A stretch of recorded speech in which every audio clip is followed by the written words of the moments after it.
We see in front of us a short, thin guy with dark hair who was an ordinary college student and thought that he could live his happy life with his girlfriend. His name is Edward. His dreams were shattered one day when the end of the world came. A virus appeared that began to turn people into zombies.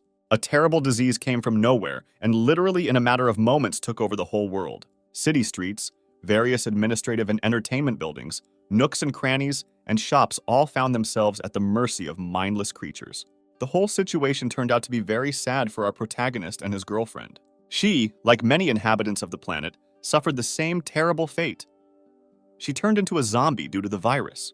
From this moment on, he is forced to survive in this crazy world with his girlfriend, trying to protect her and, if possible, also cure her. We see one of the zombies on a chain with a backpack on his back moving towards the grocery store. Having gone inside, he begins to slowly look around and then fill his backpack with products that were able to survive. I'm about to leave for the store, and in my zombie's head, I hear an order to bring several cans of soda standing at the very exit of the store. A few minutes later, we see Edward and the same zombie sitting on the roof of the building, who says that after several days of training, it became easier for him to control it. Our main character is trying once again to understand how he, as an ordinary college student, came to such a life. Half a month ago, a virus appeared that turned most people into zombies whose only concern was hunger. The survivors had to hide so as not to be eaten. Shortly after this chaos began, Edward learned that he could control zombies using his powers. After some time of training, Edward learned to establish a connection with zombies, with the help of which he can control them like puppets. At a given moment in time, our protagonist is able to control only one individual, which for now follows him wherever he goes. One sunny day, we see the main character lying on the bed whose phone receives a call. A woman's voice comes from the phone speaker, reproaching Edward for not waking up yet, after which he abruptly jumps up, realizing that it is the voice of his girlfriend. Hearing Bella's voice, a smile appears on his face.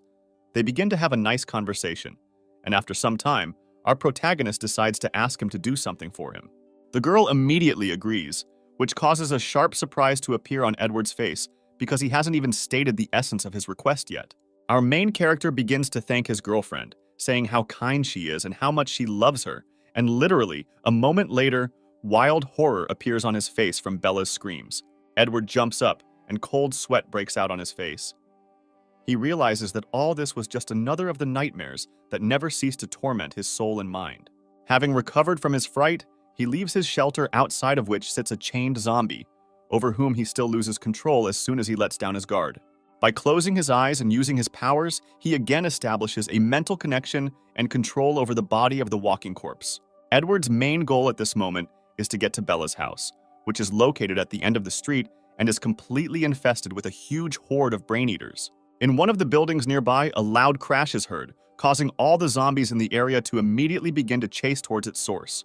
Our protagonist understands that this is his chance to get to his girlfriend's apartment. He immediately decides to waste time and, together with his puppet, rush in the opposite direction. Looking out the window and trying to understand what exactly caused that noise, he sees two survivors calling for help, screaming in pain and suffering while they are being eaten alive. To Edward's surprise, he realizes that he doesn't feel anything, looking at these two men being eaten by zombies as if he was absolutely indifferent. Our main character says that no matter what, his main goal is to find Bella and orders the zombies to go outside and inspect his girlfriend's house. She must be somewhere nearby.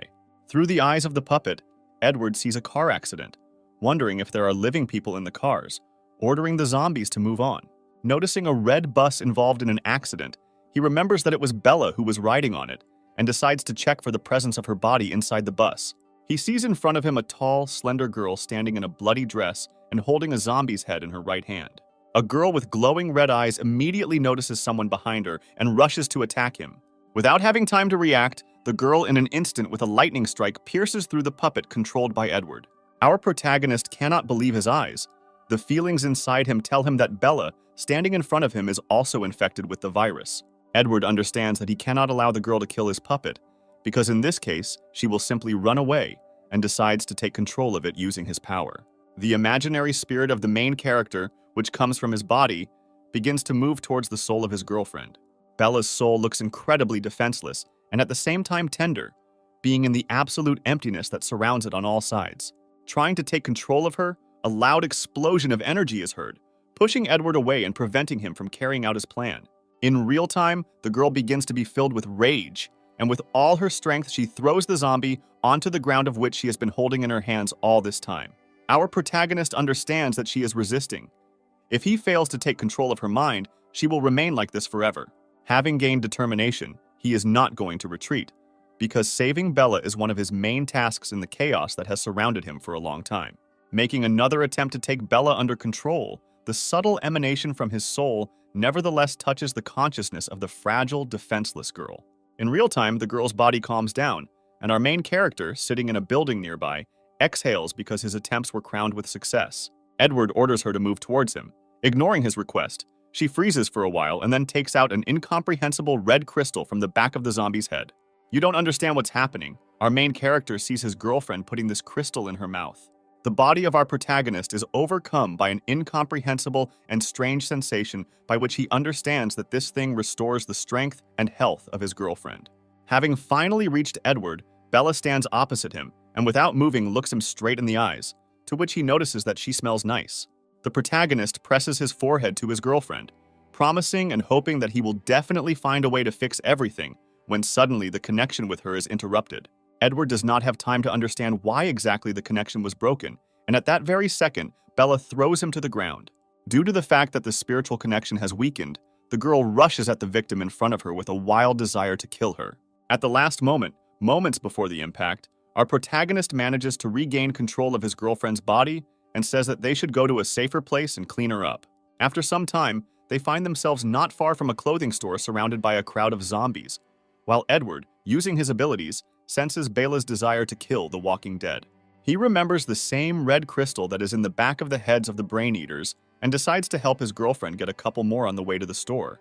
Without even having time to think about giving an order, Bella, in the blink of an eye, rushes at one of the standing zombies and smashes him onto the asphalt with a powerful blow. Edward realizes that if he doesn't intervene as soon as possible, his girlfriend could get out of control, and he should find an antidote for her as soon as possible. Our main character, with frantic zeal and despair, rushes into battle with the zombies, helping Bella. The two of them merge in an elegant bloody dance in a matter of minutes, dealing with a huge number of corpse eaters on their way. Our main character exhales, wiping the sweat from his forehead after the battle, and allowing his girlfriend to collect as many crystals as possible and absorb them. Edward manages to notice that when his girlfriend eats this thing, his physical strength increases, and most importantly, that Bella's anger gives him more strength. Having entered our clothing store, the protagonist begins to rummage through things and select an outfit for his girlfriend, while grinning and thinking about all sorts of vulgarities. After which they go to the bathroom to wash away traces of blood and dirt from Bella and also throw out her old torn dress. Edward begins to slowly and with his usual caution remove things from her fragile, delicate, and elegant body. Having finished all the preparations by washing and changing Bella, they sit down together in a chair to take a breath and think about what to do next. While braiding his girlfriend's hair, Edward hears the rumbling in her stomach and understands that she also needs constant support from her body in the form of those very red crystals. Without thinking twice, he decides to go hunting with Bella in order to satisfy her hunger and also at the same time practice maintaining a connection with her. After some time, for some reason he faints, so our main character has to use a neighboring house as a refuge. The next morning, the girl comes to her senses and she is met by Edward, who has been on guard all this time and guarded her while she slept. Looking at his girlfriend, he notices that her eyes have changed slightly and look more energetic. Perhaps this is due to the fact that by eating her own kind, she evolves over time. Edward realizes that his original plan to hide with Bella in the hills has a lot of drawbacks, and most likely he could get hurt if she gets hungry. Therefore, they will have to settle in the city. Looking at his dull kitchen knife, he remembers that somewhere nearby, there should be a family store of Anna's handmade swords, which was very popular. Looking at Bella, he understands that he must try to protect her with all his might, and having collected all the essentials, they move to the store to get a good weapon. Meanwhile, that same Anna is sitting on a chair with her feet on the table, and next to her, some guy is watching what is happening with binoculars. This guy calls out to Anna saying that he noticed two people approaching her store. Looking at what is happening, the guy says that they should warn them, and the zombies in the store, if they don't do this, they will take her swords, to which Anna replies that screaming will only attract zombies. Meanwhile, Edward and Bella penetrate deep into the store, coming close to the door on which the workshop is written and trying to open it. Suddenly, there is a loud crash, and an angry zombie attacks them from behind the door. Our protagonist manages to react and jump back, covering his beloved with himself and trying to analyze and predict how he should fight. When the corpse eater decides to carry out another attack, Edward manages to dodge to the side and with a deft movement of his hand, uses his kitchen knife to cut off his hand, after which he decides to counterattack and perform a roundhouse kick that sends the zombie flying towards the nearest wall. Making a lightning-fast dash towards the zombie lying on the floor, he jumps on him, puts the knife behind his head, and is about to plunge it into the very heart of the corpse eater. Suddenly, the mutant manages to twist his leg and kick Edward away from him in the other direction. I watch everything that happens, and seeing that Edward fails, Bella in an instant finds herself behind the zombie's back, and with a powerful blow pierces his body right through. This zombie clearly turns out to be stronger than ordinary soldiers, and even after receiving serious damage, it manages to react and tries to counterattack, but misses. Having a numerical advantage and realizing that now is the moment to deliver the decisive blow, our main character tries to stab an unsuspecting zombie in the back. After which, with a very strong swing and as far as possible, he sticks a kitchen knife right into the head of the mutant zombie, causing him to fall to the ground with a furious roar. Edward looks around realizing that this enhanced zombie managed to kill a huge number of people. For a second, the thought flashes through his head that if there are individuals like him, then perhaps there are creatures much more terrible and dangerous. He hears Bella's footsteps behind him and turns around to make sure that everything is okay with her and that she was not injured after the battle. The girl pulls the crystal out of the zombie's head and is about to swallow it, but Edward manages to stop her. The protagonist begins to examine this time the green crystal, suggesting that its color and carrier may indicate a higher concentration of the virus. He understands that he needs to find a place to rest because the situation may repeat itself, and they will both lose consciousness after he gives Bella the crystal. Having come to his senses why they came here, he decides to find a suitable weapon among the many swords. He looks at the display cases and realizes that Anna's sword store lives up to its reputation because the quality and price of the weapons are simply divine. Walking through the hall, Edward is alarmed by a dull sound coming from under one tile on the floor, under which there may be a hiding place. Lifting one section, he sees in front of him a box with unique things inside. Having picked up the dagger lying in our box, the hero decides that he has found something amazing since it was hidden on purpose, and decides to take it for himself as a weapon. With a smile on their faces, they both leave the store, glad that they were both unharmed and were able to get such a catch. Anna is watching all this through binoculars, who is horrified that they were able to defeat that zombie and take her dagger. She's angry and furious because she's been here all this time, waiting to sneak in and take her favorite dagger. Anna's acquaintance tries to stop her, saying that they are clearly unusual people because they were able to kill a mutant zombie, but the girl is still going to catch up with them and take him away. The guy suggests abandoning this idea and going to a familiar blacksmith to see if there are any other survivors there. Anna agrees, saying that her cousin also inherited something from her grandfather. Her skill may not be so bad and they should go there. Finally, she shows an obscene gesture with her right hand, saying that she curses the one who dared to take her favorite dagger. Meanwhile, our main character sits and thinks about the fact that now he and Bella need to be careful more than ever, because the situation in which they find themselves still remains shrouded in mysteries. Having reached the intended hiding place, he begins to treat the front door with a disinfectant to get rid of the smell and not attract other zombies. Having processed the door, he locks it with a bolt. They say that this method of conspiracy is effective only in places where the number of zombies is small. You understand that now they are at least somewhat safe. He decides to give away the same green crystal that they were able to extract from the body of a mutant zombie. After he puts a mysterious green crystal in Bella's mouth, without thinking twice, she immediately swallows it without the slightest doubt. At that same second, a very strong pain arises in Edward's chest, so sharp and unexpected that it plunges him into shock. From such a surprise, he immediately falls to his knees, realizing that in a moment he will lose consciousness. According to first impressions, at least more than 20 hours have passed since our heroes lost consciousness. Our main character finds the strength to at least sit down and lean on the real chest of drawers behind him, not understanding what happened to him and how long he was passed out. He looks around the room he is in and realizes that Bella is not around, and most likely she is out of control. Deciding to test his superpowers, he feels that the connection between him and Bella is still active and leads somewhere outside. Using his power, he moves on, using the connection with his girlfriend, and sees her going down the stairs, not understanding how she moves on her own without his order. He decides to follow her down to that very place and sees Bella standing in front of him at the window, her face illuminated by the rays of the bright and warming sun. Edward looks at his girlfriend with incredible delight, and in his eyes there's a slight hope that she has finally recovered. He runs up to her and hugs her tightly behind her back, saying that he is immensely glad that her condition is gradually getting better. He realizes that the slight shock of the situation made him wonder if his girlfriend had regained her memory. He looks into her eyes, holding her tender neck with his hands, saying that everything will be fine, because at least now she has some emotional expression on her face and she can move on her own. He orders her to follow him because she will probably be able to return to normal life if they continue to evolve and feed her crystals. The two of them set out on the streets of the city, infested with a huge number of zombies, and Edward also notices that Bella has evolved very much and has become much stronger.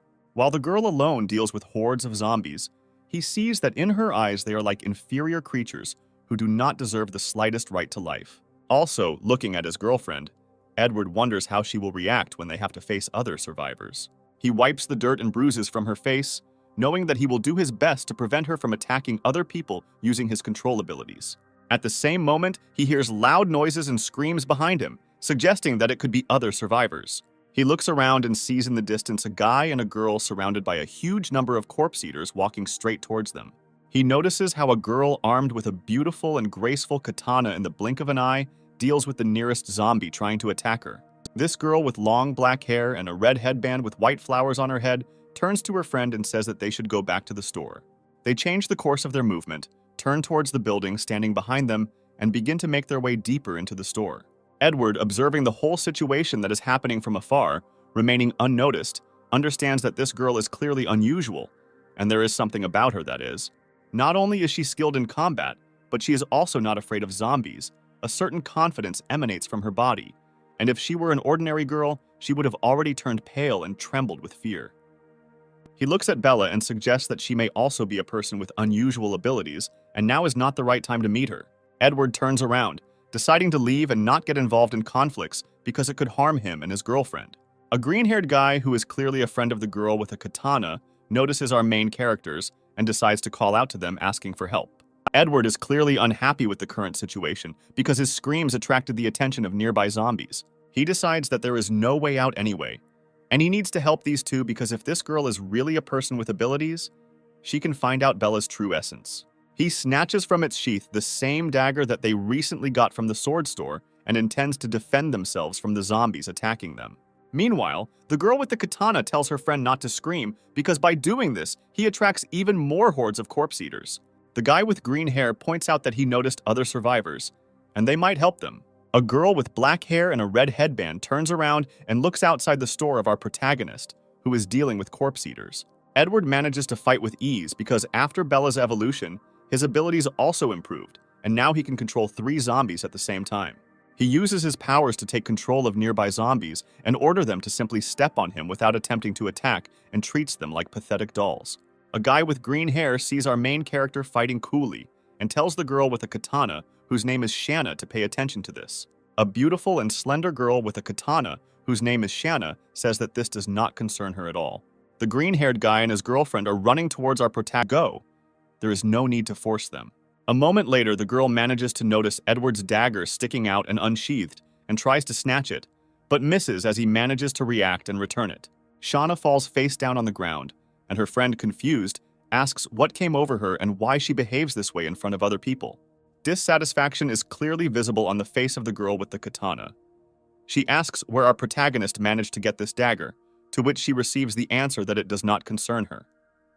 She continues to insist on her opinion.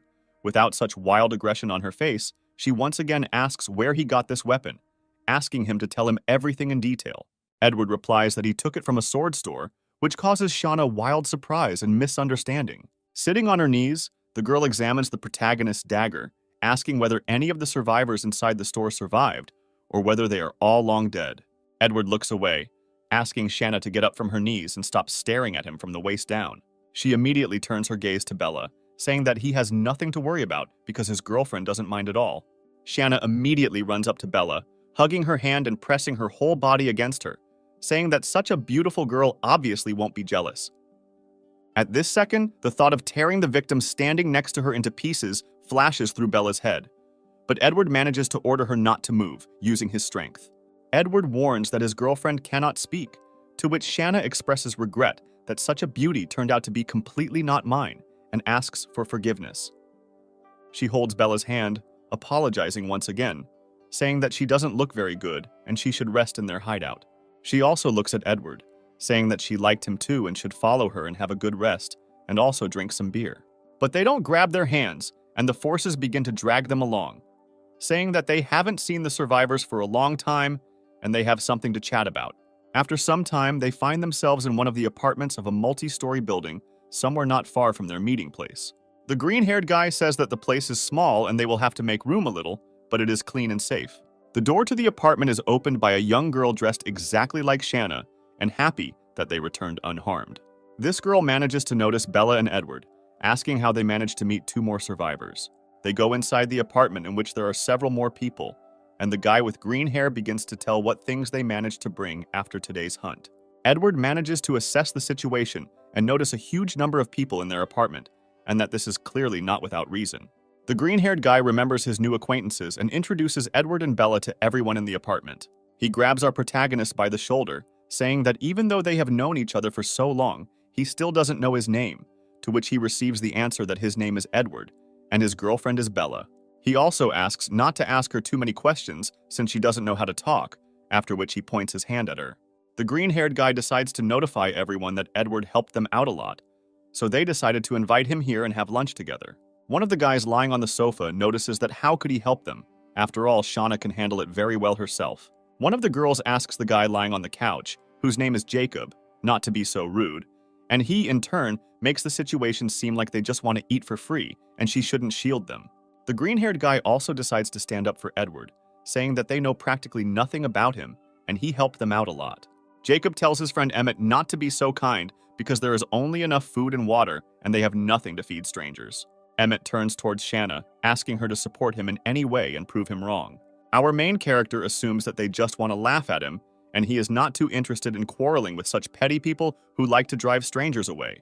He waves his hand, turns around and is about to leave, saying that he doesn't want to become a parasite and it's better for him to leave. Jacob immediately jumps up saying that he will not be able to feed his girlfriend, and this is just window dressing.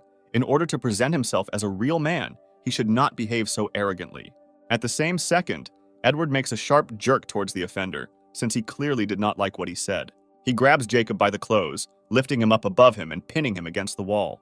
Jacob immediately decides to issue another insult towards his girlfriend, for which Edward instantly slaps him in the face with his right hand. Our main character points his finger at him, saying that this is called a well-deserved slap in the face, and if he says one more word about his girlfriend, he will give him another one. Jacob immediately tries to find help in the eyes of Shauna, who asks Edward to let him go, saying that he already hit him and there is no need to quarrel. The offender clearly does not want to apologize and admit his responsibility for the words spoken, so he receives another slap in the face with the left side of his palm. Shauna orders her friend to apologize, saying that his dirty mouth is to blame and he should think better about what he says. Jacob forcefully asks for forgiveness, thinking only that he did all this in order to save food, which they already have little of, considering their friends. Emmett immediately runs up to our main character, also asking him for forgiveness because he did not imagine that something like this could happen. Edward decides to clarify who all these people are and why they count so much on the fact that Emmett and Shanna will get food for them, in return receiving that they are all classmates from the same boarding school. Emmett tries to explain that Jacob has a very rich family, which is why he has such a bad temper, to which Edward waves his hand and says that he wants nothing to do with him. Shauna decides to stop them, saying that the speed is getting dark and they better stay here for the night because zombies are much more dangerous at night. She grabs his hand at the last moment, squeezing it tightly and with the last of her strength praying that they stay and not leave. She looks into Edward's eyes saying that he is very strong and experienced in fighting the infected, and they need his help. He turns to her and with an arrogant look on his face says that he refuses such an offer. Shanna is not going to let Edward go just like that, and continues to hold his hand despite his displeasure.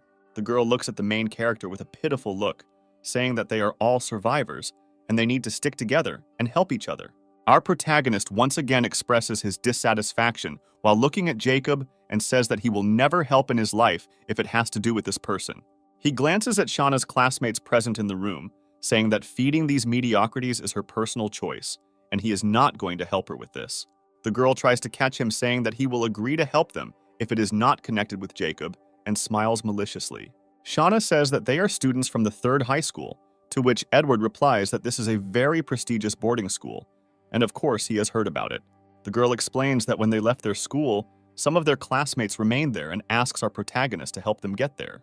Edward looks at them with a straight face, asking what he will get for his help, causing complete bewilderment in the eyes of those around him.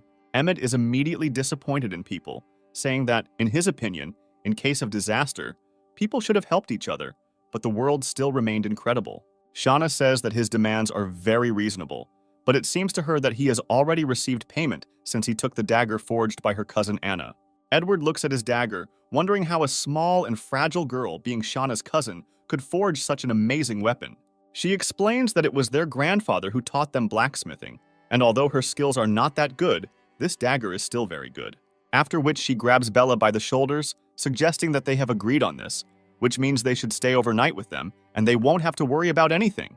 Edward explains that he would never leave his girlfriend alone in the world, knowing deep down that if he leaves her with defenseless people, he will only see mountains of corpses when he returns. Shauna notes that he is a worthy man since he protects his girlfriend so carefully. When the conversations and debates end, Emmett decides to please his classmates by telling them that their new acquaintance has agreed to go to school with them. A girl with long yellow hair objects that they really should go to help them because they have been dead for a long time. Shauna sharply objects, saying that they must do this because she promised to return and save them. She also notes that if it weren't for their classmates and teachers who covered their backs, they would already be in the stomachs of zombies. The guy with glasses decides to agree with Shauna's decision, saying that if they leave them there and don't come back, it will be very selfish. He also decides to begin dictating his terms and making plans for the further development of affairs, to which Edward immediately objects. He explains that all those present have no combat skills. In addition, most of them will play into the hands of the enemy because they will become an easy target. Shauna explains to him that he doesn't have to worry about their safety because all he has to do is help them get to the school building.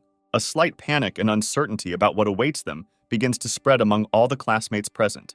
The guy with glasses decides to speak out again, saying that if they have a weapon, in theory they will be able to protect themselves. Edward orders everyone to go to bed and rest because tomorrow morning they will have a difficult test. Shauna manages to warn him that she will not let him spend the night with other guys and his girlfriend should stay with other classmates. Edward clearly has time to think of something, so he agrees with an arrogant smile and wishes them a good rest. Walking out the door, he realizes that he cannot leave his girlfriend alone and must always keep her under control. He uses his superpowers to control Bella and see everything that happens through her eyes. Shauna drags Bella by the hand, saying that today she will sleep in the same bed with her because there are no more places. Chance looks at Bella, asking why she doesn't undress before going to bed, wondering if she sleeps with her clothes on all the time. I assume that she is shy. Shauna offers to undress her himself while jumping on top of her and pressing his body against hers. She offers to undress if she is shy, providing her body for undressing and puts Bella's hand on her chest. Meanwhile, Edward, being in the boys' bedroom and lying on the bed, wonders why Shauna suddenly got this into her head. I understand that now it is he who controls his girlfriend's body and decides to agree with the request of his new friend. He takes control of Bella's body and throws Shauna onto the bed, standing on top of her, which makes her suddenly surprised. Not understanding what is happening, she begins to slowly undress Shauna, causing slight embarrassment to appear on her face, as well as embarrassment from everything that is happening. Thoughts flash through her head that even though a girl is undressing her, for some reason she feels as if a guy is looking at her, and she is incredibly ashamed. The level of awkwardness begins to go off scale, and Shatter decides to end this performance as soon as possible by saying that they need to go to bed to rest. Edward is clearly not going to stop and then suddenly grabs her shirt, tearing it off and contemplating Shanna's naked and tender body. In his thoughts, our protagonist grins at Ashana at this time and promises that he will no longer misbehave, looking at the imperturbable Bella. After which Edward orders Bella to go to bed and breaks off the connection with her, ceasing to control her body. Shani at that moment covers herself with some of the clothes remaining on her and, dissatisfied, shouts at her classmates so that you too can quickly go to bed. Before going to bed, she also states that it would be very becoming for Bella to smile more often because her beauty deserves it. Shanna also expresses her thoughts that she initially imagined Edward as an abuser who forced a defenseless girl to follow him. But after I heard from him that you couldn't speak, I realized that he was not a scumbag at all. The next morning, all classmates, including our heroes, gather on the street near the shelter and plan their hike. They discuss a plan for further action and also distribute supplies of water and food to everyone. Meanwhile, Jacob and the guy with glasses watch all this from the side, judging Edward for taking their supplies. He is clearly still unhappy about the situation where he received several slaps and wants revenge on our main character. Edward decides to clarify what weapons they have for primary self-defense, with the exception of the katana that Shanna wields. You understand that the only weapon of self-defense is a kitchen knife. They distribute everything they have to each of their classmates. Sometime later, they begin to move towards the school, simultaneously dealing with obstacles in the form of zombies. Edward understands that Shanna and Emmett work well together, and it would be much better and easier for the two of them to survive in this chaos. Analyzing his connection with Bella, Edward realizes that the crystals of ordinary zombies are no longer suitable for her evolution. He understands that, given the course of things, he needs more mutated or much stronger infected. Analyzing everything that happened, he understands that mutated zombies can be found in closed spaces, such as hospitals, schools, and shops. While Edward was in thought, one of his classmates was grabbed by a zombie through the window of a street store. He manages to break the window and through a hole in the glass, drags him inside the building, plunging everyone nearby into shock. Our protagonist instantly understands that he needs to save the poor fellow as soon as possible. He breaks into the store through a hole in the glass and sees how that same guy is devoured by a zombie and manages to take control of it. After which, with a cool and imperturbable face, in an instant he cuts the insidious corpse eater into pieces. After which, Shanna immediately runs into the store, trying to figure out why everyone is panicking and what happened. Our protagonist explains that their classmate can no longer be helped, and they need to move on because he is dead. After the incident, all the untempered classmates crowd around the mirror display and discuss what happened. Shanna understands that she must not give in, and, using her leadership qualities, orders everyone to move on. Edward notes that no matter how stupid this girl is, at critical moments she is actually quite decisive. Jacob, standing nearby at this moment, looks at our main character, blaming him for everything that happened. The guy with glasses grabs him by the hand and drags him along, saying that they need to go because without their help, they will simply be eaten. While Jacob blames Edward for everything, the guy with glasses explains that without his and Shanna's help, they will be easy prey. He also notices that Edward is much more stern and cold-blooded than Shanna and can force her to obey, leaving them completely alone. Jacob complains that it's all Edward's fault, who dared to hit him, and he simply cares about his survival and the survival of his friends. His friend adjusts his glasses, asking him if it seems that the fewer people there are, the more advantage they will have. He explains that now he depends on Shanna, and in his place he would be smarter because he will never win her love. He also warns Jacob against making rash decisions, saying that Edward is much stronger than him. The guy who received several slaps in the face from our main character bares his teeth, calling his classmate a traitor. Meanwhile, the whole group of people moves on, stumbling upon another crowd of zombies and deciding what to do. Shanna realizes that fighting such a huge pile of zombies is impractical and offers to distract them. Edward immediately decides not to send weaklings forward and offers himself as a distraction. He explains that everyone present should find a place to hide, and when the zombies start chasing him, they should immediately run away. Emmett, with tears in his eyes, puts his hand on the main character's shoulder, thanking him and saying that he is a real man. Edward understands perfectly well that he is the only suitable candidate, because if Shanna goes to distract the zombies, the chance of her returning is not great. The girl thanks our protagonist for such dedication, warning him and asking him to be careful. Having ordered the entire group of people to look for a place to hide, he, accompanied by Bella, goes to an electronics store. Having opened the door, zombies immediately begin to attack him from all sides with the desire to tear him into pieces. Using his improved abilities, he immediately manages to take control of all the zombies. Having ordered the zombies under control not to move, he begins to move along the display cases, collecting mobile phones from the shelves. After some time, he constructs a necklace from telephones and hangs one on each of the zombies that he has taken control of. He checks whether the phones work as he intended and also sets the maximum volume on each one, preparing his insidious plan. He opens the door of the store and orders the zombies to run as fast as they can in the opposite direction from the shelter where their friends are located. As soon as the zombies start running, he uses his mobile phone to play one of his favorite songs at full volume. The sound and volume of several dozen telephones begin to attract a huge crowd of corpse eaters that follows the three puppets. At this time, all present survivors in the shelter also hear the sounds of music emanating nearby. I watch everything that happens. Shanna accuses the main character of acting like a complete fool, and his plan is no worse than the idea of a 5-year-old child. You understand that this is the very moment he was talking about. She immediately orders everyone to immediately get down and run. All odnoklasniki begin to leave the walls of the shelter in formation and move in the opposite direction. Meanwhile, a crowd of zombies still continues to chase the Three Stooges to explore the sound of music.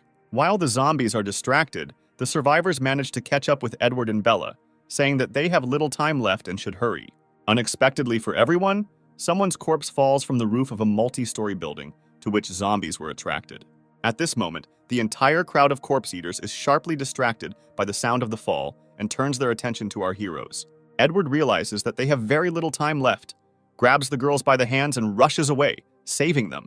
Our heroes are trying with all their might to escape from the horde of crazed zombies pursuing them. Our protagonist is trying his best to convince those present to find cover, because they will not be able to fight these creatures in the open. Nearby, they notice a multi-story building and run inside a store with screw-type doors. The crowd of zombies pursuing them begins to slowly make their way through small cracks in buildings and doors, pursuing our main characters. Edward realizes that they are in a rather hopeless situation and orders everyone to take up defensive positions, destroying the mindless creatures one by one. Our main characters begin to defend themselves slowly, dealing with the zombies that spring from all the cracks. Meanwhile, nearby classmates led by Jacob do not understand what to do in this situation. The guy with glasses supports him, saying that he doesn't know what to do, just like him, because there were no orders from Shanna.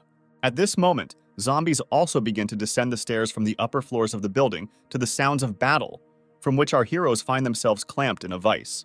One of his classmates is about to scream about the approaching danger, when suddenly someone pushes him in the back. He turns around and sees guys in glasses in front of him asking him, "Michael, why are you doing this?" He falls to the ground and immediately begins to be eaten by a crowd of zombies, from which he can only scream and scream for help. One of the classmates standing nearby is also attacked by another zombie, who with his mouth open is about to bite off a tasty piece of meat from her. At the same second, I manage to save Bella, who with lightning speed manages to repel the attack of the attacking corpse eater. The frightened girl looks at our heroine, thanking her from the bottom of her heart, saying that now she owes her her life. Meanwhile, Edward, using his ability to control zombies, continues to deal with the crowd from the street. He understands that his strength is almost running out because so much use of force exhausts his body. Our main character orders everyone to immediately retreat to slow down because if they continue, none of them will survive. Sounds and cries for help are heard from the upper floors, and Edward orders them not to stop and to think about their own survival first. Using his powers, he orders Bella to protect any classmates who are in danger. She manages to grab the kitchen knife of one of the defenders and, with its help, begins to chop up the approaching danger. After some time, he manages to fight off such a significant horde of zombies, leaving only mountains of corpses on the floor. Emmett falls to the floor from exhaustion, wiping sweat from his forehead and saying that they were so close to death and he already saw the light at the end of the tunnel. After all the commotion is over, Shauna notices that 2 of their classmates have disappeared somewhere. Emmett remembers what he noticed during the battle and saw how 2 guys climbed the stairs to the upper floors of the building. Shauna holds a katana in her hand, saying that she still has strength left and they need to rise and check if they are alive. Edward explains that this is not necessary and they are most likely already dead, because if there are zombies on the first floor, then there are them on the rest. They look at the cracked walls and the ceiling from which loud screams and screams can be heard. A slight desperation clearly begins to appear in Sean's eyes. She leans on her katana and thinks that 4 people have already died through her fault. Our main character tries to calm the girl down by saying that if it weren't for her help, all her classmates would have been dead a long time ago. At the same moment, a fit of rage of one of his classmates takes over, and he, grabbing the guy with glasses, begins to say that it is all his fault. Grabbing a kitchen knife that was lying nearby, he puts it behind his back and is about to stab. At that very second, lightning-fast reflexes and reaction allow Shauna to knock the knife out of his hands and prevent the murder. Emmett also decides not to stand aside, and at the same second hits his classmate in the face, asking if he is crazy. There is obvious dissatisfaction on the face of the guy with glasses, and given his actions, this is clearly not the last meanness he will commit. Image, in turn, tries to explain to his friend that the weapon is intended for self-defense, and not to point it at people. A classmate tries to stop the emerging conflict by saying that everything is fine, and considering that he was not hurt, they should not quarrel. Edward examines all the survivors present, realizing that the losses will not end there, and not everyone will reach the final goal of their journey. The guy with glasses is worried whether Edward saw how he set up his classmate, and decides to find out why he is looking at him so intently. Our protagonist replies that he was just thinking, and they shouldn't hesitate and move on. Meanwhile, the path of our heroes lies through an underground supermarket at the entrance of which there is a crowd of corpse eaters. In one of the rooms of this underground supermarket, there's a strange, huge, and at the same time ominous silhouette. This turns out to be an even larger and clearly much stronger zombie than the ones our heroes met. Having reached this very descent underground, our heroes begin to descend down in a slender and well-calibrated column. Emmett tries to assess the situation. They say that, judging by the silence of the local premises, there is no one here. Shauna suggests exploring this place and breaking up into small groups to help each other if something happens. Edward invites Shauna to stay with everyone else, while he, accompanied by Bella, looks at the inside of the store. Making his way deeper into the store, Edward notices that after the last battle, his psyche has improved significantly, and his visual acuity has also increased. Our main character always thinks that someone is watching him since they entered the underground supermarket. The protagonist notices that his girlfriend's innate reflexes are beginning to squeal very loudly, and most likely, there is a very strong mutant nearby.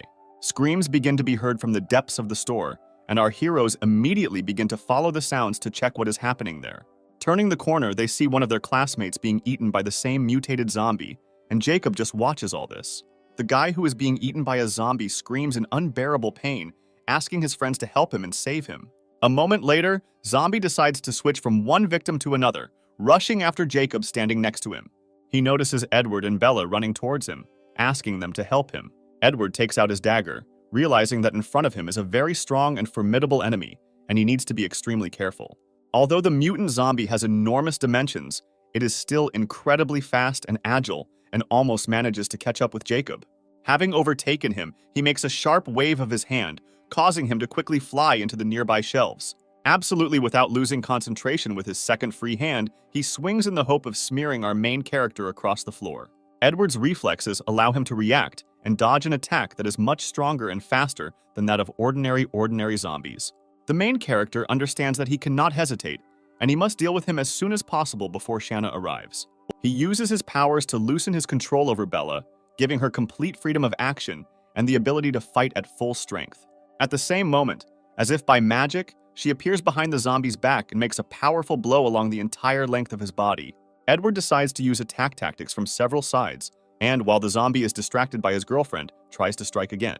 Together with his girlfriend, they manage to inflict several targeted piercing and cutting blows on him, causing the zombies to bleed. Having received a sufficiently large amount of damage, the mutant continues to resist. Edward understands that he must find his weak point. Using his abilities, which have recently undergone slight improvements, he tries to take control of such a massive and formidable enemy. I'm trying to simultaneously keep the Bella of another mutant zombie under control. His nose begins to bleed, and he spends too much energy. Well, still, overcoming the pain and gathering all his strength, he manages to make the mutant zombie not move for a few seconds. These couple of seconds are enough for Bella to pierce through the giant's skull with a lightning strike and destroy him. Also, in parallel with the blow, she manages to remove a bright green crystal from the corpse eater's head, which clearly has incredible power. Towards the very end of the battle, Shanna and Emmett come running to the sounds of screams of blows, clearly rushing to help. The girl's face clearly shows incredible shock from what she saw, because she had never seen anything like this in her life. Edward and Bella are standing near the lifeless body of a mutant zombie, who appears to be several times larger than both of them. Wiping the blood from his face, the protagonist answers Shauna's question that he is fine and there is nothing to worry about. Analyzing the battle, Edward realizes that his psyche has become much stronger, and perhaps he will be able to control two strong zombies at once. At this time, Emmett notices Jacob lying in the chest of the wreckage asking for help. The wounded victim looks at Edward, cursing him for the fact that he had time to save him, but did not do it. The same classmate who was originally eaten by a zombie is on the verge of life and death and asks Shanna to help him.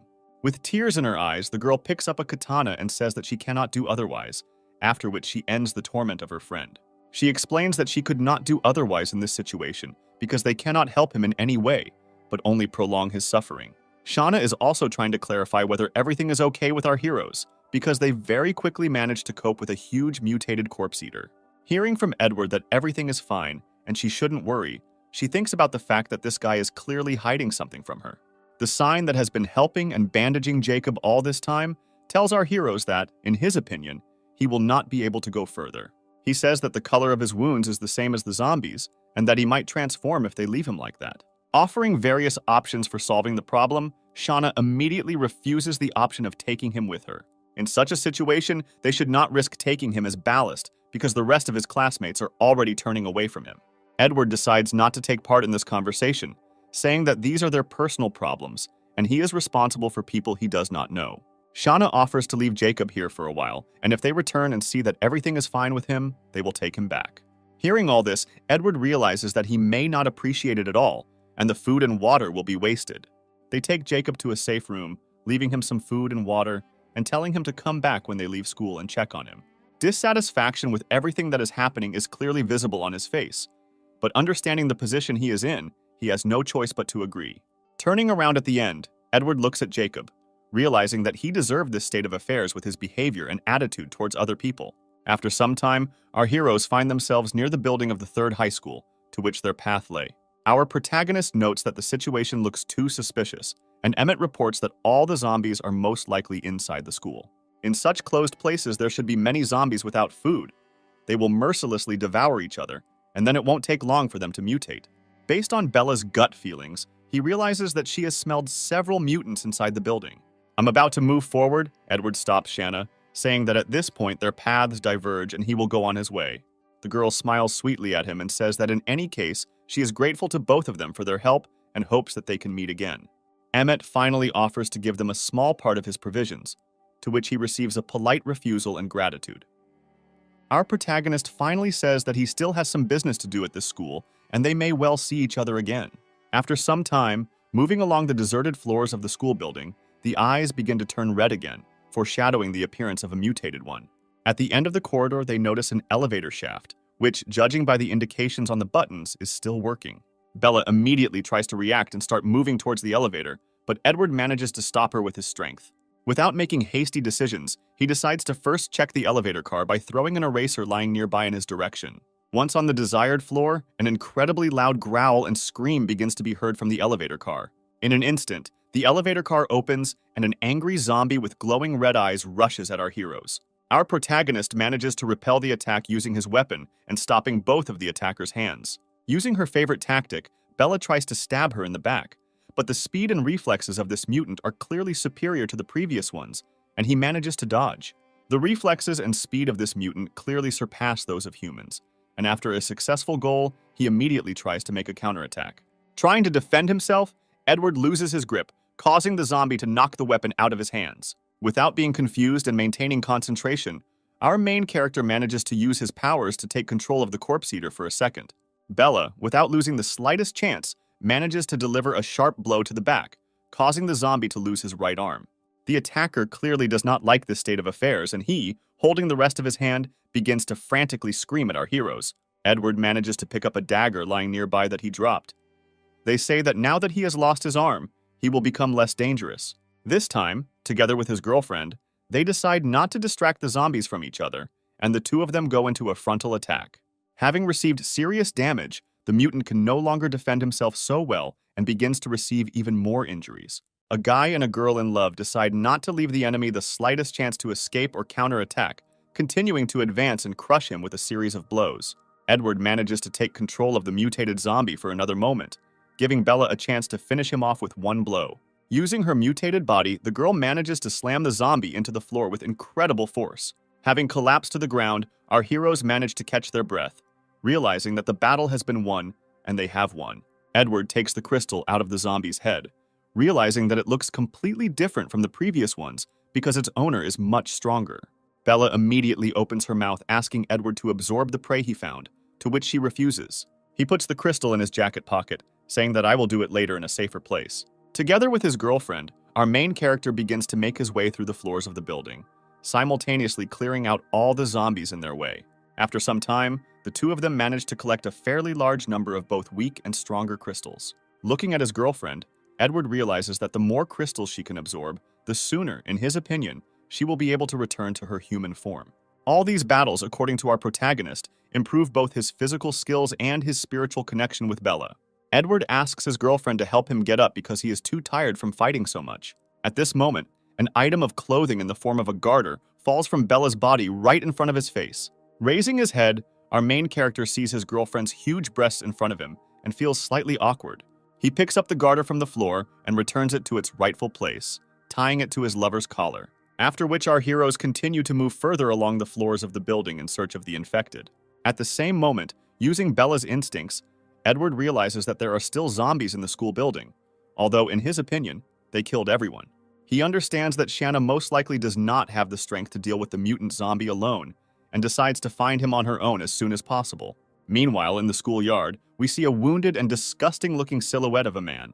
It turns out that half of Jacob has already mutated and turned into something vile and incomprehensible. Meanwhile, Shauna, accompanied by her classmates, is already very close to the place where their friends are hiding. Some of the classmates are talking about how their friends were without food or water all this time, and most likely they are no longer alive. The girl explains that she is quite ready for such an outcome of events, and holding her katana at the ready, says that they must fulfill their promise and check. They get to the very school office in which apparently the remaining survivors should be. They try to knock on the door asking if there is anyone inside, to which they hear joyful exclamations from their friends in response. The door opens and they see the teacher's bloody, stained face in front of them, which plunges them into shock. Shauna claims that when they left there were more than 20 students and teachers here, and where did some of them disappear to? The girl pushes the teacher aside, saying that she herself wants to see what happened while they were not around. Shauna's face freezes from the horror she sees, which cannot be compared in abomination to any zombie virus. They see before them the gnawed bones of their friends, as well as a handful of survivors eating the last pieces of human flesh. Emmett tries to hold back the urge to vomit, saying that it's just disgusting to eat your own kind.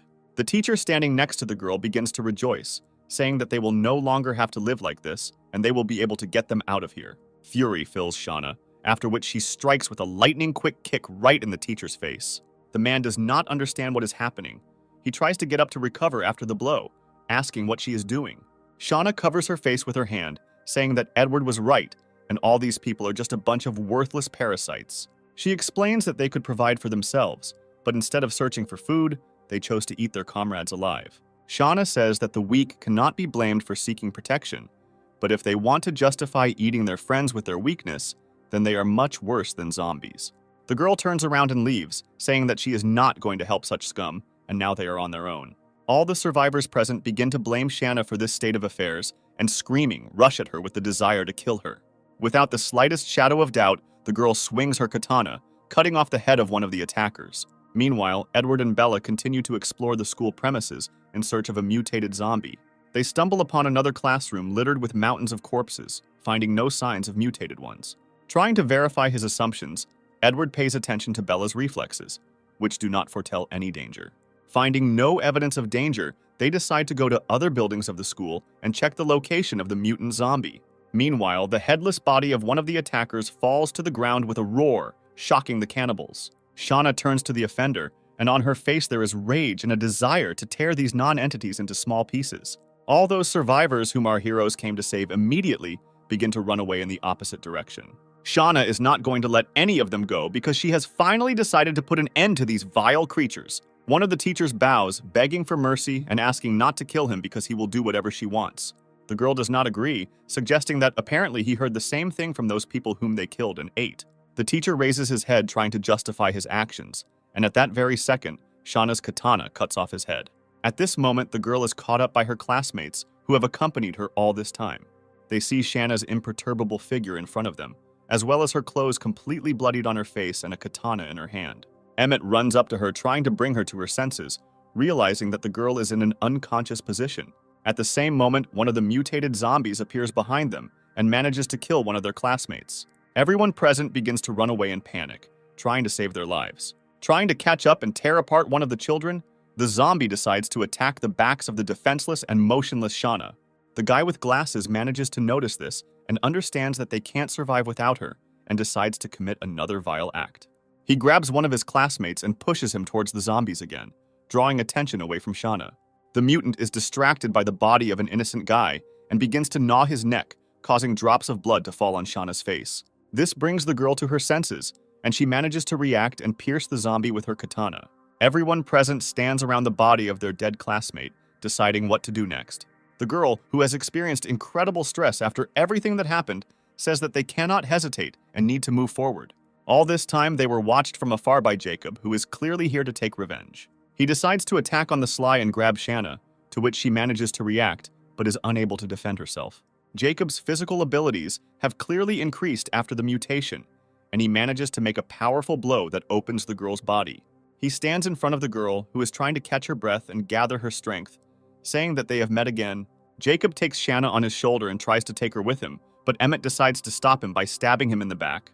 He manages to hit the green-haired guy in the chest, causing him to fall to his knees in pain. He turns around and tells him to tell Edward to come to the boys' dorm or Shanna won't live long. Emmett starts shouting after him, but the guy with glasses tries to stop him, saying that this will attract more zombies. The guy gets up from his knees and says that they need to escape as soon as possible and find Edward. Trying to find shelter from zombies, they run into one of the empty classrooms of the school, closing the door and trying to barricade it. The guy with glasses starts shaking Emmett. They say that he doesn't know what to do next and death awaits them all.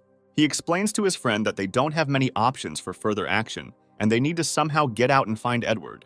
Their safety is compromised as zombies begin to break through the windows right in the room.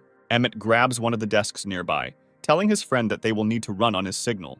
He shouts that they need to run, throwing the desk in his hands towards the crowd of infected.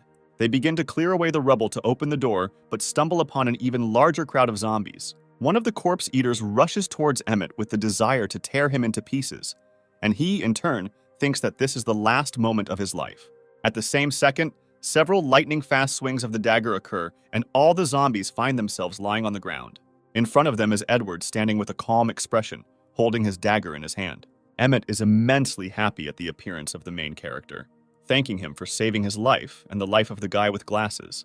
Our protagonist tries to analyze the situation by looking around the room and asking why they were left alone and where Shanna is now. Edward stands and listens to Emmett's hysterical chatter, trying to figure out and compare what happened. He once again explains to him how they met their classmates and teachers, and also that Jacob kidnapped Shanna. Standing in a panic, he also says that he should definitely come because otherwise he promised to kill her. It is also reported that Jacob managed to mutate, and only Edward is strong enough to compete with him. Our protagonist understands that the situation turned out exactly the way he expected when they left him in that very supermarket. He looks at Bella and understands that zombies can still have their own consciousness and character. Therefore, he needs to continue to evolve. Having collected my thoughts, thinking about a plan for further action, he wonders where Jacob went with Shanna. Emmett, with lingering panic, replies that he will be in the boys' dormitory and offers to take them there. He tries to hurry everyone present and suggests going faster while Shanna is still safe. Everyone present, without wasting any time, goes towards the men's dormitory and tells Michael not to lag behind them. Going outside, our heroes notice a crowd of zombies eating the body of another unfortunate victim. Michael is afraid to go straight through the crowd of zombies, among which there is a mutated one, and suggests taking a detour. Edward notes that zombies can evolve by eating the bodies of people or zombies, which means that over time, there will only be more of them. While our heroes are in thought, one of the corpse eaters notices them, and the entire crowd rushes into a fight with the survivors. Edward looks at Bella, nodding approvingly in her direction, realizing that they can easily deal with this bunch of zombies. Michael, meanwhile, squats down and shakes with fear, repeating the same phrase that it was better for them to take a detour. Meanwhile, our main character, gracefully wielding his dagger with the help of Bella, deals with his enemies. Emmett rejoices and turns out to be very inspired, realizing that everything will be fine with them. In a panic, Michael manages to notice that he does not see a mutant zombie who has disappeared somewhere. Everyone present, including Edward, froze in absolute silence, awaiting the attack of the mutated one. From the side of a nearby tree, a mutant zombie makes a sharp jerk towards our main character. His attempts to attack using the effect of surprise are broken by a powerful blow from Bella, who slams his head into a tree trunk. Watching everything that happens, Emmett thinks to himself that Jacob will pay for everything he has done. Having reached the men's dormitory building, Edward examines the fresh blood on the floor and walls. Emmett reports that this is definitely Jacob's blood because he was smeared with it from head to toe. Our heroes see a trail of blood going up the stairs, saying they can easily find them by going in that direction. Edward and his girlfriend move ahead, and Emmett tries to hurry up the lagging and out-of-breath Michael. Ultimately, following the bloody stains on the floor, they find themselves on one of the floors of the men's dormitory. At the end of the corridor, they see the silhouette of a man with shiny red eyes, who says that he has been waiting for them for a long time. The main character understands that standing in front of him is none other than Jacob, whose appearance makes it clear that he is no longer human. The mutant's face clearly shows a nasty grin and complete self-confidence that he will get the drivers out of this situation. Jacob scratches his festering and bleeding wounds, blaming Edward for the fact that it is his fault that he became this way. Meanwhile, Emmett manages to catch up with our protagonist while running, wondering where Jacob is. A moment later, he notices the disfigured face and body of his classmate with horror, not understanding what happened to him. The mutated one tears his skin, from which pus begins to come out, once again accusing his friends that they are to blame for what happened. He points his finger at Edward and says that if they hadn't let this man in, they would have just returned to school, and he wouldn't have turned into a zombie. Our main character analyzes that ordinary people turn into zombies after infection. But something strange happens to Jacob, and he is clearly different from them.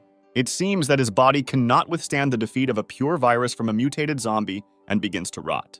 Jacob points to his hand, saying that it was all Edward's fault and he could have helped him, but didn't. Our protagonist, with obvious dissatisfaction and anger, does not understand why he got the idea that everyone should take care of him and help him. He does not want to conduct a dialogue, asking the only question that interests him, where Shanna is now and in what condition she is. The mutated one immediately begins to scream at the top of his voice, saying that Edward left him to die, but now he can take revenge. Jacob replies that if he so badly wants to know where Shanna is now, then he should cut off the hand with which he hit him. Our main character looks at him with an arrogant gaze, realizing that his mutation has clouded Jacob's mind. Emmett immediately grabs a kitchen knife, offering to cut off his own hand in exchange for Shanna's life. Closing his eyes without the slightest hesitation, he swings the knife, intending to cut off his own hand in one motion. Edward manages to stop the boy, takes the knife from him, and tells him to stay away because he can handle everything himself. He asks his friend to calm down because the mutated one does not pose any threat to him because he is just a pathetic worm. Literally in 1 second, having made a sharp jerk towards Jacob, he finds himself behind his back, causing him to not feign surprise. After which he, using his dagger, inflicts a destructive and at the same time lightning-fast blow on the offender. Early turns out to be non-lethal, causing Jacob to grab his neck, not understanding why his opponent is so strong. Edward juggles a dagger. I note that I didn't expect that he would be able to dodge, and apparently the virus did not slightly increase his agility. He looks at him with an arrogant grin, realizing that the outcome of this battle was predetermined even before it began. After which, before Jacob's eyes, he seems to disappear, but in fact he moves at superhuman speed. Jacob immediately begins to look around and spin around in place, trying to catch our main character's gaze.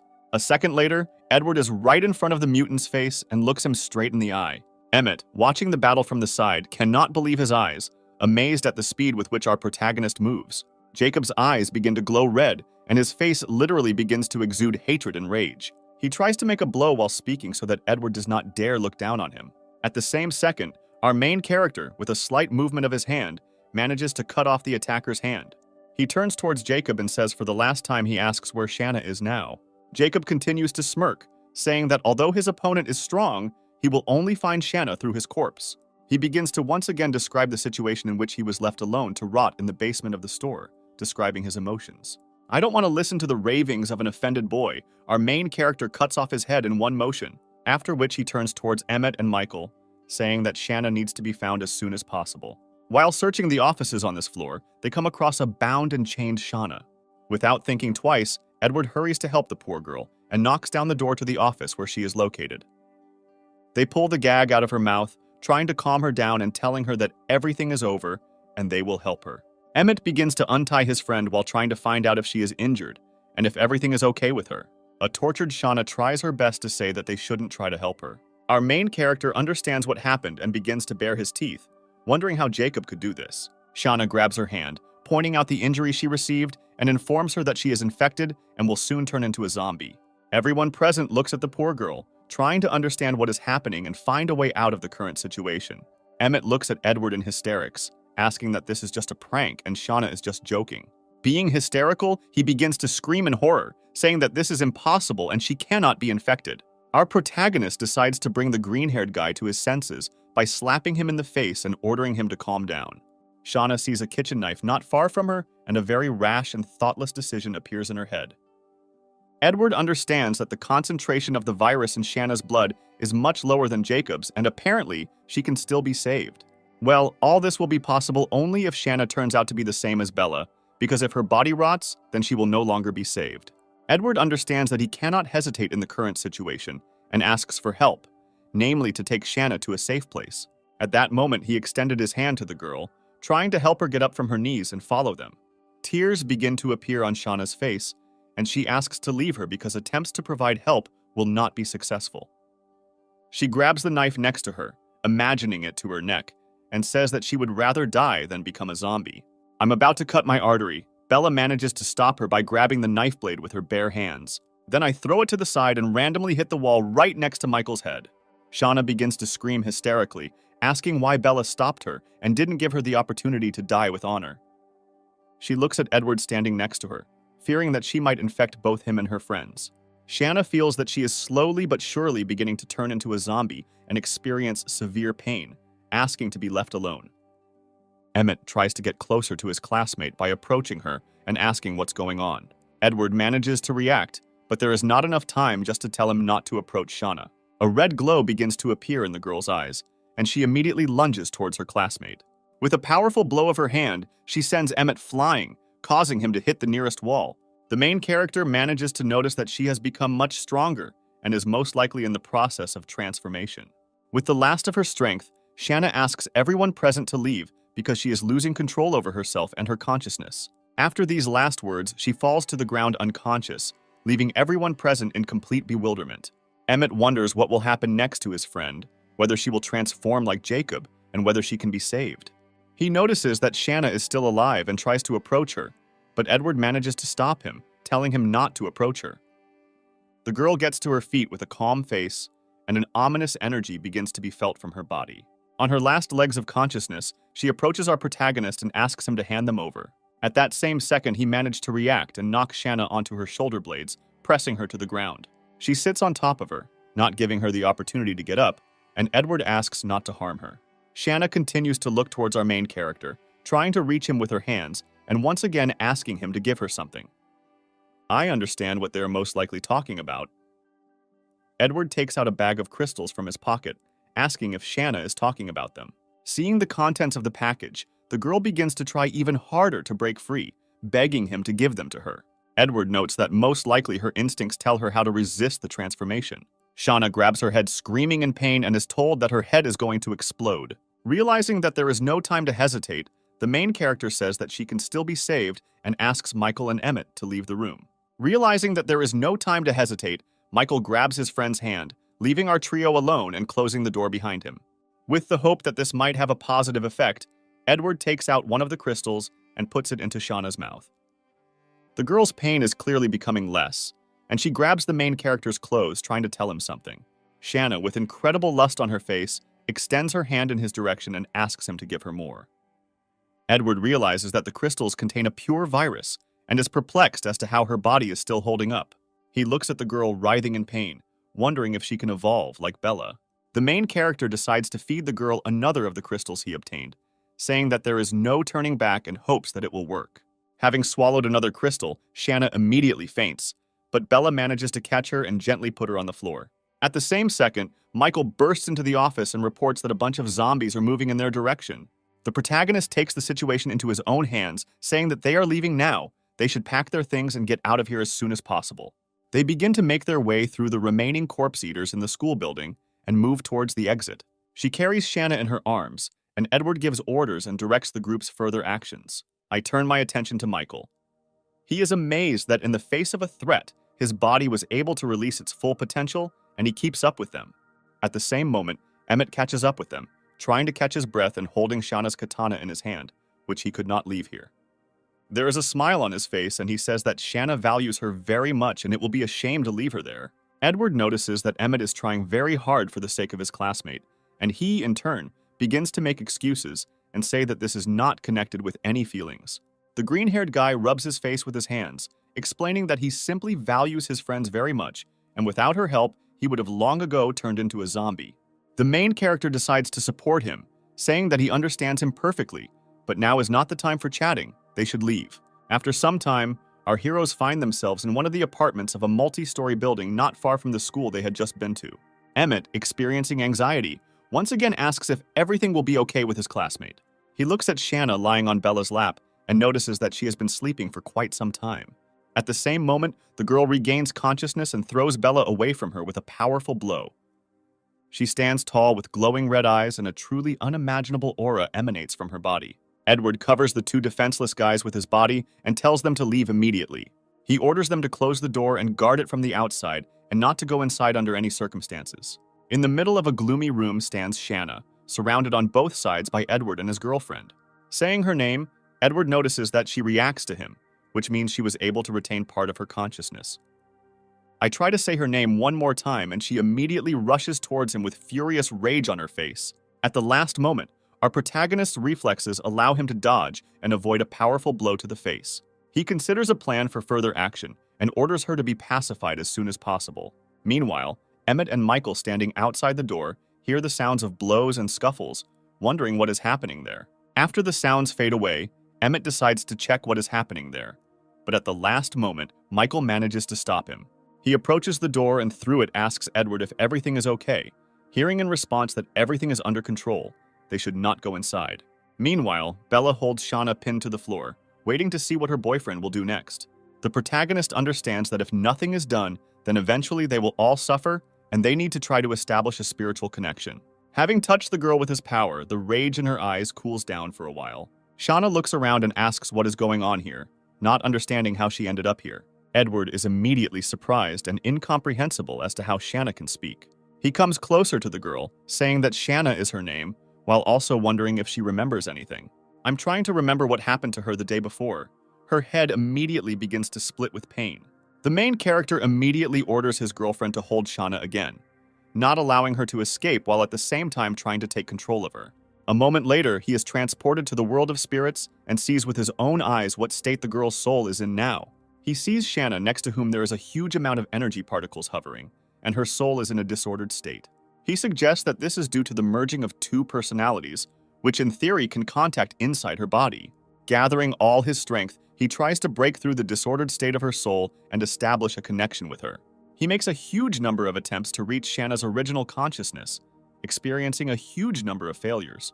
Ultimately, his attempts were successful, and he managed to create a spiritual connection between himself and the girl. Having finished this procedure, he leans back on the bed and looks out that night has already fallen outside the window. Then they look at the two girls, realizing that he managed to take control of two mutated zombies at once. At that moment, Emmett bursts into the room and could no longer stand outside the door and just wait.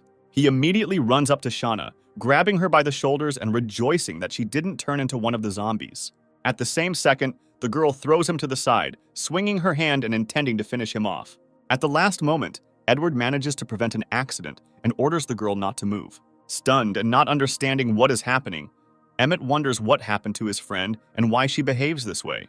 The main character replies that this is a complication after infection within himself, realizing that his spiritual strength is only enough to control one of the girls. He also reports that it is better not to touch her for a while, or she will fall into madness. Edward decides to reassure Emmett by saying that at least she is not dead and has not become like Jacob. Looking at the main girl's face, the hero understands that if he did not have the ability to control zombies, she would have finished him off a long time ago. Without losing hope, Edward tries to talk to Shanna again, asking him if she recognizes him. Saying her name, Edward realizes that she is still reacting to him, and therefore some memories still remain in her head. Also, looking at Bella standing next to him, he realizes that they both retained pieces of their consciousness, and there is a chance to return them. After some time, Edward turns his attention to Shauna's katana, hoping that such a personal item could awaken some memories in her. The girl immediately snatches the katana from the hands of the main character, holding it tightly to herself. Convinced of her reaction, Edward tries to return the katana by taking it from the girl's hands. Shauna immediately crawls back, not giving our protagonist the opportunity to pick her up. I don't understand why this katana gave in to her so much. He tries to take it away again, but the girl manages to stop him with her foot, burying it in the face of our main character. The guy wipes the blood coming from his nose, agreeing that it's better to believe in something than to be a crazy walking dead man. After such a hard and eventful day, he only has enough strength to reach the wall and, together with Bella, leaning on each other, fall asleep like a baby. The next morning, our protagonist will be Michael, knocking on the door and saying that he has urgent news. Opening the door, he decides to listen to what happened and hears news from Michael that there are other survivors on the street. Deciding to check, he looks out the window and sees a group of people defending themselves from a horde of zombies coming towards them. One of the red-haired survivors gives commands to the first and second groups, ordering their further actions. Meanwhile, all the survivors follow his instructions and use improvised means to defend themselves from the walking dead. The commander himself also does not stand aside and, in parallel with managing a group of people, also fights off zombies. Edward, watching everything that happens, understands that this is a real team of survivors who act harmoniously and cover each other from the flanks. One of the people manages to make a hole in the bars, and the red-haired guy gives the order to immediately retreat. Our heroes, meanwhile, realize that a crowd of zombies is moving in their direction, as is a group of survivors. A horde of zombies chases people on the floors of the building, moving higher and higher up the stairs and trying to overtake their victims. The commander of the survivors decides to hide in one of the rooms and barricade himself. He understands that his people, including himself, have spent a lot of effort, and they won't be able to fight the corpse eaters endlessly. Edward assumes that these people want to rest for some time in this house and escape from the other side. He explains to Emmett how the buildings are located and where there are possible escape routes. I also inform him that he chose this house as a refuge for a reason, because from here it is easiest to get out. There is a loud cry outside the door asking for help, and Emmett asks Edward if they will stay to help the survivors. The protagonist reports that if they try to open the door, they will encounter several dozen infected people and will not be able to help them. They decide to get out of here as quickly as possible, and he takes a rope out of his backpack, saying that the window is the only way out. Before this, he orders Shauna and Bella to go forward and clear the way for them. At that very second, they rush out the window, and Emmett, stunned, manages to finally say that they are on the 4th floor. Without experiencing any difficulties, the girls descend to the ground using street air conditioners as support. Once on the ground, they both begin to deal with the zombies with unshakable confidence. Ordinary walking dead do not pose any threat or resistance to them, and they instantly deal with them. Meanwhile, Edward begins to slowly climb down, using a rope that turns out to be slightly shorter than necessary. He tells Emmett that whether or not to jump is their decision, and he will only wait for them for 2 minutes. Meanwhile, the door of the room in which they had been all this time is destroyed, and the infected begin to break into it. Michael, who has already begun to descend the rope, hurries Emmett, who clearly does not want to become lunch for them. Using all the accumulated adrenaline in his blood, the green-haired guy finally makes up his mind and jumps out of the window. Having successfully landed on our land, the protagonist orders everyone to immediately get up and get out of here because they don't have much time. Meanwhile, from the window of the very room from which they had just escaped, the corpses of the infected begin to fall. Edward manages to notice the rage in Shauna's eyes and realizes that she is once again getting out of control. He understands that now is not the right time for this and decides to strengthen control over the girl by bringing her to her senses. After which our heroes immediately begin to run away in the opposite direction from the crowd of infected. Moving towards the exit, Emmett manages to notice and points to those very survivors who are fighting the crowd of zombies. Edward sees the same group of survivors moving forward quite quickly. Our main character decides not to get involved in other conflicts and take a detour without participating in the fight. I'm trying to make my way through the alley and they come across another crowd of the Walking Dead. Without thinking twice, you realize that they need to break forward. He and the 2 girls begin to fight. Meanwhile, a group of survivors led by a red-haired captain finishes dealing with the remnants of the zombies. One of the survivors tells the captain that he saw someone fighting nearby. At this moment, our heroes continue to fight off countless corpse eaters. The captain of the group of survivors notices that our heroes are fighting quite well and decides to help them. Emmett notices survivors moving towards them, and Edward orders him not to be distracted. Through joint efforts, people quickly fight back against all those infected in the area. The red-haired guy notices that Edward is very strong and killed so many zombies without even being out of breath. He apologizes because he thinks that our heroes lived in this house, and they, along with their group, caused them so many problems. After which the captain invites Edward and his friends to proceed to their camp, which is located nearby. The main character understands that since Bella and Shauna became zombies, Emmett and Michael are a burden to him. Weighing the pros and cons, he realizes that the best decision would be to leave these 2 in the camp and continue on his way without them. The red-haired captain continues to insist that they go to their camp and meet their boss. Edward agrees, but before leaving, he takes a beret from his pocket and places it on Shanna's head. He explains this by saying that although she is now in a stable condition, it is better to disguise her. After some time, they reach the survivors' camp, on the ground floor of which there is a stronghold. The captain explains that they go on forays and shifts and there are people in the camp who work and monitor the situation. Our heroes begin to move to the 2nd floor, explaining that if something happens, they will be able to remove the stairs and the zombies will not get them. Having gone upstairs, they see in front of them a stately girl in a suit and glasses who is making some notes regarding the return of the 2nd group. When Edward asks who this girl is, the red-haired guy replies that she records all the losses and gains associated with their teams. The girl continues to take notes, listing various essentials, food supplies, and additional supplies. The protagonist likes the atmosphere in this camp, and he admits that it is very good, like the person who was able to build it so quickly. Moving further and further along the floors of the building, they reach the office, the boss, who runs the camp. Entering the office, they see a man in a hood licking Chupa Chups who greets Captain Peter. Also, the person sitting in the chair reports that it took Peter 3 days to gather supplies, and she thought that he had already hung up his skates. The red-haired captain tries to make excuses, asking not to be angry with him and wanting to introduce his new acquaintances. The person in the chair turns out to be Anna, who is the manager of their camp. Anna and Peter begin to talk to each other about why the captain brought strangers to their camp. Decide to look at everyone Peter brought. A little girl in a green hood notices our main character and points her finger at him. Peter is surprised and asks Edward how Anna knows him, to which Edward replies that he has never seen her. Anna also notices Shanna standing nearby, who is her sister. Edward turns out to be very confused and hopes that the girl will remain calm and not get out of his control. After turning into a zombie, Jana still cannot speak, which in turn causes great aggression on Anna's part. Even though the girls are not on the warmest terms, Anna is slightly upset that her sister is not entirely happy to see her. The protagonist notices that the girl looks angry, but at the same time sad, and perhaps she is upset by Shanna's indifference. After her thoughts, Anna points in the direction of Bella and her boyfriend, asking who they are and why they came here. The girl looks at Edward very closely, wondering if they have met before. Our main character recalls his school days, suggesting that he was very ordinary and did not stand out much from the crowd. A moment later, continuing to examine Edward, Anna notices a dagger sticking out from behind his back. She points her finger at him and says that she remembered how this same guy stole her dagger from her store.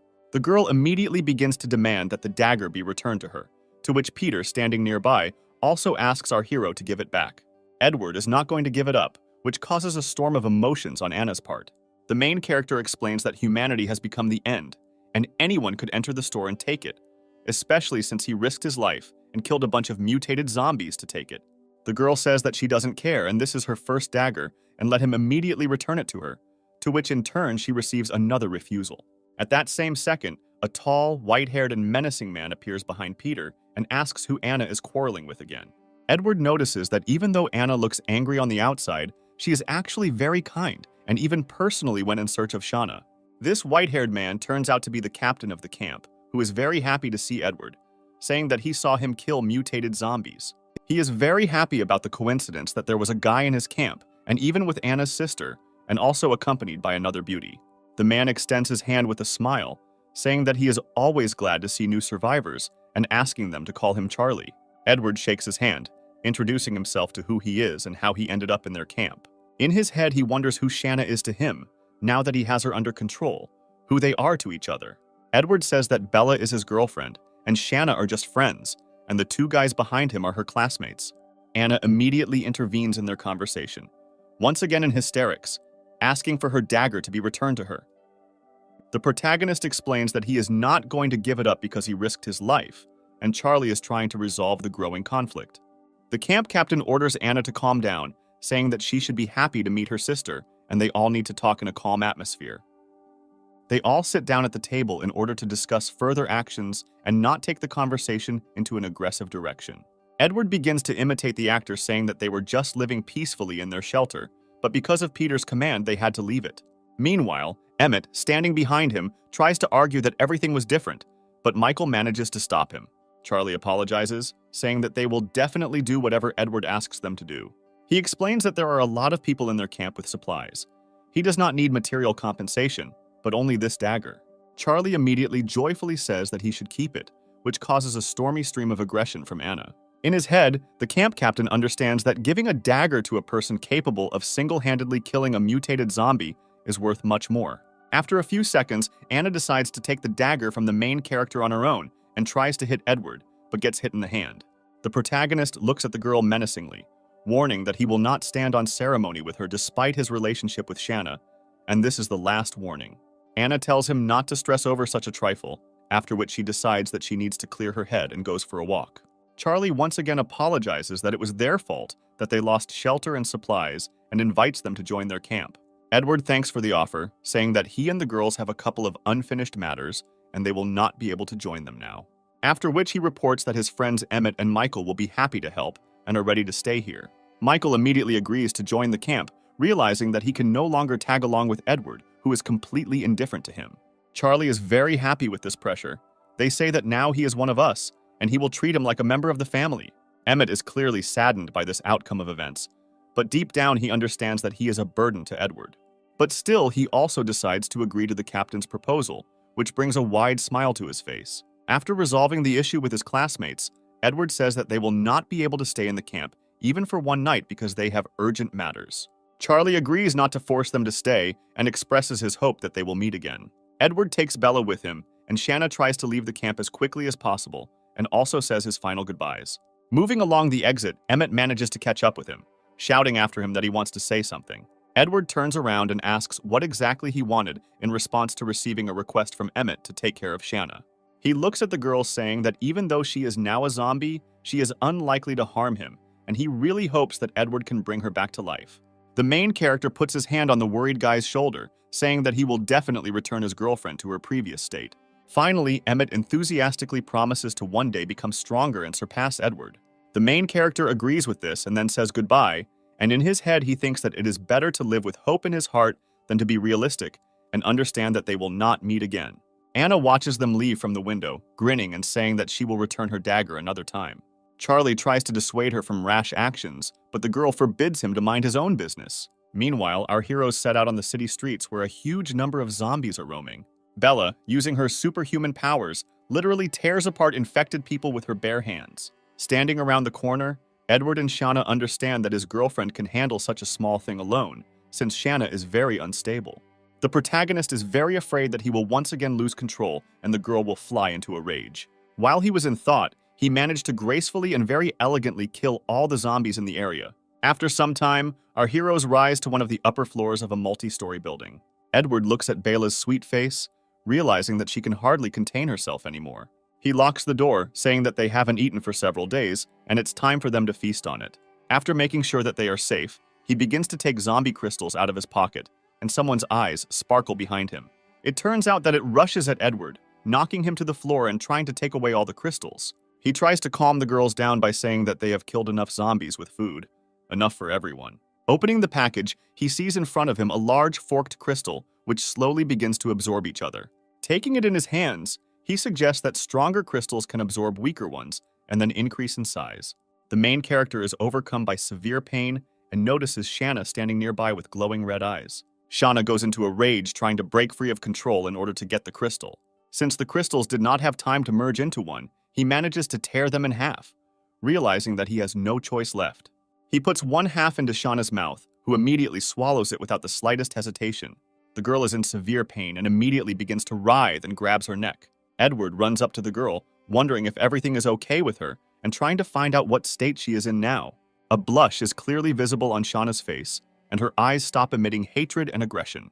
After just a few seconds, the spiritual connection between Edward and Shanna begins to radiate into his body with strong streams of energy. The protagonist understands that it is necessary to calm her down as soon as possible and that she cannot be allowed to free herself from control. Grabbing Shanna's hand, he realizes that her skin is absolutely cold and has a red tint. After the waves stop attacking Edward's spiritual connection, Shanna loses consciousness and falls into his arms. He, the main character, is very glad that everything worked out, and the girl could not break out of control, after which he takes her in his arms and lays her on the nearby sofa. Looking at the sleeping Shanna, he suggests how she will be able to evolve and what will happen to her in the future. Leaving Shanna to rest, Edward gives the other half of the crystal to Bella, hoping that his spiritual connection will strengthen after their evolution. Watching Bella swallow the crystal, he hopes that he will be strong enough to withstand another stream of energy waves since the crystals are much stronger than the previous ones. Having swallowed the crystal, the girl begins to feel hot. Sweat appears all over her body, and a slight blush appears on her face. Just a few moments later, Bella's eyes light up with a bright flame, and Edward begins to feel a strong thirst for blood. He is amazed at how hard he has to resist in order not to lose control of Bella. He looks at his hands, amazed at how much the thirst for blood and destruction has grown inside his girlfriend's soul. The protagonist's body experiences incredible pain, and the feeling he experiences begins to slowly consume him. He looks into the eyes of his girlfriend, realizing that she wants to suppress him and break off the connection with him. Edward realizes that he is beginning to lose control of his body and that of his girlfriend and turn into a zombie. With the last of his strength, our main character is trying to control himself. Otherwise, it will be impossible to reverse the transformation. He understands that he needs to find a way out of the situation as soon as possible and somehow distract himself. Without thinking twice, he runs up to his girlfriend, hugging her and pressing her to his body. Asking forgiveness for what he is about to do, he gently lifts Bella's head and merges with her in a passionate kiss. After the kiss, he looks at the beautiful face of his girlfriend, in whose eyes a real feeling of love can be seen. Without trying to restrain himself and losing control, Edward throws Bella to the floor and continues his passionate kisses. After some time, both lovers lie on the floor looking at each other, trying to catch their breath. Looking at his girlfriend, he says that it doesn't matter how other people treat her and what they think about her, because she will forever remain the only one in his heart. At that very second, he is struck by the idea that the virus, when infected, spreads through the blood, and perhaps saliva can also turn people into zombies. Looking at his girlfriend and realizing that she had just eaten a pure crystal of the virus, he voluntarily contacted him directly. You understand that if he turns, then Bella and Shauna will get out of control, and then the chances of continuing a normal life will be zero. He hugs with Bella, realizing that the long-awaited first kiss turned out to determine his fate. Edward realizes that 10 minutes have passed, and his body temperature is very high, but he is still conscious. Jacob remembers he realizes that he and Shauna also remained in the consciousness of assuming that he would rot until his death. Lying on his girlfriend's chest, he looks at the ceiling, philosophizing that becoming a zombie is not so bad. He hugs Bella tightly and says that at least she stayed by his side instead of becoming a bloodthirsty lunatic. Looking into the eyes of his girlfriend, he hopes that if he does become a zombie, he will be able to retain at least a piece of his consciousness. The clock continues to tick, and Edward is surprised that more than 20 minutes have passed, but nothing has happened. Realizing this, he boldly makes the assumption that saliva is not infectious and does not transmit the virus. His concern changes to a smile on his face, and he says that he needs a lot more kisses to calm down. He understands that as long as he doesn't touch her blood, everything will be fine, even if they go a little further than kissing. Thinking about this, Bella puts her hand on Edward's face, causing him incredible surprise. He grabs her by the shoulders, trying to understand how this happened because he did not give the order to touch him, which means she did it of her own free will. Edward is glad that the crystals are helping to more slowly return grains of her consciousness. Edward also decides to check whether Bella has become stronger after evolution, and decides what he can come up with. He picks up a coin and orders the girl to catch it as quickly as possible before it falls to the floor. Throwing a coin into the air, he managed to grab it in the blink of an eye before it had time to reach its maximum speed. The protagonist decides not to stand on ceremony and throws 4 coins into the air at once. He managed to catch 2 of them in his hands and hit the last 2 upwards with his legs. Looking at his girlfriend, he is amazed at her speed and agility, comparing her to a wild leopard. He understands that Bella's evolution is closely related to his own body, and therefore he has also evolved. With a smile on his face and incredible excitement, he decides to try it as soon as possible. Not yet accustomed to controlling his body after evolution, he stumbles from too high a speed and begins to fall. He sees the sofa in front of him, on which Shanna is lying, and tries with all his might to stay on his feet and not fly into it with all his might. Having failed, he still hits the sofa, falling to the ground and trying to get up, hoping that at least he didn't get hurt. I try to lean on the ground and get to my feet, but my hand bumps into something soft and pleasant. He looks at Shauna, rejoicing that she is a zombie, because if she were a human, she would have already cut off his hand. The girl looks away at the same time, feeling embarrassed, and also calling Edward a pervert. Edward understands that he is not acting entirely correctly, but is surprised that Shanna is talking again. His thoughts are torn between the fact that he just touched the girl's breasts and the fact that she just spoke. Shanna looks at Edward with innocent eyes, trying to say some words and assuming that she knows him. Edward removes his hand from her chest, hoping that her consciousness has returned to its previous course. At that same second, Shauna's eyes light up red again, and she again begins to lose control of herself. The main character suggests that the instinct of self-defense to some extent can awaken her consciousness. Edward decides to experiment and, with a grin on his face, asks Shauna if he can touch her breasts again. The girl immediately begins to shake her head in different directions, trying to show her dissatisfaction, but there is no need for it to come out of her mouth. The protagonist decides not to slow down, hanging over her body and offering to do this 2, and maybe 3 times. Not hearing a negative response from Shauna, he begins to slowly move his hand closer to her breast. At the last moment, the girl loudly shouts "Stop," and her eyes light up red. Edward decides to stop his attacks, realizing that he may have gone a little too far, and this is unnecessary. After a short time, the girl's eye color becomes the same, and she slowly returns to normal. Edward understands that they managed to do quite a lot today. Both girls were able to evolve, just like himself. He thinks about how he can take a little break and celebrate this event. After some time, he decides to wash over this event and seats Bella and Shauna not far from him. He takes out some beer from his supplies and begins to empty one of the cans with incredible thirst. He decides to completely empty his reserves, saying that today he is immensely happy. He looks at the girls and they say that although their consciousness cleared up for a very short time, it was more than enough. He hopes that if things continue to progress at the same speed, they will both be fully restored soon. Although this event is a good sign, Edward is much more concerned about the fact that he has become stronger and more resilient. You understand that the alcohol has gone to his head. He decides to open the window and get some fresh air. Not far from his shelter in one of the neighboring houses, he hears strange sounds. He realizes that no one has entered the building, and the sounds can only come from another person. He sees a little girl with blue hair and a maid costume in front of him and assumes that she was a survivor who turned into a zombie. Edward's face shows incredible surprise as he watches this girl begin to attack other zombies. In his head, he thinks that even zombies are sure that a dark, windy night is the best time to kill. I'm trying to analyze the situation and understand why this girl, being a zombie, attacks her relatives. He assumes that she is under someone's control. Even with a huge number of wounds on her body, the maid girl continues to fight the walking dead. Complete turmoil begins to happen around as the wounds and blood of other zombies begin to attract even more corpse eaters, turning into a real mess. Edward notices that the maid girl is much stronger than other zombies, and even with a huge number of wounds, she continues to fight back. He notices that the zombie girl practically does not hit the head, and this can be done in order to get the crystals. After some time, the maid girl is unable to continue to fight back and is attacked from behind by another zombie. She receives a mortal wound and, falling to her knees, realizes that she can no longer continue to fight. Edward watches everything that happens with a grin, trying to find human habits in the behavior of those infected with the virus. As I'm about to finish watching, he turns around and sees Shanna standing next to him behind him. He assumes that her smell of blood or this situation somehow influenced her. Using his spiritual connection, he senses an incredible lust for murder emanating from Shauna.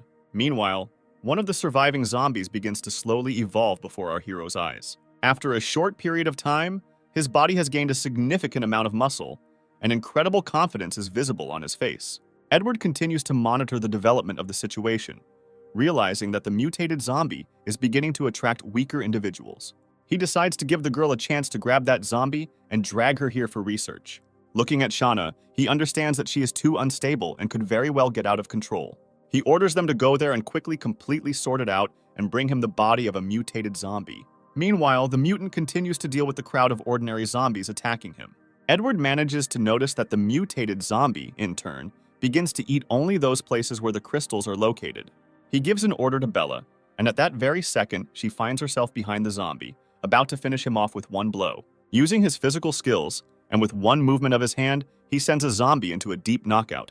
Our heroes tie the mutant's body with ropes to the table, intending to begin studying it up and down. Edward takes the dagger into his hands, intending to begin an autopsy and study of what is happening with the body of the infected. The girls, under the leadership of Edward, assist him and help him hold the objects at hand. After some time during the autopsy, Edward pulls out an incomprehensible clot of green threads from the zombie's body. He concludes that similar thread-like matter has spread throughout almost the entire body of the zombie, especially in the brain. Deciding to make additional assumptions regarding the given substance, he decides to smell it and finds out that the smell is similar to a crystal. This thought leads him to a possible hypothesis regarding the structure of the zombie body, and he continues to perform an autopsy. He takes out a small crystal from the zombie's body from which threads stick out, realizing that every zombie has something similar, but the virus is so small that the crystal cannot be seen. This conclusion provides an answer to why other zombies begin to eat their relatives. They want to get even more virus and mutate. I remember the fused crystal. He understands that inside each zombie there is his own, but its parts are distributed throughout the body and gradually merge into a single whole. Looking at the girls, he suggests that one day the crystal will become so small that the zombie will be able to regain its consciousness. Shauna had little of the virus in her body, and she ate 3 crystals before it spread to her brain. The main character believes that all his conclusions are most likely correct, and that Bella will soon be able to restore her consciousness. At this moment, he turns to Shanna's voice, who asks why he is smiling. He replies that he remembered the time when he touched her breasts, and in his opinion, they are still too small. The protagonist realizes that further dissection is pointless and orders his girls to throw it away. Bella and Shauna take the bloody zombie corpse and throw it out the window. After some time, realizing that they are all dirty after the latest events, they go to a clothing store. Before they can open the store door from the inside, a crowd of walking dead rushes at them. Using his power, Edward manages to take control of all the infected present, after which the girls in the blink of an eye manage to deal with all the zombies standing in their way. Edward takes Bella's hand and takes her to the locker room to help her change clothes since she can't handle it herself. A few minutes later, the girl comes out in a new, beautiful snow-white dress that emphasizes her figure. After this, the main character notices how Shanna has already begun to choose a dress for herself, and apparently, her consciousness is returning faster than he expected. He looks at the red, traditional dress, sleeveless, which the girl chose. They say that it is not suitable because it is too noticeable. Imagining her in this dress, he thinks that it is not so important if she wears it when they are alone.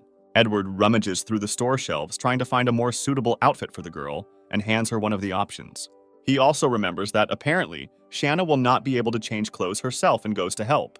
After some time, the girl finds herself dressed in a beautiful black dress, and artificial cat ears can be seen on her head. Edward smiles maliciously, admitting to himself that he has excellent taste. Just as I'm about to leave for the store, he stops abruptly and notices a group of people outside. These people turn out to be Michael, Peter, and Anna, who are closely looking at the corpse of a zombie. Looking at the captain's bloody axe, he understands that they risked themselves a lot to come here. But for what? She continues to examine the infected, trying to find traces of their murder. The girl asks Michael if Edward is really as strong as he described, receiving in response that this is the pure truth. She says that she will understand whether Michael is an enemy or not when they find the main character. Peter says that they could already leave here, to which Anna objects that she must deal with him today. The captain is cautious, suggesting that even if they find him, he is too strong for them. The girl begins to scream and orders not to whine because Edward was not able to kill them all alone. She suggests that all of Edward's strength lies in Shanna, who will leave him as soon as he sees her. Anna declares that it doesn't matter how they have to catch him today and rushes forward. I watch everything that happens from a safe place. Edward does not understand how a simple dagger could agitate the girl so much. He smirks, saying that she has set herself the impossible task of finding him in such a big city. He gives the order to use deft movements of his body to climb onto the roof of the building to inspect the area. He sees the trio of survivors heading straight towards him at very fast speed. Edward assumes that Anna knows his approximate location, but does not know where he is exactly. I'm trying to run away and somewhere to hide. He stumbles upon a computer club. Going inside, he meets a number of infected people and decides to make his way further to the upper floors. Meanwhile, Anna, accompanied by two guys, is already very close to his hideout. At the same second, another infected person bursts into the room in which Edward is conducting surveillance. He immediately decides to take it under his personal control, deciding to teach the persistent girl a lesson as soon as possible. He sends a zombie under control to attack Anna, but she manages to dodge at the last moment. The girl is perplexed, trying to understand how the infected man set up an ambush and managed to use a weapon. Hoping to finish off the attacker with one blow, she grabs her dagger, but while trying to strike, she misses. This causes even more shock to everyone present, since ordinary zombies are not capable of moving in this way. After which the puppet tries to make another attack, which Anna manages to block, but realizes that the zombie is very strong. Peter takes out his axe and immediately rushes to help the girl, while Michael, meanwhile, squats and shakes with fear. While Anna and Peter are busy fighting with the puppet, another zombie's hand manages to cover Michael's mouth and grab him. Trying to combine my attacks, the girl manages to cut off 4 fingers of the infected man and knock the weapon out of his hands, giving the captain the opportunity to attack. At the last moment, Edward's puppet manages to dodge to the side and survive, after which the zombie retreats and goes into an alley, leaving Peter and Anna even more bewildered. He tries to lure them with him, which causes aggression and rage in the girl, after which they both remember that they left Michael alone, but turn around and notice that he is missing. Peter suggests that he could run away, but Anna says that most likely he could go over to Edward. These conclusions tell her that our protagonist is most likely located somewhere nearby. She remembers once again that that zombie behaved too strangely, and they don't know how many there are in total. She tells Peter that first they need to deal with the very zombie that attacked them. The guy says that she should forget about it and need to go to the camp because apparently the zombies that attacked them were intelligent, and they are not ready for this. Anna says to get out of the way if he doesn't want to go with her. She will be alone, and let him wait for her here. Peter bends down to tie his shoelaces, and at that moment the silhouette of another zombie appears behind him. Observing everything that is happening, Edward, who continues to control the situation, understands that he has successfully separated all the survivors, and now Anna is left alone. He understands that she will very soon be near her location, and is preparing to teach her a lesson. The girl hears a noise in one of the rooms and decides to go in and check where the sounds are coming from. She gets upset that it was just the wind that knocked over the cup and leaves. A moment later, a door slams behind her, which worries her very much because ordinary zombies do not know how to close them. At this second, the same infected with whom she fought a few minutes ago jumps out from an ambush at her. He manages to attack the girl and knock her to the ground, and she prepares to finish him off with her dagger. Another zombie manages to grab her hand, leaving the defenseless girl in a hopeless situation. In her thoughts, Anna is already preparing for death, realizing that she will be eaten alive. The girl is surprised, not understanding what is happening, as one of the zombies puts her on her stomach on his knee, and the second one standing behind her begins to spank her buttocks with all his might. But she continues to not understand what is happening and frantically begins to beg for mercy. Meanwhile, the second zombie who holds her on his knee tries to kiss her. The girl begins to sob and cry, praying that she does not want to be raped. After some time, Anna loses consciousness, and Edward decides to stop bullying her. He takes her to a safe place and tries to revive her when you talk to her. Having come to her senses, Anna immediately begins to scream at the top of her voice, asking to be left alone. She notices Edward standing in front of her and asks how he ended up here and where the zombies who beat her went. She also asks if he saw anyone else from her squad and why he saved her. Edward replies that the girl screamed like crazy and he no longer had a choice, which makes her angry. When Edward asks that she doesn't even want to thank him, Anna says that as a sign of gratitude, he can keep the dagger. Edward asks that for her life is worth exactly the same as a piece of metal. Anna says that she has nothing more to offer in return and tries to find her own blade in her bosom. Edward takes it out of his pocket and points out that it is not up to her to decide how to dispose of his things. She starts jumping in front of Edward's face just to give her back her property. The girl also tries to appeal to her sister, asking how she allows him to treat her like this. Edward immediately stands up for Shauna, telling her not to touch her and watch her mouth because she has no right to accuse her. And she orders him not to shout at him because he has no right to do so, even taking into account that he saved her. At that very second, Edward decides to calm the hysterical girl by slapping her in the face. The main character orders her to watch her language, because if she were not Shanna's sister, he would have long ago left her to be torn to pieces by the infected. When the girl asks who gave him the right to beat her, Edward replies that the right of force gives him the opportunity to do what he wants. He explains that in their world, the stronger you are, the more power you have, and it depends on his desire whether to recognize Anna as his friend or not. He holds her face looking straight into her eyes and says that he is not a villain, but if someone is trying so hard to get to the bottom of him, he will not tolerate it. Anna says he shouldn't do things like that to her, and Edward grins and says he's not interested in punts. After this, he decides to ask the girl how she was able to find him. Edward also insists that she not try to lie about the bugs and other things, because he managed to check everything, and if she continues to hide something, he will leave her to be eaten by zombies. Anna says that he won't believe her anyway, but still decides to say that she has superpowers. Edward is surprised by the information he heard about Anna having superpowers. He comes to terms with his assumptions that he is not the only one with powers in this world. Looking at this small and defenseless girl, Edward could not even imagine that she had superpowers. The main character immediately decides to find out exactly what power Anna has, surprising her with his confidence that she has not gone crazy. He demands an answer from the girl, and Anna explains that she can connect people with herself. She is able to put a mark on any surface, and with this mark, she will establish a connection, which is how she found him. Edward understands that time in the camp, she hit him not just like that, but in order to put a mark. The girl manages to correct him, saying that her mark does not last too long and she took assistance with her. She makes a pitiful face. They say that no matter how much she uses it, she does not improve. After which she asks to let her go because she told everything she knows and promises not to cause any more problems. Edward grins haughtily, trying to persuade Anna to beg him to let her go. The girl is clearly not going to bend to the main character, and she answers with aggression that she is not going to beg him.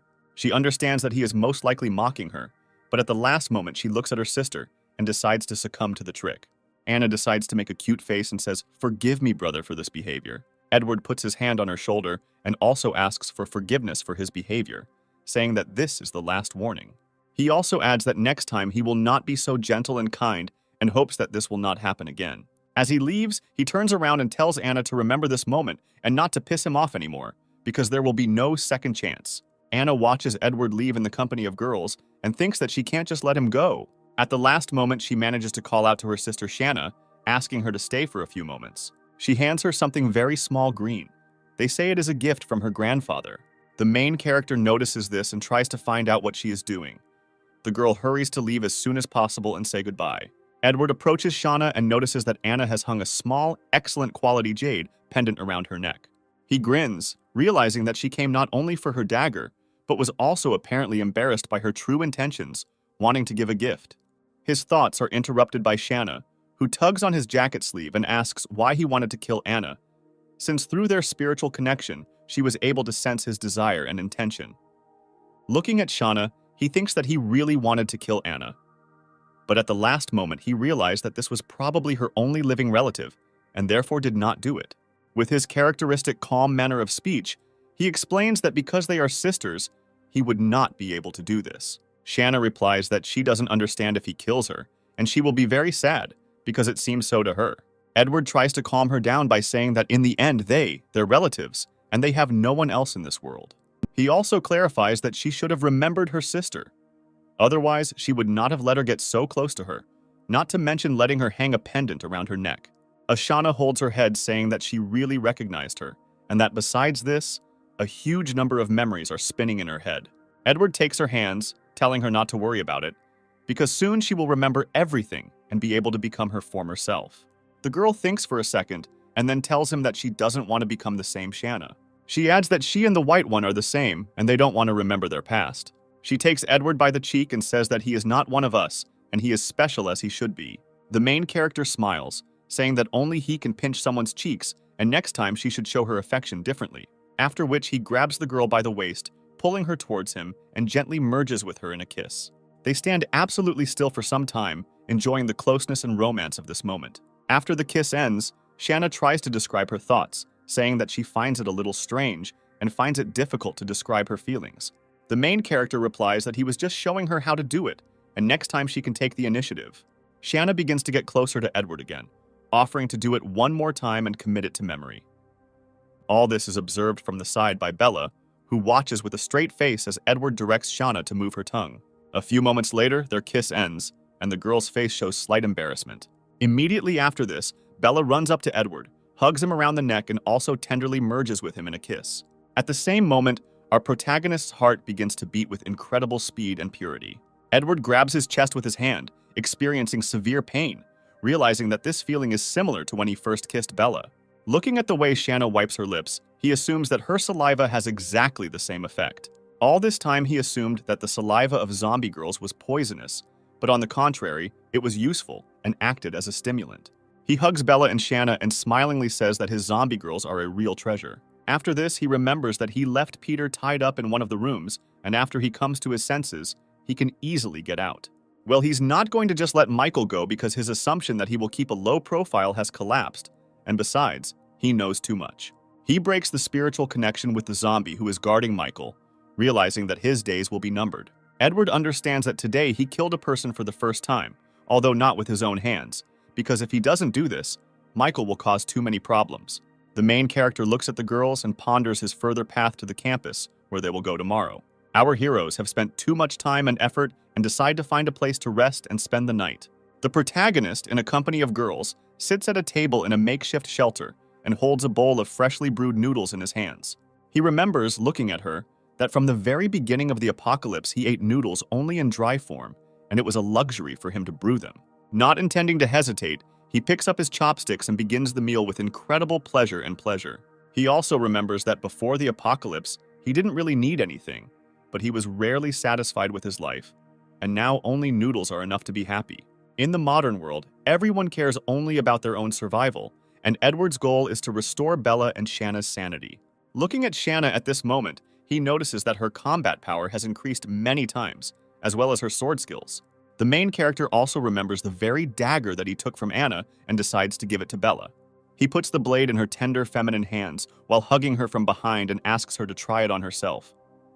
Using her physical skills and acquired weapons, Bella destroys one of the entrance doors with several lightning-fast swings. Looking at her, Edward is even more delighted and realizes that his girlfriend's combat power has also increased significantly with the use of weapons. He hugs Bella in a very joyful and inspired mood and offers to celebrate this event, after which all our heroes go to bed in order to have a good rest and move on with new strength. The next morning, Edward wakes up to two girls staring at his sleeping body.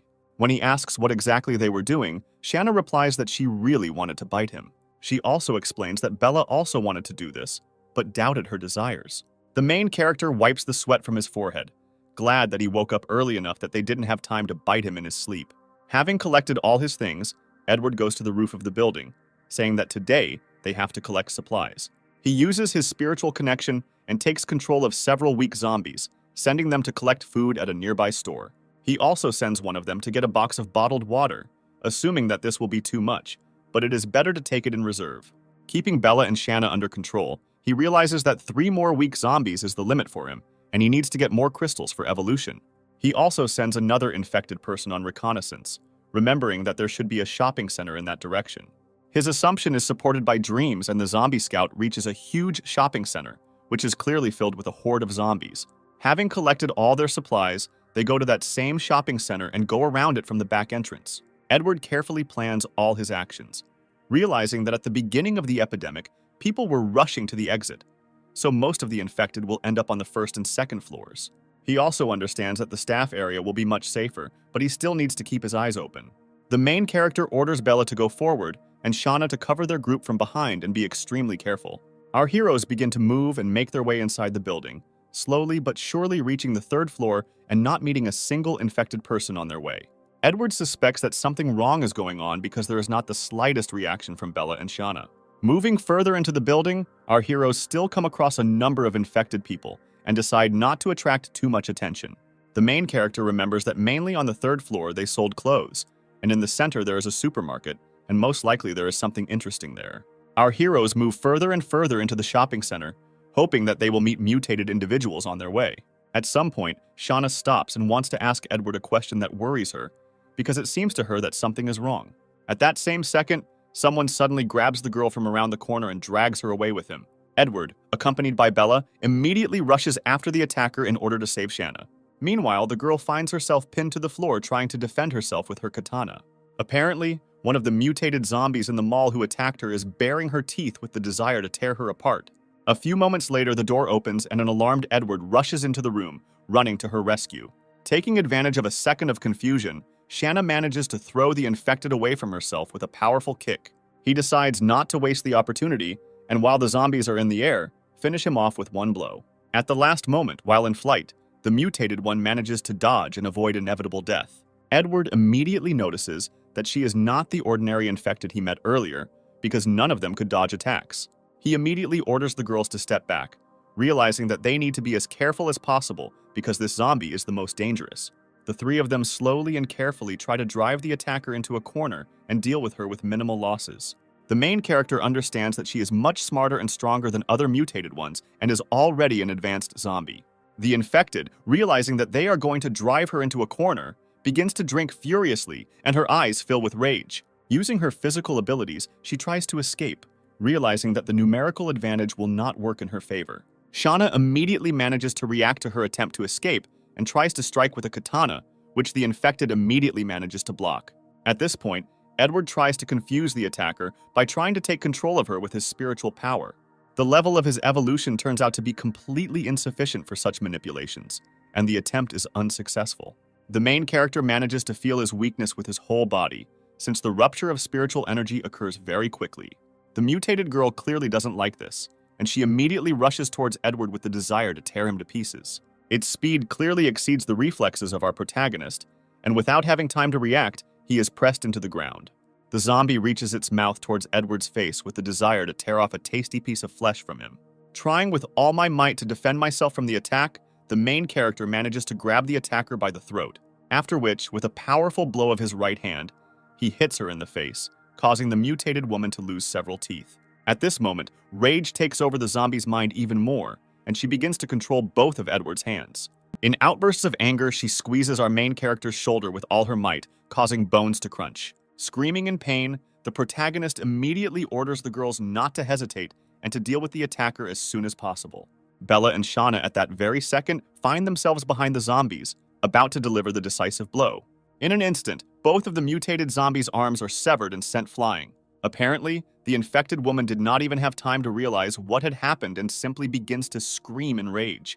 At the same moment, the freed protagonist manages to throw her off with a kick. Holding his shattered shoulder with his hand, he orders her to be finished off as quickly as possible. Several lightning-fast swings of the blades leave the lifeless body of the mutated one lying on the floor. Our heroes understand that because of the noise that has arisen, a crowd of ordinary infected people is already moving in their direction. After remembering to take the crystal, they decide that now is the time to retreat and recuperate.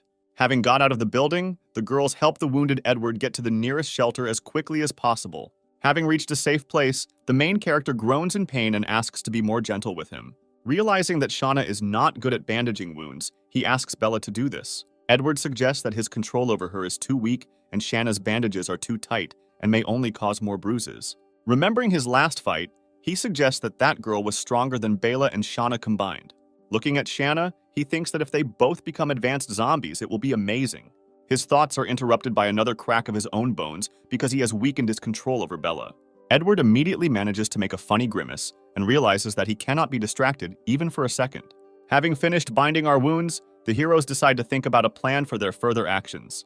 The protagonist decides that now is the right time to divide the crystal they have mined between the girls. Before dividing the crystal at the last moment, Edward decides to smell it, and it turns out that he thinks it tastes good.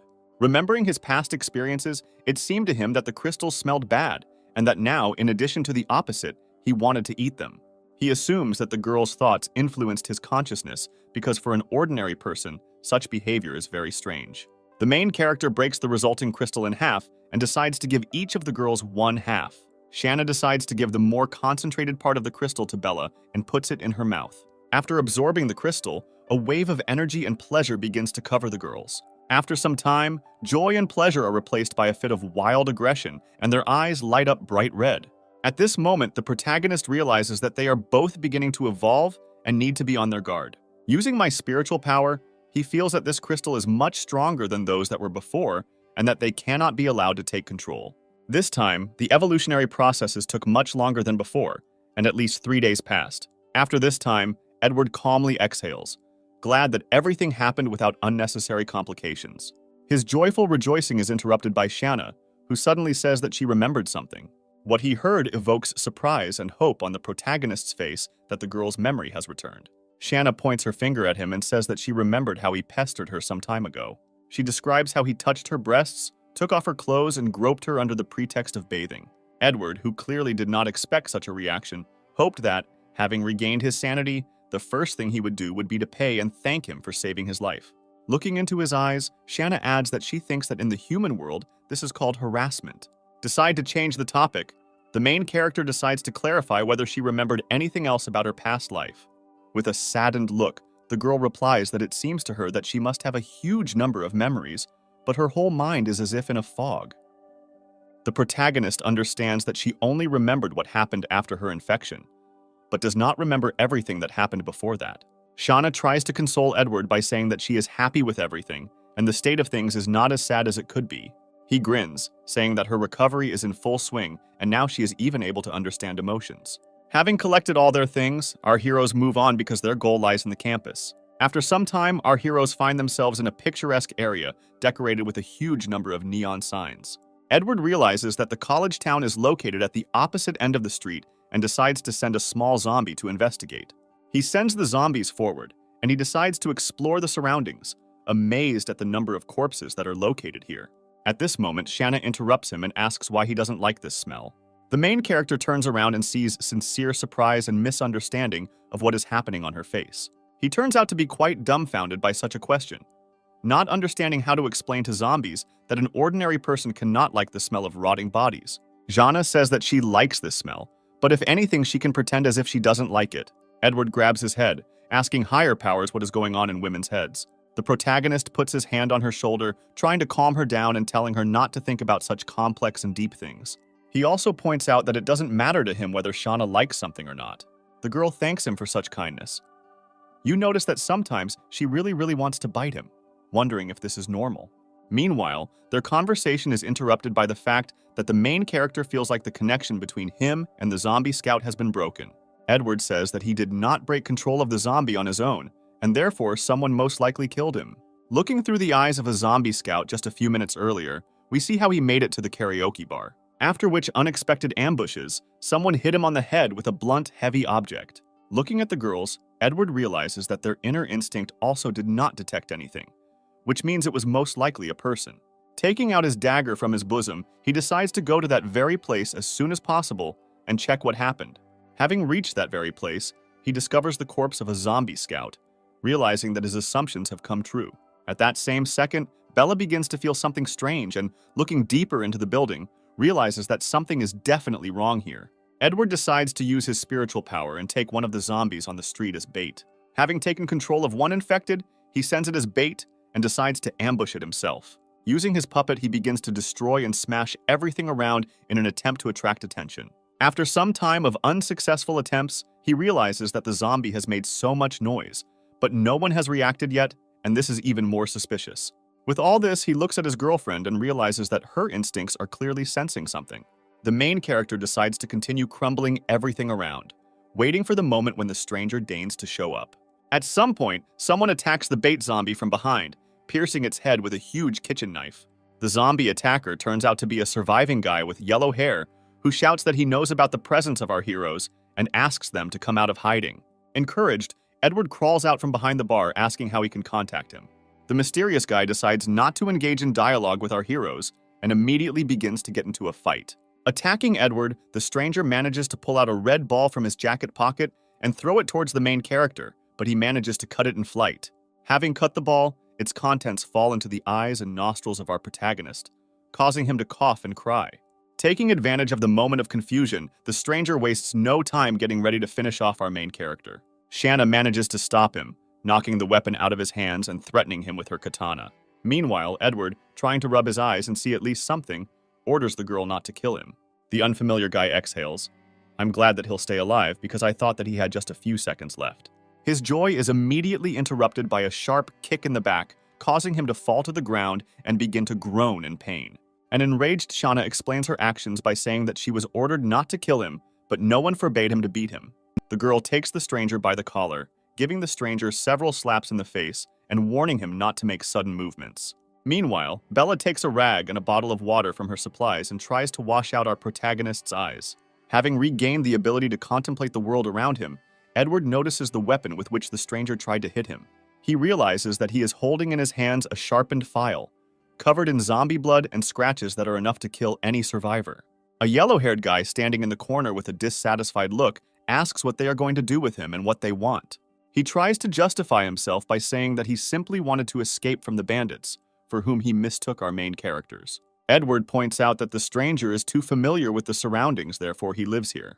He also notices that the guy is trying to divert their attention from something important that he is trying to protect. The main character notices that the guy is starting to get nervous and tries to explain that he has nothing but a handful of supplies, and he himself is starving here. The protagonist, with a menacing look, orders him to answer the question. If he does not want to give up his life, is there anyone here besides him? Plucking up courage, the guy replies that they can do whatever they want with him and his life is in his hands. Edward decides to let him go. They say that if he doesn't want to confess, he will have to search every corner here himself. He orders Bella to hold this guy tightly and comb the entire building with him. I make my way deeper into the building and inspect each room, carefully watching the reaction of the guy who attacked them, trying to see fears. At some point, they get to the utility room. Edward immediately notices that the guy has looked away, so that's where he's hiding something. The stranger tries to stop him, but the main character still knocks down the door into the room and sees in front of him a huge number of boxes and a refrigerator standing near the wall. The yellow-haired guy admits that this is his warehouse, and since he was able to find it, let him take whatever he wants. Edward senses that this is not all that the stranger who attacked them was trying to hide and decides to move the refrigerator to the side, revealing another door behind it. He immediately decides to check what is inside the next room, but before he can pull the handle, someone jumps out at him. A mysterious silhouette with a knife immediately rushes towards the main character with obvious unfriendly intentions. At the last moment, Edward manages to use his spiritual power and dodge the knife attack. A girl in a school uniform with a red bow on her hair immediately comes out from behind the door and asks to let her friend Billy go. Having almost lost his life, Edward understands that even the slightest mistake can cost him everything, and is very glad that his abilities were able to slightly shake the mind of this girl. The mysterious stranger wastes no time trying to once again attack our protagonist, screaming to let her friend go. Edward notices that she is moving too slowly and it costs him nothing to dodge the attack. But at the last moment, the dagger suddenly accelerates. A moment before the strike, he again manages to use his abilities and shake the minds of the attacking girls, which gives him the opportunity to return. The main character assumes that the girl is seriously ill, but in any case, the speed of her reaction at key moments of the fight is amazing, and perhaps she has some kind of ability. He also notices that Bella has been acting strangely for quite a long period of time, and apparently she felt her presence. Edward decides not to waste time and think about everything that is happening a little later, but now he needs to disarm and capture this girl. Billy, watching from the sidelines, immediately begins to scream and demand to let his girlfriend go. The main character grabs a defenseless girl, threatening her with the same weapon smeared with zombie blood. At the same moment, their conversation is interrupted by Shanna, who grabs her head and tries to say that she remembered something. She says that in films such as Edward are called villains, which causes a less happy reaction on his face. Billy, meanwhile, starts screaming again, saying that no man would bully a little girl. The main character explains that she was the first to get into a fight, and he was simply defending himself. When Edward asks why the two of them attacked them, the girl explains that she just wanted to save her friend. The girl offers to apologize for both of them, saying that Billy has already received enough for his impudence. The guy again intervenes in the conversation, ordering him to let his girlfriend go and don't dare touch her. The girl tries to calm him down by saying that in any case, they will not be able to cope with him, and besides, she is clearly not his type. The protagonist lets go of the girl and carefully sits her down near the wall, giving her the opportunity to clear her throat and come to her senses, after which he leans towards her and says that he is 100% sure, and that she has superpowers, causing surprise in the girl herself. She also explains that during their fight, it seemed to her that he was also using some kind of force. The girl once again apologizes for her friend, saying that he is sometimes too hot-tempered and can overdo it, explaining this by saying that he would then act to protect himself and me and asks to let him go. Edward understands the situation perfectly well, but she is beyond interested in him much more than relationships. The girl explains that her ability allows her to speed up herself and her reactions, as if slowing down time. The main character praises her for her honesty, hearing in response that in any case, they are his hostages, and there is no point in lying. Looking at her, he realizes that in their duet, she is the main one, and if she were healthy, she would be much stronger and would not be stuck here. Having finished the showdown, Edward decides to look around and study their shelter in more detail. Sitting down to rest for a while, he explains that because of the pepper bomb, they will have to stay here for a while and also discuss compensation for the damage caused. The girl points to them and says that they have already beaten him more than once and that they want more. She also points out one of Edward's companions, saying that she seems very familiar to her and suggests that she studied at the city's university. Looking at Bilo, she explains that she was the main beauty of the university, and he was very lucky to have her. After which the girl decides to introduce herself. They say that her name is Nikki, and she is a first-year student in the English language department, and Billy studied in the physical education department. Nike also asks not to be angry with his friend, saying that he is a very good guy, just a little nervous. Analyzing everything that happens, the protagonist understands that these two had problems because of unfriendly survivors. Looking at him, he understands that the current state of affairs does not allow him to be truly calm, and every day he has to put up with new dangers. Nikki also decides that the student is how they ended up here in the first place, assuming that, like them, they ran away from the campus. Edward replies that on the contrary, their path lies precisely in the direction of the campus, which causes a real shock among their new acquaintances. Billy starts screaming again, saying that the three of them have gone crazy because he and Nikki barely made it out of there alive. The girl is trying to explain to the main character that it will be easier to go to the suburbs and find some kind of shelter there with food supplies and wait for help from the government. Edward understands that Nikki is a very smart girl, and if Bella and Shauna weren't with him, perhaps he would have done just that. He explains that he needs to do something there and asks to share information with him since they were there. Billy enthusiastically reports that Edward is lucky because his girlfriend was the main savior of the university team, and she knows the situation on campus well. The main character understands that although Billy is a good fighter, he is not very smart because he literally gave himself away. Nikki explains that she was not exactly a rescue team, just a few students and teachers huddled together. Edward agrees that the university is not small at all, and it is not surprising that there are similar associations there. The girl informs that initially, there were 55,000 people there, and at the moment, there are at least 3,000 survivors there against a huge crowd of infected. Having heard such numbers, Edward decides not to show his joy, hoping that there will be a huge number of mutants there. Nike also adds that all 3,000 survivors do not have a common command and are divided into small groups throughout the town. She also adds that in the largest team of more than 200 people, there are very few supplies there, so most are planning to escape from there. There were more than 30 people on her team, but in the end only 10 made it out, and in the end it was just the two of them.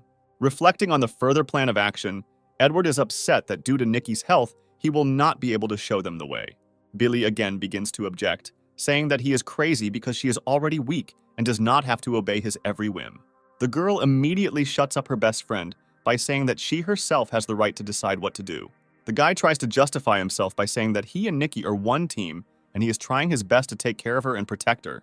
Edward immediately objects to such a statement, asking why he locked her in such a place and watched her slowly die. Nikki immediately orders his friend to shut up if he doesn't want to get beaten up again. Billy falls silent and quietly grinds his teeth, thinking to himself who this guy even is that has the right to shout at him. The main character says that he doesn't want to cause her problems and asks her to just draw him a map and they will be even. Nikki immediately counters with confidence and a straight face, saying that she will go with them. Looking at the trio of our heroes, she claims that she will find the strength and courage to accompany them to the campus. Her friend immediately tries to object, trying to dissuade her from such a reckless idea, explaining that it is too dangerous there and it is not worth going there.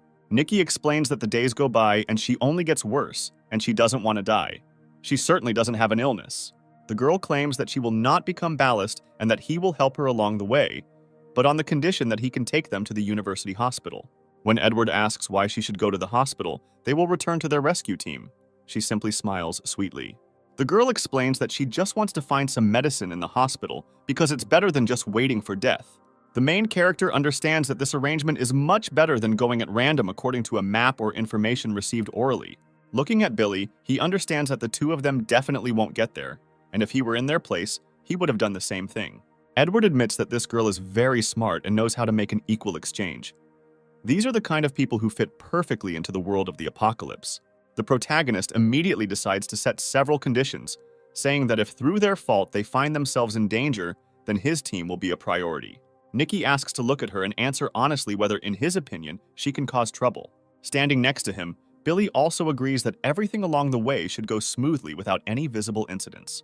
Edward says that it is too late to set off today, and he planned to find shelter to wait out the night. The girl invites them all to stay here because it's safe here and zombies don't come here, to which the main character happily agrees. Nikki also decides to find out how many people with superpowers exist, according to Edward. He thinks, remembering that so far he has only met Anna and Nikki herself, and each of them is useful in their own way. Shaking his head from side to side, he says that, in his opinion, there are not so many of them, and they are very rarely the exception. The girl adds that as far as she knows, there is only one other person at the university with super abilities, but he is bad and it is better not to meet him. Edward also decides to clarify how exactly the girl received her ability in return, and she has had it since birth. Pondering the information received, the main character comes to the conclusion that his super ability is still a mystery because he still has very little information. Having finished the conversation, the main character says that they will look for another room and they will be allowed here. Billy already wants to object to why he is trying to be alone, but Nikki immediately stops him and asks him not to stick his nose where it shouldn't. Finally, Edward looks at his new acquaintances, rejoicing that they are very good people, and agreed to help him.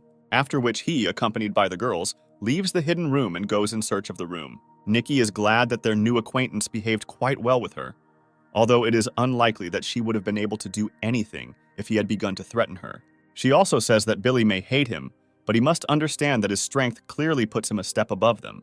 Meanwhile, in Edward's room, Belle and Sean are looking at a green glass bottle with childish delight. Shanna picks up the bottle and says that she remembers that if she drinks its contents, she will feel good. The girl uncorks the bottle and begins to absorb its contents at incredible speed. After which Shanna decides not to be alone and let Bella taste the contents of the bottle. Edward tries to stop her, telling her not to teach her bad things, but the girl is already starting to pour the contents directly into Bella's mouth. The main character grabs his face, saying that his dear girlfriend was desecrated by such a terrible act. After which he raises his head, says that he has a bad feeling, and sees how his companions are beaten and very drunk. A slight blush can be seen on the girls' faces, and their eyes are filled with excitement and the desire to do something crazy. The girls grab our main character by the hands, causing him to have a panic attack and not understand what they want to do with him. Shanna eagerly licks her lips, slowly bringing them to Edward's neck, who asks her to stop and not dare to do this. At the last moment, he manages to push the girl away from his neck. They say that they agreed that she would not bite him. Shanna replies that she didn't mean to bite him, but just to lightly and tenderly kiss his neck. Alarmed, Edward says that the kiss is just an excuse, and he thinks that she actually wanted to bite him. Meanwhile, Bella also begins to pull her lips towards the protagonist's neck, forcing him to fight off two girls at once. At the last moment, our main character manages to take control of them using his spiritual powers. He suggests that alcohol awakens their instincts and their consumption should be kept to a minimum in the future. A moment later, the door to the room opens sharply and Billy comes in, shouting what is happening here. He notices Edward sitting on the sofa, hugging two beautiful, sweet girls. Billy immediately apologizes and abruptly closes the door, saying that he will no longer disturb them and asks for forgiveness. Standing outside the door, he silently envies, realizing that it wasn't even dark yet, and he couldn't imagine that they were so shameless. Meanwhile, Bella and Shauna stop pestering Edward, making him happy that the girls sober up as quickly as they get drunk. Looking at them, he decides to give them a good scolding, saying that they won't get another drop of alcohol. Edward says it's a shame there's someone at the door, otherwise they could have had a lot of fun without alcohol. Shans are interested in how they could have fun in return, receiving that they could play a very interesting game. After which Edward puts his hand on the girl's head, gently stroking her and saying that she will learn about this game next time. The three of them go to bed, realizing that they need to have a good rest and get up early tomorrow and hit the road. The next morning, they knock on the door trying to wake up our heroes, while at the same time eavesdropping and trying to understand what dirty things they are doing there. Suddenly, the door of the room opens and a dissatisfied Shanna looks at him with a threatening look. Billy understands that it's better not to anger her if he doesn't want to get hit in the face again and asks them to quickly get ready because it's already dawn. A formidable girl with a calm look, without a single muscle movement on her face, orders him to get out of here immediately. Meanwhile, inside the room, Edward says that he simply asked to be driven away, not to scare him half to death. At the same time, he tries to put boots on Bella's feet, asking her not to move around in one place. At the same time, Nikki looks into the room and asks Edward if he really loves Bella so much that he even dresses her himself. I understand that everyone has woken up a long time ago. The main character asks if they are all ready to hit the road. Having collected all their things, they begin to move towards the campus. Looking after him, Nikki wonders how great Edward's strength is if he is accompanied by such girls. After some time, our heroes find themselves very close to the campus. When Edward asks how long they have to go, Nikki replies that as soon as they leave this alley, they will run into a wall, which they will have to climb over to get inside. The girl also explains that this is how they managed to escape, and now it's probably the safest way to get inside. She also adds that in the dormitories, there will be the most zombies, and it is unlikely that anywhere on the territory, their number will be higher than there. Nikki asks not to worry because she is not lying to him and perfectly recognizes his strength, to which Edward grins. The girl also turns to Billy and asks him to give him his weapon, which originally belonged to her. The main character remembers that same bloody file, asking how much time it took to sharpen it like that. He throws it over himself towards the confused guy, who falls to the ground in the hope that he will be able to catch him. At that very second, Nikki, using her super abilities, manages to catch the weapon by the handle without allowing herself or her friend to get hurt. The guy looks at Edward menacingly, realizing that he did all this on purpose. The ranting of our heroes is interrupted by a bunch of zombies that suddenly appear from around the corner. Without thinking twice, the protagonist orders Bella and Shauna to deal with the crowd of infected as soon as possible. Looking at Edward, Nikki suggests that his abilities most likely allow him to influence the mind of his opponent, even if it is a zombie. In battle, any delay can be fatal, and coupled with the strength of his two companions, their team is practically invincible. Having dealt with the infected, they fought and looked at the bloody Shanna and fell into slight horror. Nike approaches our main character enthusiastically, saying that he has a very strong ability, and he in turn also praises her powers. He understands perfectly well that she is amazing, she has a strong ability, and she is not afraid of danger and is ready to fight her illness. After some time, our heroes get to the right place and Nikki points to the fence next to them. She also adds that to get inside you only have to climb over this wall. The girl says that, judging by the traces of blood on the wall, the zombies tore off someone's arm, and most likely he didn't last long, and the zombies ate his body. Don't waste time. Edward is already on top of the wall and asks everyone present to hurry up. Together with Bella, they climb over the wall in the blink of an eye and ask the others to follow them. Nikki smiles and asks if Shauna will go first, to which she says that she will cover them from behind. Billy immediately decides to help his friend by creating an impromptu springboard out of his hands. The girl jumps over the wall, but at the last moment she trips and begins to fall to the ground. Just before landing, Edward manages to catch her and holds the princess in his arms. Billy, who is keeping up with them, noticing the situation, immediately decides to attack the main character, asking what he allows himself. The girl asks her friend not to fool around, because they just picked her up so she wouldn't fall. Also, Shanna standing behind him expresses her dissatisfaction with his look and asks him not to do that. I warn you that if he looks at Edward like that again, she will hit him in the face like last time. Having climbed over the wall, our heroes begin to move deeper into the campus. The protagonist decides to ask how long they have to go through this park, and Nikki answers approximately 8 minutes. She says that this path is safer and there is no need to turn off anywhere, just go straight. You also add that when they ran away from here, they were chased by zombies. Perhaps they're still somewhere in the park, and they need to be careful. Shauna immediately looks back towards Nikki, asking her not to worry because if something happens, they will be able to stand up for themselves. The girl smiles sweetly, explaining that she was just warning me because it was her responsibility. Looking at their conversation, Edward smiles, realizing that Shauna's consciousness is being restored at a fairly rapid pace. His thoughts are interrupted by a zombie suddenly jumping out of the bushes and waiting for them in ambush.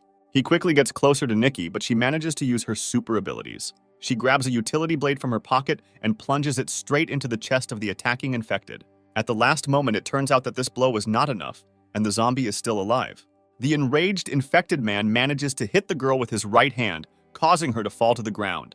At that same second, the person standing nearby manages to throw her dagger and pierce the corpse eater's head with it. Concerned, Billy helps his friend get up, asking if she's okay, saying that they need to move on. The girl thanks for her salvation, hearing in response that this was part of their deal because they promised to protect her. Before moving on, the belly begins to scream furiously, pointing at the corpse of a zombie, claiming that it is their acquaintance. An angry Edward immediately manages to slap him in the face, ordering him to shut up and not shout to the whole neighborhood. He scolds the guy, asking why he allows himself to yell, not realizing that this will attract even more infected throughout the area. Nikki also agrees with Edward, saying that she already told him not to be so reckless. All that the Beat can do in this situation is to remain silent, remembering the words spoken to him before and bare his teeth looking at our main character. Looking at his back, he assumes that without the help of Bella and Shauna, Edward is nothing. Nike also remembers the zombie he killed, adding that his name was Chuan and he was part of their rescue team. At that moment, they were all panicked and simply ran away. And even after hearing him being bitten, no one dared to help him. Edward agrees, saying that they did the right thing because anyone who is bitten by a zombie will become a zombie themselves, and there was nothing they could do. Nikki looks to the sky, hoping that someday everything will return to normal, and the world will be the same as it was before the apocalypse. The protagonist is trying to change the topic because now it is better to deal with pressing problems than to dream about the future. Their conversation is suddenly interrupted by another crowd of infected people emerging from the depths of the park. Edward decides not to hesitate there and then, rushing into battle saying that the rest of the zombies remain under their supervision. Billy doesn't understand what the rest of the phrase means when several more infected appear behind him. He turns around and begins to try to fight off the attackers, while simultaneously thinking about helping himself because there are too many of them. Meanwhile, the main character, accompanied by his girls, easily deals with the corpse eaters. Looking at him, Billy is filled with anger and misunderstanding why everything comes so easily to this gigolo. All this thinking about Edward doesn't help him concentrate enough to resist the attack. Meanwhile, our heroes manage to defeat most of the infected who attacked them. At this time, Nikki manages to help his useless friend in the battle. The girl also begins to scold him during the fight, reminding him that she has already ordered him more than once not to be distracted during the battle. She adds that Billy should not think about him because Edward's superpowers are what makes him so strong. The guy bares his teeth looking at our protagonist's back, dreaming that if he had the abilities, he would be much stronger. Having finished the battle, Edward asks Nico where they should move next, because simply standing on the street is not the best idea. He suggests going to the hospital because that's where his companion wanted to go. He also smiles sweetly and says that they are all on the same team and should help each other at the same time, thinking about the fact that there must be a huge number of mutants in the hospital. Nikki says that the hospital is located in the northern part of the town, and today they will not have time to get there, and it is better to find a place to stay for the night. The girl draws a plan of all the buildings on the ground and offers to go to the Taekwondo hall and wait there. Looking at her, Edward realizes that he was very lucky to find a good guide, because without Nika's help, he would have wandered around here like a blind kitten. Nikki suggests going left because in this way the path will be longer, but safer, and they will be able to avoid unnecessary battles. She also adds that if they go the other way, they will most likely stumble upon a monster living in the garden, through whose fault they have lost a huge number of people. Edward immediately decides to go towards this very monster, and the frightened Billy tries to dissuade him, explaining that they cannot cope with him. The main character explains that he is either waiting here or walking with us and does not say too much. Nikki immediately agrees with our protagonist because, in her opinion, it is he who commands the entire operation. Billy tries to dissuade his friend by reminding her of a mutated zombie that can easily kill her. The girl explains that Edward would not take risks just like that, and without his help, she would not have been able to get to the hospital and would have died in any case. Her friend agrees to go with them, thinking over a plan in his head that if something happens, he can save Nikki and get away from there. After some time, our handful of survivors find themselves near the very place where they were attacked by a mutant zombie in the past. Billy begins to worry too much about trying to protect Nikki with his body and asks her to stay as close as possible. Meanwhile, Edward notices that Bella and Shanna sense some kind of danger using their instincts. A moment later, a rumble begins to be heard nearby, and everything around shakes and trembles. The roar begins to intensify, and from around the corner, a huge mutated girl appears holding the corpse of a student in her hands. Nikki immediately decides to warn Edward, saying that apparently this zombie prefers handsome men. Seeing our main character, the zombie throws away the pipes he is holding in his hands, and with glowing eyes, he begins to move towards the protagonist. At this moment, Billy grins and says that apparently, a new addition is planned to the harem of our main character. Hearing this, Bella and Shanna's face turns sharply red, and slight embarrassment begins to be read in their eyes. Both of them, without saying a word, but absolutely synchronously step on Edward's feet with their boots, causing him to scream sharply. Our main character immediately falls to the ground, not understanding what is happening and what is on his girls' minds now. Bella and Shanna look at Edward menacingly, and, with straight faces, ask him not to act like a jerk. Alarmed, Nikki asks what they are doing there, because behind them, there is already a mutant zombie very close. A colossal zombie girl rushes towards our heroes like a 40-ton tank rushing at full speed. At the same second, Bella and Shanna turned around and hit the attacker on the cheeks with all their might with their palms, after which, with incredible speed, they forcefully sent her flying into the sky. Everyone present, including our hero, finds themselves in complete shock as they watch the scene unfold before their eyes. In the blink of an eye, the zombie mutant is defeated, and Bella and Shanna only slightly straighten their hair. Edward orders one of the girls to take the crystals, but not to eat too many of them. Billy decides to express his surprise because it was not difficult for them to swat the mutated zombie like a bug.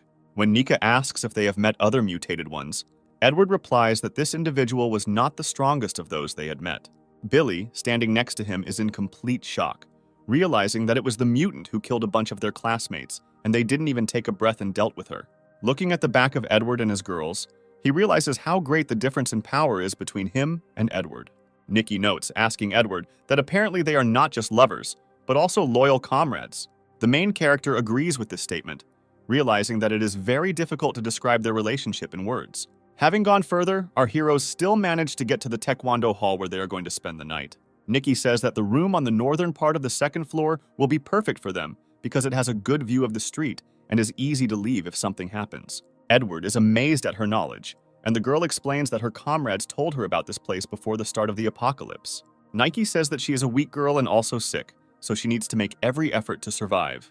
The protagonist decides to cheer her up a little and expresses his hope for her high chances of getting better soon. Having reached that very room, they stand in front of the bloody doors deciding what to do next. Edward decides to listen to what is happening inside the room and realizes that someone's voices are coming from there. At this moment, the door suddenly opens and they are greeted by a gray-haired man wearing glasses who asks what faculty they are from. The man is noticed by Billy, who enthusiastically rejoices at their meeting, wondering why the professor is here. Also behind the professor, he sees a tall brunette whose name is Eric, and apparently they were friends at the university. The guys begin to rejoice at the meeting after a long break, and the professor finds himself upset by several more hungry mouths. Nikki invites everyone to go inside, and Edward agrees with her because at least he needs to look around. Eric asks his friend how he ended up here, and Billy replies that they fought their way out of the red light district. His friend immediately wonders how they were able to travel such a long way and how they managed to get out of the campus. Everyone present begins to enthusiastically question Billy and admire how they managed to do it. Also, all the survivors begin to discuss Bella and Shanna and why two such beautiful girls were accompanied by their friend. Eric immediately runs up to Edward, asking who he is and what faculty he is from, because apparently they have never met before. Looking at this main guy, the hero understands that they only fought off trouble, because as soon as they met, He immediately spilled all the information, and now it could happen again. In his opinion, he is only getting in the way while trying to pretend to be a hero, and apparently, it would be better to leave him here. He looks back at Nikki, deciding to discuss this with her since they are still on the same team. Edward raises his head in response to Eric's question that they are not from this university and were just passing by. The guy smiles and says that it doesn't matter where you are from, because they are all people and fate brought them together. Looking at our heroes, Eric understands that Billy is not very respected in the team, which means the leader is someone else. Looking at Shauna, he sees a girl with a determined look who, judging by his opinion, has already killed many with the help of her katana, after which he turns his gaze to Bella, realizing that the main beauty of the campus also turned out to be quite strong. Edward immediately intervenes in his thoughts with a menacing look, hinting that he should stop staring as soon as possible. Billy immediately approaches his friend and whispers in his ear that Edward and Bella are in a relationship. Eric immediately apologizes, says that he was not in the know and asks them to go and settle down and, if necessary, they can even give them a separate room. The protagonist takes Nikki and asks her to take them to another room where they can discuss further plans. Billy immediately rushes after them, asking them to wait and not leave without him. At the last moment, his friend Eric stops him and says that he wants to ask him something. He reassures Billy and asks him not to worry because his friends won't go far, and they haven't seen each other for too long. And it would be nice to remember the old days. Eric first decides to ask who Edward is, to which Billy replies that he cannot briefly describe who he is, realizing in his head that now is not the right time to reveal all his cards. Eric smiles and asks if his friend has any food with him that he can share with them. Billy replies that Edward has all the food and supplies, but since he doesn't like him, he doesn't even share it with him. He also explains that most likely they will not stay here for long, and after waiting out the night, they will move on. And after a short dialogue, Eric, with a menacing look, asks Billy to find an opportune moment and go outside because he will be waiting for him there. He calms him down by saying that they will just discuss something because they are old friends and everything will be fine. At the last moment, Eric grins, realizing that in the hands of our heroes, there is a whole backpack of food and even 3 excellent blades in addition. Returning to the room where all the survivors are, Eric immediately begins to ask how it all went and whether these strangers really came from the red light district. The girl with pink hair tries to act like a little kitten, saying that they need to ask to be taken out of here. Eric, in a fit of anger, abruptly closes the door and orders everyone present to stop whining. One of the survivors says that every time Eric goes out for supplies with someone, he always returns alone, and the food he brings is only enough for a couple of days. In his defense, he begins to scream and says that they want to blame him for the death of those people who went with him on reconnaissance, and without his help, they will end up in exactly the same way. Weapons? They wouldn't have lost only people. Eric says that it's already evening and they are all exhausted. In addition, he has a sick girl with him, and it seems to him that they are unlikely to go anywhere today. He also asks whether, in their opinion, it is easier to take food from a living person or from a zombie. All the survivors begin to talk among themselves, discussing how they can take all the supplies from our heroes and what they will lose a little if they share with them. Looking at their conversations, Eric remembers that every time he went out for food, he took one of them with him as bait. And fortunately, none of these fools had the courage to compete with him. Looking at this handful of survivors, he understands that all people are extremely selfish, and until they themselves become victims, they will not protest and will support him. The girl with pink hair asks that if his guess is to be believed, then they are planning to escape from the town, and they have been trapped here all this time. She also notes that if they were able to get so much food inside the town, then how can he explain the fact that they have 3 blades, since they are forbidden to bring weapons inside? Eric tries not to split and makes an excuse by saying that they managed to smuggle them inside, especially since the ban is not so strict. Most of the survivors agree with him, arguing that everyone in the hostel has something forbidden and they don't really want to die of hunger. Eric thinks that our heroes have good weapons, and if his people get scared, it could ruin all his plans. He looks at the pink-haired girl who tried to catch him in a lie and decides that he needs more convincing arguments. He grabs her hand and drags her closer to him, as an even more terrible and cunning plan has matured in his head. Eric drags her closer to him, grabbing the bunnies and causing horror and misunderstanding in everyone present what he is doing. Eric says that if the case works out, then in addition to food, they will also receive 2 beauties, and she herself decided to choose the difficult path. After this phrase, he immediately tears her clothes, exposing part of her torso. After tearing her clothes, he throws them on the floor, intending to give orders to the other survivors. Eric says that he is well aware that none of those present have fought anyone, and now they will train their determination. He points his hand at the girl and notes that this cutie decided to sacrifice herself in order to increase their mood and morale. He also shouts menacingly that those who are cowardly can just quietly watch this in the corner. Meanwhile, a frightened and defenseless girl hides in a corner and asks not to do anything bad to her. Under the rumble of thunder and moonlight breaking through the window, a handful of survivors begin to slowly rape the poor girl. Eric turns towards the professor, addressing him and asking his opinion about this situation. The professor looks towards the frightened and sobbing girl who asks for help and salvation, after which he joins other survivors and continues to mock the poor girl. Meanwhile, our heroes reached a secluded place in the form of an old abandoned gym where they can rest and gain strength. Edward hands over the crystals to Shanna and asks her to be careful so that Nikki doesn't see anything or suspect anything. The girls immediately start playing and acting like little children, and the main character once again asks them to be quiet. Shanna looks at Edward saying that if he feeds them himself, they will be much quieter. The main character sighs and understands that he has no choice and needs to indulge the whims of little girls. He takes a crystal in each hand and slowly and carefully places it in each of the girls' mouths. A moment later, he screams sharply as his bright red fingers begin to throb with pain. He stands against the backdrop of smiling girls, realizing that it was their cunning plan to bite his fingers. Nearby, Nikki sighs, wondering how they can have fun with each other after a whole day of fighting the infected. After some time, Billy returns to the room with a very dissatisfied expression on his face. Nikki immediately tries to ask her friend what they talked about with Eric, and Billy replies that they were just remembering the past. The girl tries to express her regret and experience, realizing how hard it is for Billy, and asks him not to go too far. He jumps up and in an aggressive manner tries to say that he might not have come here with her if it were another girl, after which he immediately asks for forgiveness for his words, saying that if it weren't for Nikki, he would have been dead a long time ago. And after some time of thinking, he turns away and goes to bed, saying that he is very tired. Finally, Nikki manages to say that if they had not met Edward and his girls, they could have lived for a maximum of a week. The girl also lies down to rest with her back to Bill, once again asking him not to go too far. Lying on his side, he was killed once again, angry at life's injustice, trying to understand why he didn't have superpowers. Meanwhile, in the room where all the survivors were, under the rumble of thunder, the tear-stained and mutilated body of a little girl lies on the floor. Standing nearby, the guys who on Eric's orders committed such a terrible act are holding their heads, realizing that she is dead. Eric, standing nearby, immediately kicks one of the frightened guys with his foot and orders him not to yell so as not to attract zombies in the area. He explains to everyone present that there is no turning back, they all raped her and now she is dead. Looking at the teacher sitting in the corner, he asks to look after all the survivors while Eric leaves for a while. Meanwhile, in Edward's room, they beat him and stood opposite him and the sleeping girls, intending to do something bad. Holding his file in his hands, he thinks that if he attacks right now, he could, if not kill, then at least infect Edward. In his thoughts, he hopes that after the death of the main character, Nikki will return to him without hesitation and will obey. Having plucked up courage, he already makes a swing, realizing that he cannot hesitate and time is not in his favor. At the last moment, he stops realizing that even if he manages to kill Edward, Bell, and Shanna, will immediately finish him off before he can get too far.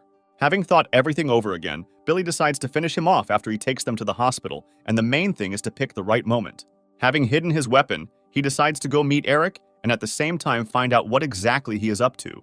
As soon as Billy leaves, Edward immediately opens his eyes because all this time he was awake and watching his actions. Meanwhile, Eric, accompanied by his friend, climbs the stairs to the roof, once again asking about the supplies they have. Eric tries to seem friendly, rejoicing that they managed to meet again despite all the nightmare happening around.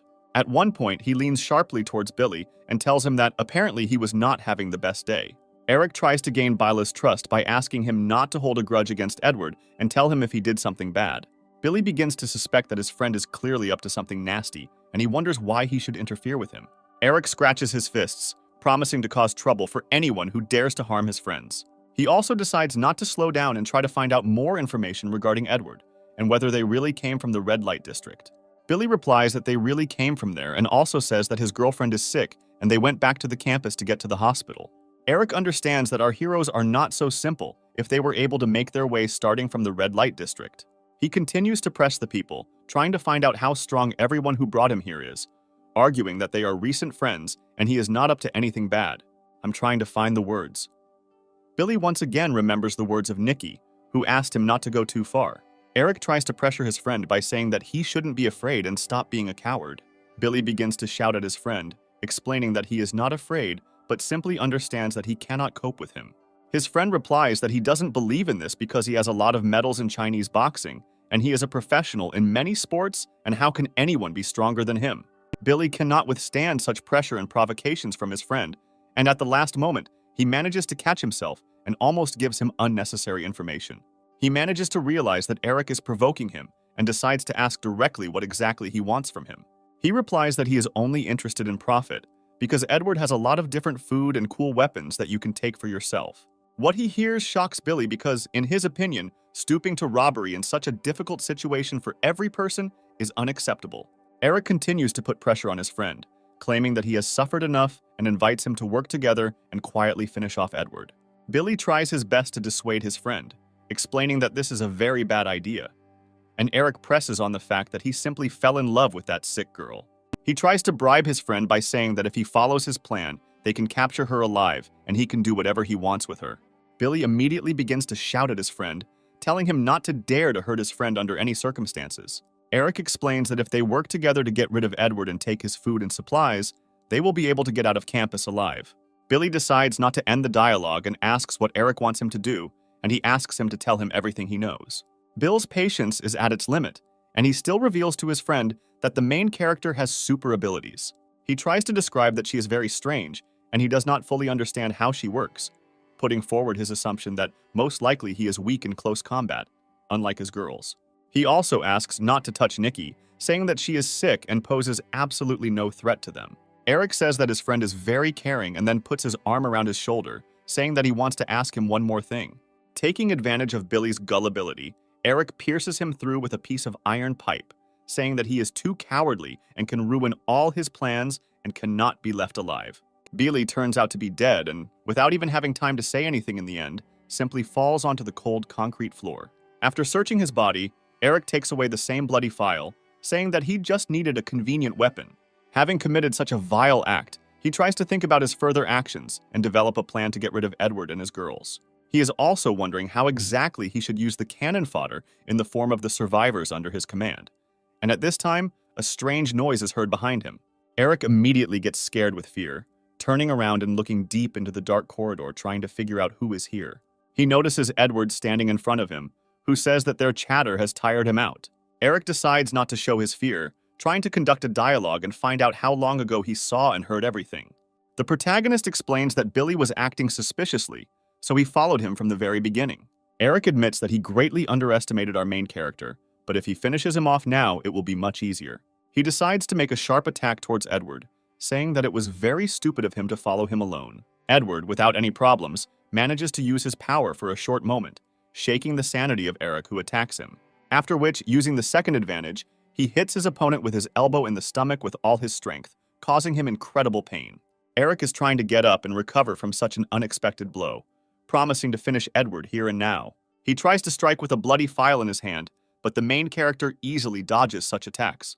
I continue to evade Edward, understands that although he was able to influence his mind, it took too much strength. After a whole day of fighting, the zombie and his spiritual power are almost exhausted and cannot be wasted. Eric tries to mentally suppress his opponent by grinning at him and saying that some pathetic super ability will not allow him to deal with him one-on-one. He also claims that after his victory, he will definitely take care and have a lot of fun with his girlfriend because, in his opinion, she is incredibly beautiful and appetizing. Looking at the completely motionless body of the main character, he asks why he doesn't answer anything, as if he had swallowed his tongue. Edward's eyes glow bright red, and his entire appearance speaks of overwhelming rage, and he promises that he will not let Eric die quickly. The main character in an instant lunges and ends up behind Eric, causing him an incorruptible shock. He immediately drops the file-shaped weapon to the ground, not understanding what happened, and sees a huge amount of blood flowing out of his right hand. Eric immediately begins to scream in pain. I don't understand how Edward managed to inflict such a colossal wound in 1 second. Through pain and screams, he says that Billy told him how bad he is in close combat, so why is Edward so strong? The main character explains that they were both not very smart because they made conclusions even without knowing exactly what ability he has. Edward picks up that same bloody file and throws it straight into Eric's stomach, telling him not to worry because the vital organs are not affected, and therefore, he will still suffer. He also adds that there is a lot of zombie blood on this thing, and he should think about what will happen if he pierces someone with it. Primitive horror immediately begins to appear on Eric's face, and he begins to think that he does not want to become a zombie. Edward leans towards him and, looking into his eyes, says that anyone infected will become one of them, and nothing will save him. Eric begins to push with all his might, asking and begging on his knees to kill him, because he doesn't want to become a zombie, while tears flow from his eyes and his tongue gets tangled in his own snot. Edward immediately silences him by punching him square in the skull with all his might and sending him flying. Eric grabs his bloodied and beaten face, not noticing that his hand has already changed the color of his skin. Our main character notices this and with a grin on his face asks that apparently the pain no longer bothers him. Eric looks at his wounded arm and notices that the wounds no longer bleed as much, and the skin has slowly begun to change color. In desperation, using the last remaining strength, he pulls the file out of his body, trying to deliver the final blow to our main character in the back. At the last moment before the blow, he stops, not understanding what is happening and why his body has ceased to obey his thoughts. The main character turns around and with a grin on his face says that this is his ability to control the infected. Using his spiritual power, he takes control of Eric, who has not fully turned into a zombie. Edward looks at his attacker, realizing that he is still only half a zombie, but nevertheless he is able to control him. Meanwhile, in the room where the other survivors were, the girl's body still lies on the floor, and everyone else sits quietly and peacefully in the corner. One of the guys starts talking to each other, trying to figure out why Eric still hasn't returned, because they need to put the plan into action as soon as possible. Their reasoning and conversations about the plan to rob Edward are interrupted by an unexpected knock on the door. All the survivors let Eric inside, not noticing his transformation, and immediately begin to question him as they move forward and try to find out other details of their plan. Controlling the body of the already infected Eric, Edward pierces one of the survivors with a piece of the same metal pipe that killed Billy. Not understanding what is happening, all the survivors decide that their friend simply decided to bow, not noticing that you are writhing in pain. But after a moment, they realize that Eric has just killed their friend when he decides to pull a piece of pipe from his body. All the survivors in the room realize that their friend has become a zombie and, in panic, try to escape as quickly as possible. The real Edward on the corridor near the front door is blocking it, preventing anyone from escaping, once again becoming disappointed in other people. Controlling Eric's body, he manages to notice the mutilated body of a lying dead girl, realizing how weak and worthless they are because they can only attack the weak. After which he understands that none of them should survive, and it is better for all of them to go to the next world. Using his spiritual power in controlling Eric's body, he destroys all the survivors present in this room. The resigned teacher sitting in the corner doesn't even try to resist and asks to just kill him because he deserves it. After there are no survivors left in the room, Edward uses his dagger to kill the zombie Eric. Our main character is standing in a room full of corpses, and only the sound of thunder outside the window breaks the languid silence. At this time, in a safe place, Nikki asks Bella to let her through and give her the opportunity to talk with Billy, since she thinks she can convince him. The girl claims that her friend is a good guy and she can work things out, but for this they should let her through. Suddenly, Edward appears from around the corner and tells the girl that her dear friend is already dead. Horror and misunderstanding immediately appear on Nikki's face from what she heard, because she cannot believe Edward's words. The protagonist says that he is not going to console her, and whether to believe him or not is her decision, but she must know that it was not he who did it. After which our heroes go to bed after such a long day full of surprises. The next day, Edward, accompanied by the girls, decides to go and examine Billy's body so that Nikki can be convinced of his death. At the same time, Bella notices our heroes' bloody fists and decides to kiss them. Having finished her thoughts, Nikki says that it is time for them to go and that they should not stay here for long. Edward notices that the girl is very depressed, and it seems that the death of her friend hit her hard. After some time, our heroes continue to move deeper into the campus, trying not to run into conflicts with other infected people. Since they are on their way to the hospital where they need to treat Nikki's wounds, Edward wonders how long it will take them to get there.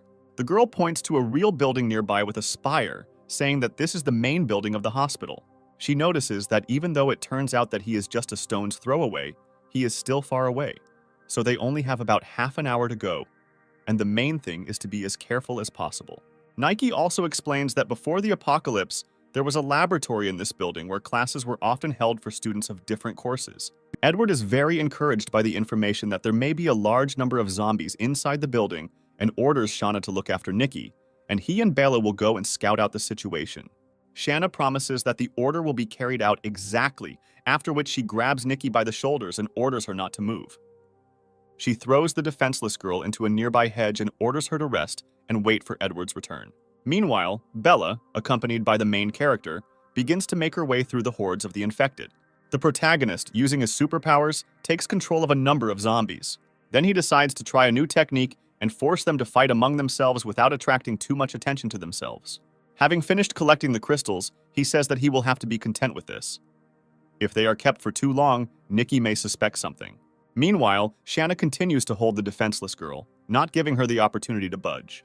The returning main character orders Shanna to let her go, because even though both of them and the girls, their powers are clearly at different levels. Edward apologizes for the behavior of his subordinates, and Nikki says that she is absolutely sure that he is hiding something from her.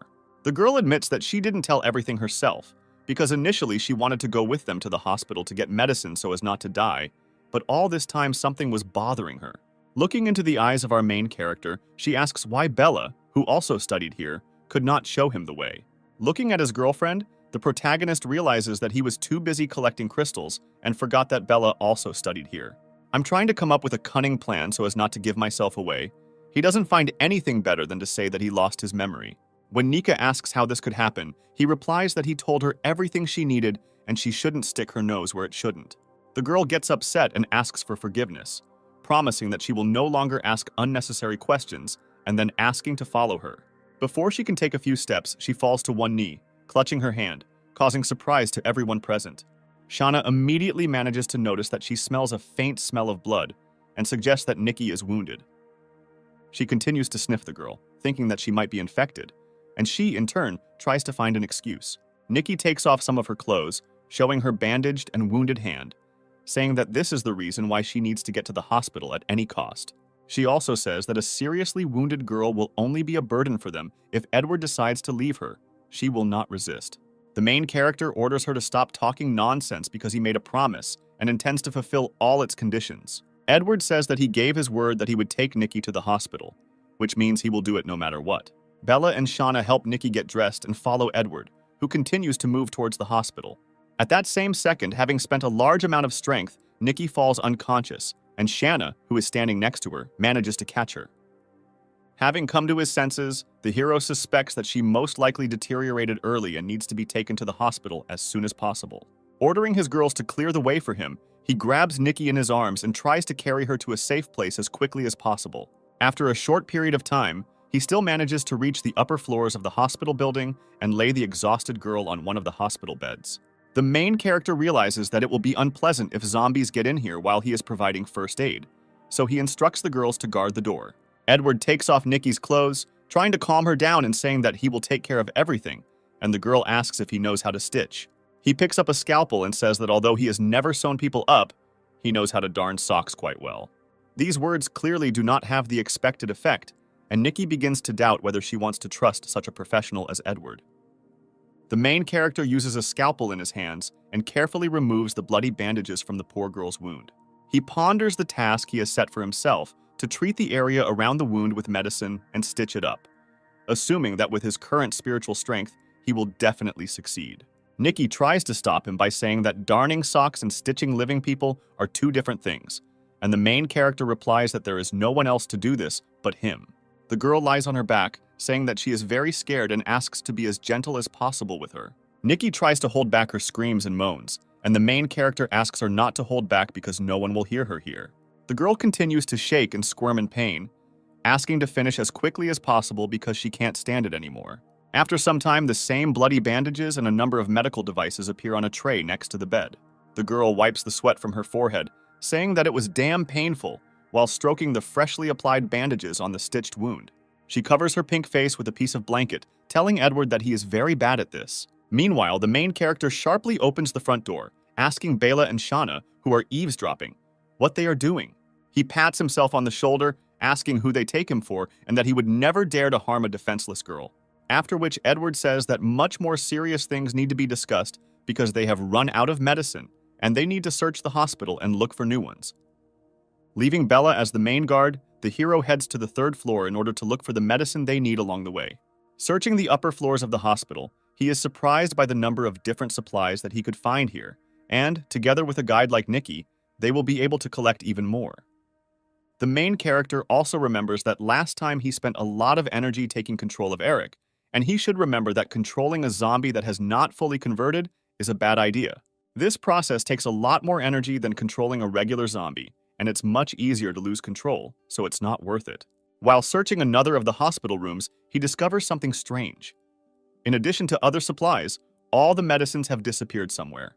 While I was searching, suddenly a strange rustling sound was heard in one of the closets nearby. At that same second, two infected students who apparently studied inside the hospital jump out of the closet at him. The main character manages to react and sends one of the attackers flying with a powerful kick. Already intending to kill the second using his dagger, at the last moment he manages to stop Edward and asks not to kill them. In fact, both infected people turn out to be ordinary people, and one of the guys, with tears in his eyes, asks to be left alive because they can come to an agreement with him. The main character threatens with his dagger, ordering him not to talk nonsense and answer what they are both doing here. Through hysteria and tears, the guy tries to explain that they found this place 2 days ago and hid here. His friend, who managed to recover after the blow, interrupts him, repeating the same thing and adding that they had nowhere else to hide. Edward presses on, ordering them to get to the point quickly or their days will be numbered. The guy with black hair claims that this is all they know, and they did not suspect that someone else might show up here. And when they heard extraneous noise, they decided to hide in the closet. He also adds that they realized that zombies cannot just open doors and look for something, and therefore decided to attack him and capture him. Also, the guy with black hair adds that they wanted to ask him a few questions after they captured him, and they had no intention of killing him. The main character puts the dagger aside, releasing the second attacker, and you notice that it seems to him that this is not the first time they have done something like this. The guy with black hair smiles, saying that it was the first time and next time they will do better, causing bewilderment to his friend with such a stupid wording. Edward pats one of them on the shoulder, telling him to get lost, causing him to be surprised that he will just let him go and not interrogate him. The main character decides to ask what exactly he could interrogate them about, and one of the strangers suggests that he could be looking for medicine, and apparently could not find one in the entire hospital building. His friend immediately covers his mouth with his palm, telling him to think before he says something, looking into the eyes of a stranger. These guys immediately begin to whisper among themselves, suggesting that even though he looks like a scoundrel that all the girls are hanging on to, most likely he is kind because he let them go and did not mock them. The guy with black hair smiles, turning towards Edward and saying that his friend just hit his head a little and is talking nonsense. He also adds that they were also looking for medicine, but they couldn't find anything, and apparently someone had already been here before them and cleaned everything out. Meanwhile, Edward contacts Shanna using his powers and asks her if she found any medicine on the first floor of the hospital, and the girl replies that they are not here. At the same time, two strangers wave goodbye to the main character, saying that they already need to go, and that's the end of their acquaintance. The main character stops them, smiling and saying that no one allowed them to go, putting forward a theory that it is precisely that they did not pocket all the medicine in the hospital. They turn around to face Edward, making excuses that they don't have any medicine. What did he even get from? That they were the ones who stole everything. The protagonist tries to calm them down, saying that he is not going to rob them and just wants to talk and find a compromise. He takes out a packet of instant noodles from his jacket pocket and offers to exchange medicine for strangers. Two friends look at the semi-finished product, drooling and wondering what they can offer him in return. The guy with black hair finds a piece of intelligence inside himself and decides to find out how much more food the main character has at his disposal. Edward knows how to negotiate and first decides to understand how many drugs are being discussed, receiving in response that strangers have several painkillers for colds and stomach pills. While the main character is lost in thought, strangers begin to argue about whether they should exchange the medicines they found for food. The guy with black hair offers to give Edward a can of painkillers and gauze since they need everything else themselves, and the main character suggests that they are most likely looking for medicine for their classmates. His friend with yellow hair immediately gives himself away by screaming and saying that real classmates don't do that, and they're not doing it for their sake. Strangers begin to argue among themselves, saying that they are all the same, and if they need something, let them look for medicine themselves because they should not risk their lives. Watching their conversations, Edward realizes that their so-called friends are bullying them and forcing them to look for medicine for them. The main character offers in exchange for medicine, not only to share his food, but also to take them to other survivors who will no longer bully them. You understand that such an opportunity comes only once in a lifetime. The guys still refuse thanks to Edward for his kindness. The protagonist praises them for their courage, but still decides to ask what the reason for their refusal, is because the offer is very profitable. One of the friends cannot stand it and breaks down, saying that if his friend is afraid and does not tell anything, then he himself will admit everything. With screams and obvious aggression on his face, he explains that their acquaintances took advantage of the confusion and captured several girls. He also adds that they are being blackmailed with hostages to collect supplies for them, and if they return empty-handed, they will kill one of the girls. The guy with yellow hair says that even if they have never met these girls, he doesn't want anyone to die because of them. The main character understands in general terms what is happening in this situation and that his new acquaintances are most likely being blackmailed. The strangers explain that not only they were sent to collect supplies, but those who told them to do so are protected by a person with super abilities.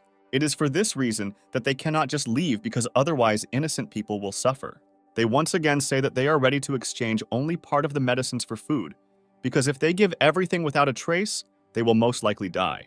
The protagonist tries to weigh all the information received, realizing that even some of the drugs will already be very useful to him, and also realizing that he needs to get as much information as possible about a person with superpowers. After thinking a little, he takes out his dagger and asks two friends what will happen if he decides to rob them, and doing this in order to check whether they can be trusted. The guy with black hair turns out to be very smart and says that if Edward wanted to rob them, he would have done it a long time ago and would not have listened to them.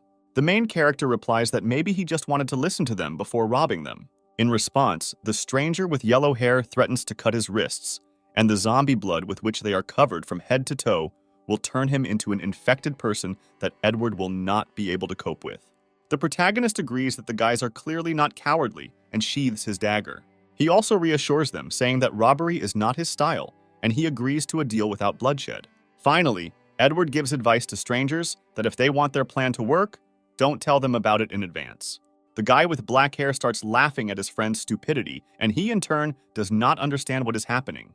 The main character understands that if he plans to stay here for a long time, then he needs medicine, and exchanging a small amount of it is a good idea at the moment.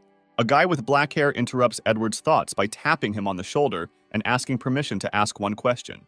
He points to the real Shanna behind them and asks who this girl is and if she came with the main character. He also explains that he didn't want to distract him from his thoughts, but she looks very angry and suspicious. Edward turns in their direction with a smile on his face, saying that this is his friend, and he forgot to introduce her to them. At the same second, Shanna, drawing her katana, rushes towards the two strangers, intending to chop them into small pieces. The main character manages to stop the girl, realizing that she mistook them for zombies because of their bloody clothes. Although Edward managed to stop Shanna, the girl still managed to make a powerful attack that almost cut the strangers in half. Such a powerful swing of the sword, although it did not hit the desired target, was able to cut the bookcase standing behind them in half. The main character calms the girl down, explaining that she didn't want to harm them and just thought that they were both zombies. He decides to take Shanna away, ordering the strangers to change clothes and wash up, and then come to the second floor so they can discuss the deal. The guy with black hair blushes and says that he also wet his pants, causing his friend to be surprised and say that he didn't mean it. He explains that he meant something completely different, and if his friend had time to see this, to which he agrees. They look at the katana mark and the chopped bookcase, suggesting that our heroes are much stronger than those who are holding their classmates hostage. Meanwhile, Edward, in the company of Shanna, returns back to the ward where Nikki is lying, at the same time scolding her and saying that strangers should not find out that she is not human. He orders her the next time she meets people to act only with his permission, and the girl, lowering her eyes to the floor, agrees with him. By this point, Nike comes to her senses after the operation and asks where they are, and they explain to her that they successfully reached the hospital and everything is fine with her. Eduarda also explains that her wound on her arm is fine, but for now it is better not to touch it and give it time to fully recover. Having regained consciousness, Nikki asks for forgiveness from the main character, claiming that apparently she ruined all his plans. The protagonist grins, claiming the opposite, and that due to the current circumstances, his plans have probably even improved. He says that he met two guys and she herself will understand everything when they meet to discuss one important matter. Edward also adds that if everything goes smoothly, medications will no longer be a problem for them. And besides, he learned a lot of useful information and hopes to get even more. In his head, Edward assumes that he has given enough time for these strangers to discuss things among themselves and decide what to do next. Meanwhile, the very guys whom Edward met are arguing among themselves who will be the first to talk to him, since both are afraid of him. Each of them insists on his own and agrees in the opinion that if they want to kill one of them, the second will have time to run away. The strangers are unexpectedly interrupted by Shanna, who stands at the entrance to the ward with a calm face. The guys immediately get scared and out of fear begin to hug each other and cry, saying that this is the same girl. They immediately begin to ask her what exactly she needs, and if she attacks them, they will scream. Shanna points her finger at the door and asks them to come inside and stop screaming and attracting unnecessary zombies here. The guys continue to cry and hug each other, saying that who in their right mind would poke their noses in there when she looks at them like that. Their conversation is interrupted by Edward's voice coming from the depths of the chamber, who asks them to come inside and promises that Shanna will not touch them. Strangers come inside saying that they have come and see Edward sitting in front of them, surrounded by two beautiful girls. The first thing they do when they look at Nikki is that she looks weak and appears to be seriously injured, and therefore, it is for her that our protagonist is looking for a cure. Turning their gaze to Bella, both friends stumble upon her terrifying gaze and realize that if they make even one wrong action, they will immediately find themselves dead. The guy with yellow hair again reminds his friend that if something happens, they can turn into zombies, but he stops him saying that apparently they won't even have time to react. The main character takes out a box of supplies, reminding them that he promised not to rob them and to keep his word about their deal. Also, finally, warning that if they decide to attack first, then the situation will take a completely different turn, sadder for them. Strangers immediately begin to wave their hands and say that they never even thought of doing something like that. The guy with yellow hair begins to salivate again, and he offers to discuss the deal a little later, saying that he will really play in the box if he doesn't eat at least something. The main character explains that just like them, he risked himself to collect the supplies they had, and he does not intend to just share them. After which he still gives the guys a small bag of snacks, saying that in return they can tell him something. Edward wonders how those they talked about earlier were able to capture all the girls and begin to blackmail the rest. The guy with black hair explains that at the head of the entire gang is a guy who recruits the same bastards like himself throughout the campus, and the two of them will not be able to oppose anything to them. Also, the guy with black hair wants to add something, but he still doesn't dare, and his friend pushes him not to hide anything. The stranger reveals the whole truth. They say that it all started when a guy with superpowers appeared.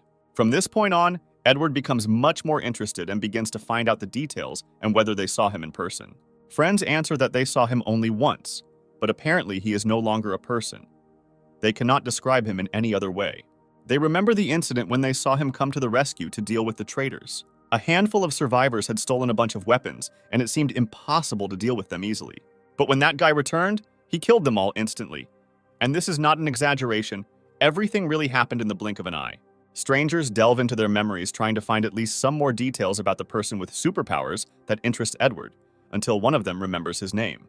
The guy with yellow hair says his name Marcus, and at that moment Nikki flinches in horror. Edward notices her reaction, realizing that apparently the girl knows who she is talking about.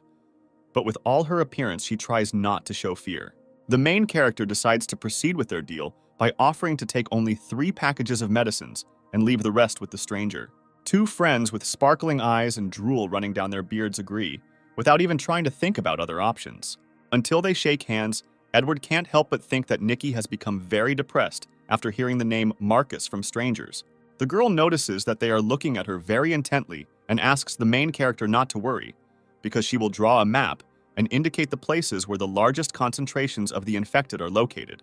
Edward sits on the bed next to the girl, asking what her future plans are, receiving exactly the same question. He gestures towards Bella and Shanna says that he just wants to survive with these two, no matter where this world goes. Nikki looks out the window saying that she will try to reunite with her family, and when she gets out of university, she wants to see what is happening outside in the rest of the world. She asks the main character if he was interested in where the government is now and whether rescuers will come to their rescue. Edward replies that, in his opinion, you shouldn't count on it, because they either would have been here a long time ago, or it won't be long before they take the risk of getting all involved, and you need to rely only on your own strength. After which the protagonist reports that it is too late, and the girls need to rest and recover, and in a couple of days, she will be as good as new. He also addresses the strangers who are greedily eating the exchanged supplies and asks them not to disturb the sick woman and to go somewhere else. After some time, night comes and ambiguous phrases and sounds begin to be heard from behind the door of the room in which Edward and the girls are located. A stranger with yellow hair whom they recently met eavesdrops on their conversations while standing in the corridor while bleeding from his nose. His friend immediately pulls him away, saying that he didn't eavesdrop and didn't dare to poke his nose into someone else's business. Meanwhile, Edward begins to feed the crystals he mined during the day to the girls, which makes them groan and blush. Analyzing the latest experience of the girl's evolution, the main character understands that it is becoming more and more difficult for Shanna to become stronger in the near future. He is waiting for results from Bella. Looking at his girlfriend, he assumes that the wait is not long left, and he is very interested in what she can become. In any case, now they need to survive, and this remains the most important and priority task. The next day, entering the room where Nikki was supposed to be, he notices that she has left, leaving a note at the end. On a piece of paper, there is a map of the entire town, with notes on the whereabouts of the zombies, and a signature with gratitude and hope that they can still meet. Having collected all his things, Edward was about to leave the hospital building.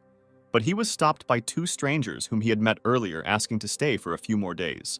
Edward reassures two friends, saying that they will kill all the zombies in the area and they can safely leave here. After which he bids them a final farewell, saying that he hopes to see each other again someday. Accompanied by the girls, having gained strength, they begin to clear a path for themselves, destroying all the zombies in their path. Looking at all this, two strangers remain in complete shock, wondering how easily this trio deals with their enemies. As the guy with black hair watches them go, he's surprised. I don't even think there was such a strong guy on their campus. At the same second, a female voice calls out to them, agreeing with their impression and saying that she also has a pair of aces up her sleeve. They turn around and see Nikki standing next to them, who has not gone anywhere, but simply hid inside the building.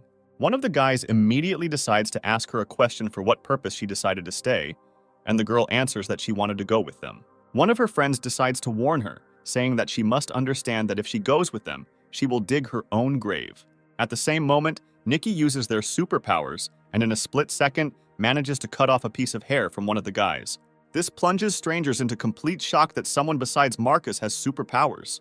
The girl smiles, explaining that now that she feels better, she can take care of herself and asks to take her to those who are blackmailing them. Meanwhile, the main character, accompanied by girls, finds himself near a huge student theater building. They examine it from the side, not understanding why Nikki marked it on the map as a particularly dangerous place, because in appearance, it is an unremarkable building. In his head, Edward understands that there have always been a lot of people there. If nothing changed on the day the apocalypse began, there must be a huge number of mutants there. Being in a secluded place, he explains to the girls that they need to get inside absolutely unnoticed and avoid any fights. After such a courageous and impressive phrase, the main character sneezes completely, revealing his location and ruining his plans. Such a loud sound immediately attracts all the zombie theater buildings nearby, who begin to move towards our heroes. The main character understands that they have nowhere to go, says that everything is under control, and decides, together with the girls, to fight back against the infected. Having dealt with the main group of zombies, he leaves 5 puppets whom he plans to send on reconnaissance. He perfectly remembers the experience of previous battles and decides to take 2 experimental subjects and send them on reconnaissance, rather than go ahead. At the same time, he notices how Bella, with her bare hands, picks out crystals from the backs of the heads of the zombies they recently dealt with. He takes a handkerchief out of his jacket pocket, asking his girlfriend to never use her hands for these purposes again because she has a blade. The main character begins to wipe the remaining blood from the woman's tender hands and hopes that after the next evolution, she will finally be able to become more conscious. Meanwhile, his thoughts are interrupted by a suddenly severed spiritual connection with one of the zombie scouts whom he sent inside the theater. He immediately switches his consciousness to the second zombie and sees the torn body of the first puppet in front of him. Inspecting the theater premises, he sees only a few almost mutated zombies, and realizing that this is not their doing, suggests that there may be people in the theater building. Meanwhile, on the balcony behind him, a strange silhouette is visible, which is clearly about to ambush the unsuspecting puppet. A moment later, this mysterious silhouette falls down on the zombie scout, but Edward manages to react and step aside. He quickly analyzed the situation and realized that someone very fast and strong with ambush abilities had just attacked him, and most likely it was an advanced zombie. An advanced zombie in a princess costume immediately decides not to hesitate and attack the controlled puppet, and in an instant ends up behind her. Edward realizes that this zombie is just a doll, and there is no way he can keep up with his own reaction. Without thinking twice, the main character sends the remaining 3 puppets forward to clear the way for them and orders the girls to follow him. The protagonist understands that he needs to hurry, because missing out on an advanced zombie and not taking the crystal from his body will be a big omission. Meanwhile, while continuing to control the zombie scout, he manages to lure an advanced individual in a princess costume onto the theater stage. You understand that there is nowhere to run, and having already prepared for battle, he suddenly notices the fear on the face of the zombie, who clearly saw something terrifying behind him. At the same second, behind the puppet's control is a huge hand of another infected person and glowing green eyes, which clearly belong to another advanced zombie. The giant palm compresses very quickly, making Edward understand that the second zombie is incredibly strong, and he can't just get out. At the same second, a giant advanced zombie appears from behind the scenes, holding in one hand the very puppet that Edward controls.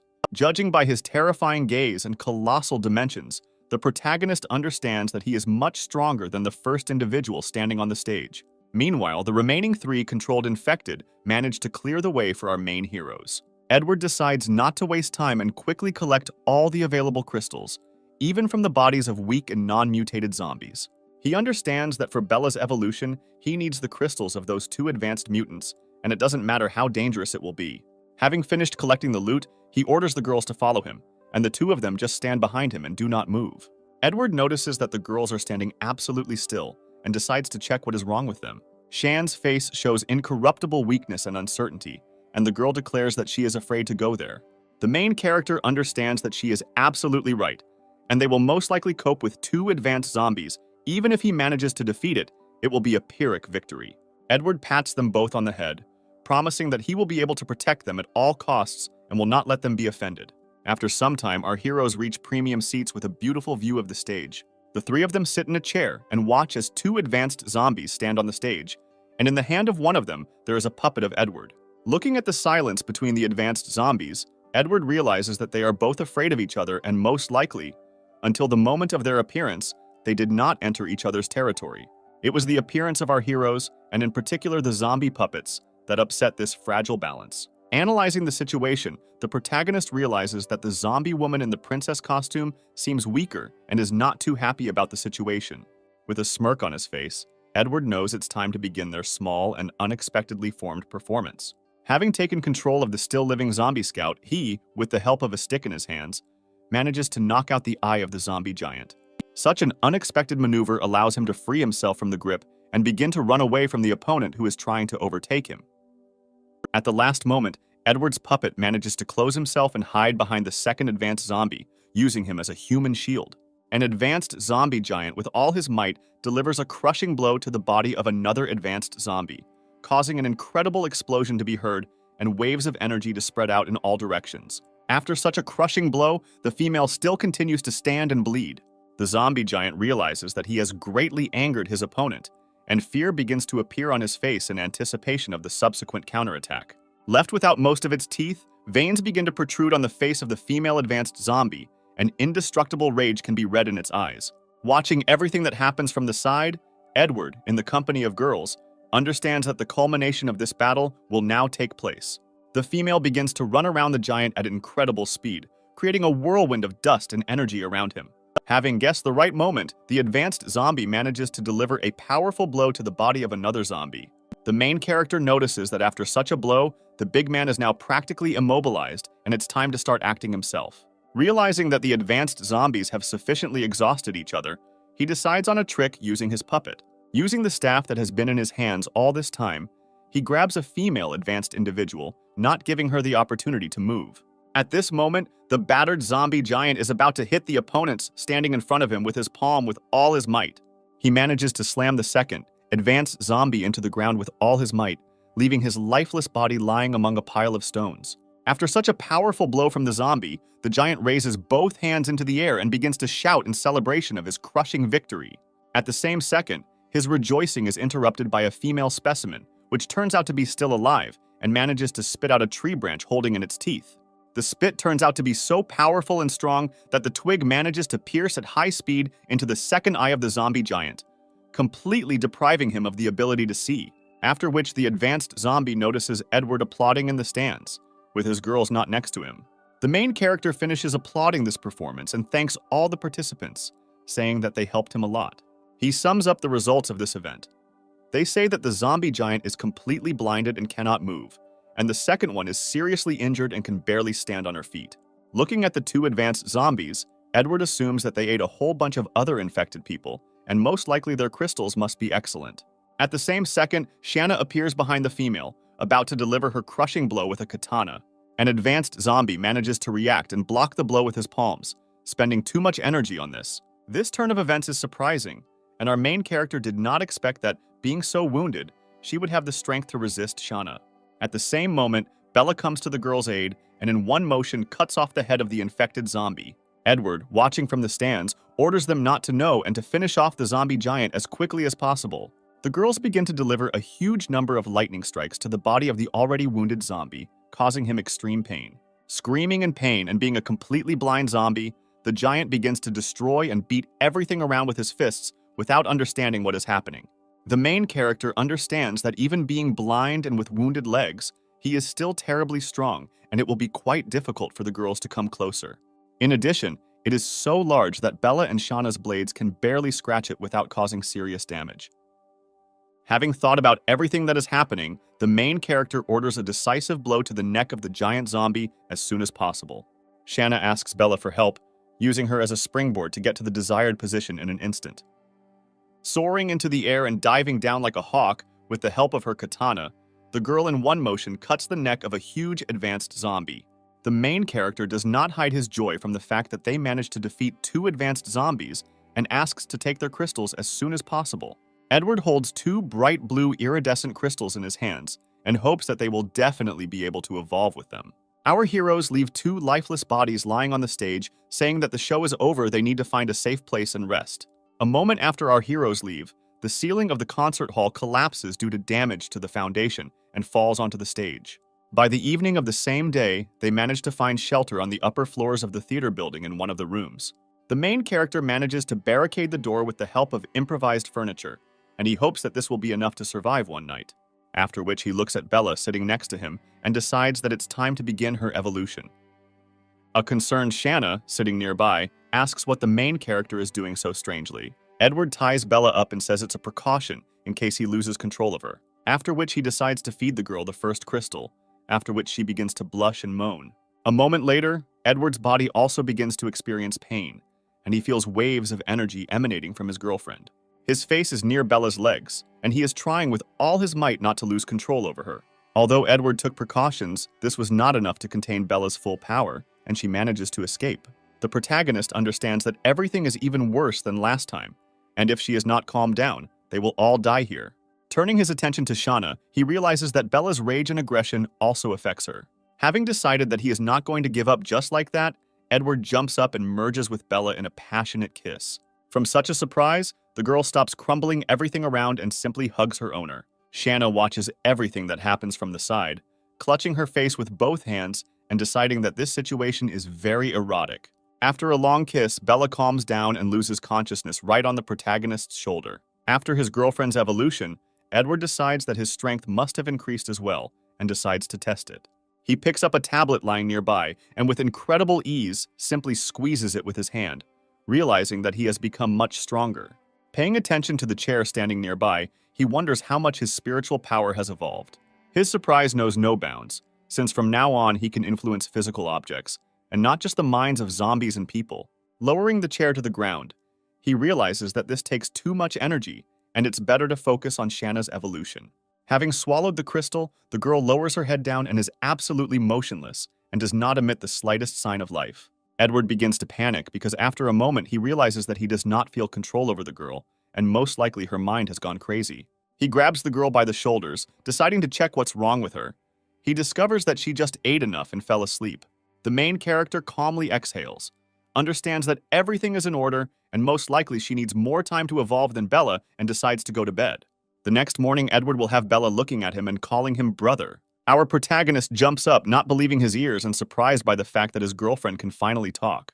When he asked her to repeat what she had just said, she threw herself into her arms and once again called him her brother. The main character strokes her head, rejoicing that this is not a dream, and she was able to remember something. Although this is only a grain, Edward does not despair and hopes that later she will be able to remember much more. Standing nearby, Shanna makes fun of her, saying that apparently Edward likes being called brother. The girl smiles sweetly and says that if he really wants it, she will have to call him exactly the same. The main character is surprised, saying that sometimes Shanna behaves like an ordinary person, and not a zombie. Wondering what stage Shanna is at now, he suggests that she is on the verge of becoming an advanced zombie. Asking her the same question as Bella, did she remember anything else about her past life? The girl replies that she remembered almost everything. Fearing trouble, Edward asks if she remembered that she wanted to commit suicide just to avoid becoming infected. The girl agrees, but has no idea why she wanted it so much because it's very strange. A moment later, she interrupts her dialogue, saying that she recently went outside to get some air. The main character immediately objects, saying that going out alone is too dangerous. Shanna calms him down, saying that she was just hanging around, and besides, he had Bella as security all this time. She also compliments her answer by saying that she destroyed several dozen ordinary zombies as a warm-up. The protagonist smiles, realizing that even after becoming infected, the girl has not given up her old habits, and she actually enjoys fighting. The girl also remembers something and begins to rummage through her clothes, causing the main character to have a misunderstanding of what she is doing. Shanna takes the crystals she collected during her walk from her pockets and gives them to Edward. Then she leans over and whispers in his ear that he needs to think less about all sorts of obscenities. The main character interrupts the girl and decides to ask what the crystals mean to her and Bella. After thinking for a moment, Shanna replies that it is just a source of food and nothing more. Edward analyzes that from the very beginning, the virus did not harm their bodies in any way, but only changed them and mainly affected the brain. Everything that happens can be considered a mutation of the brain, and this mutation does not necessarily cause harm, but at some point the crystals cease to have a noticeable effect. His thoughts are interrupted by Shanna, who says that although the crystals are very tasty, now she wants him.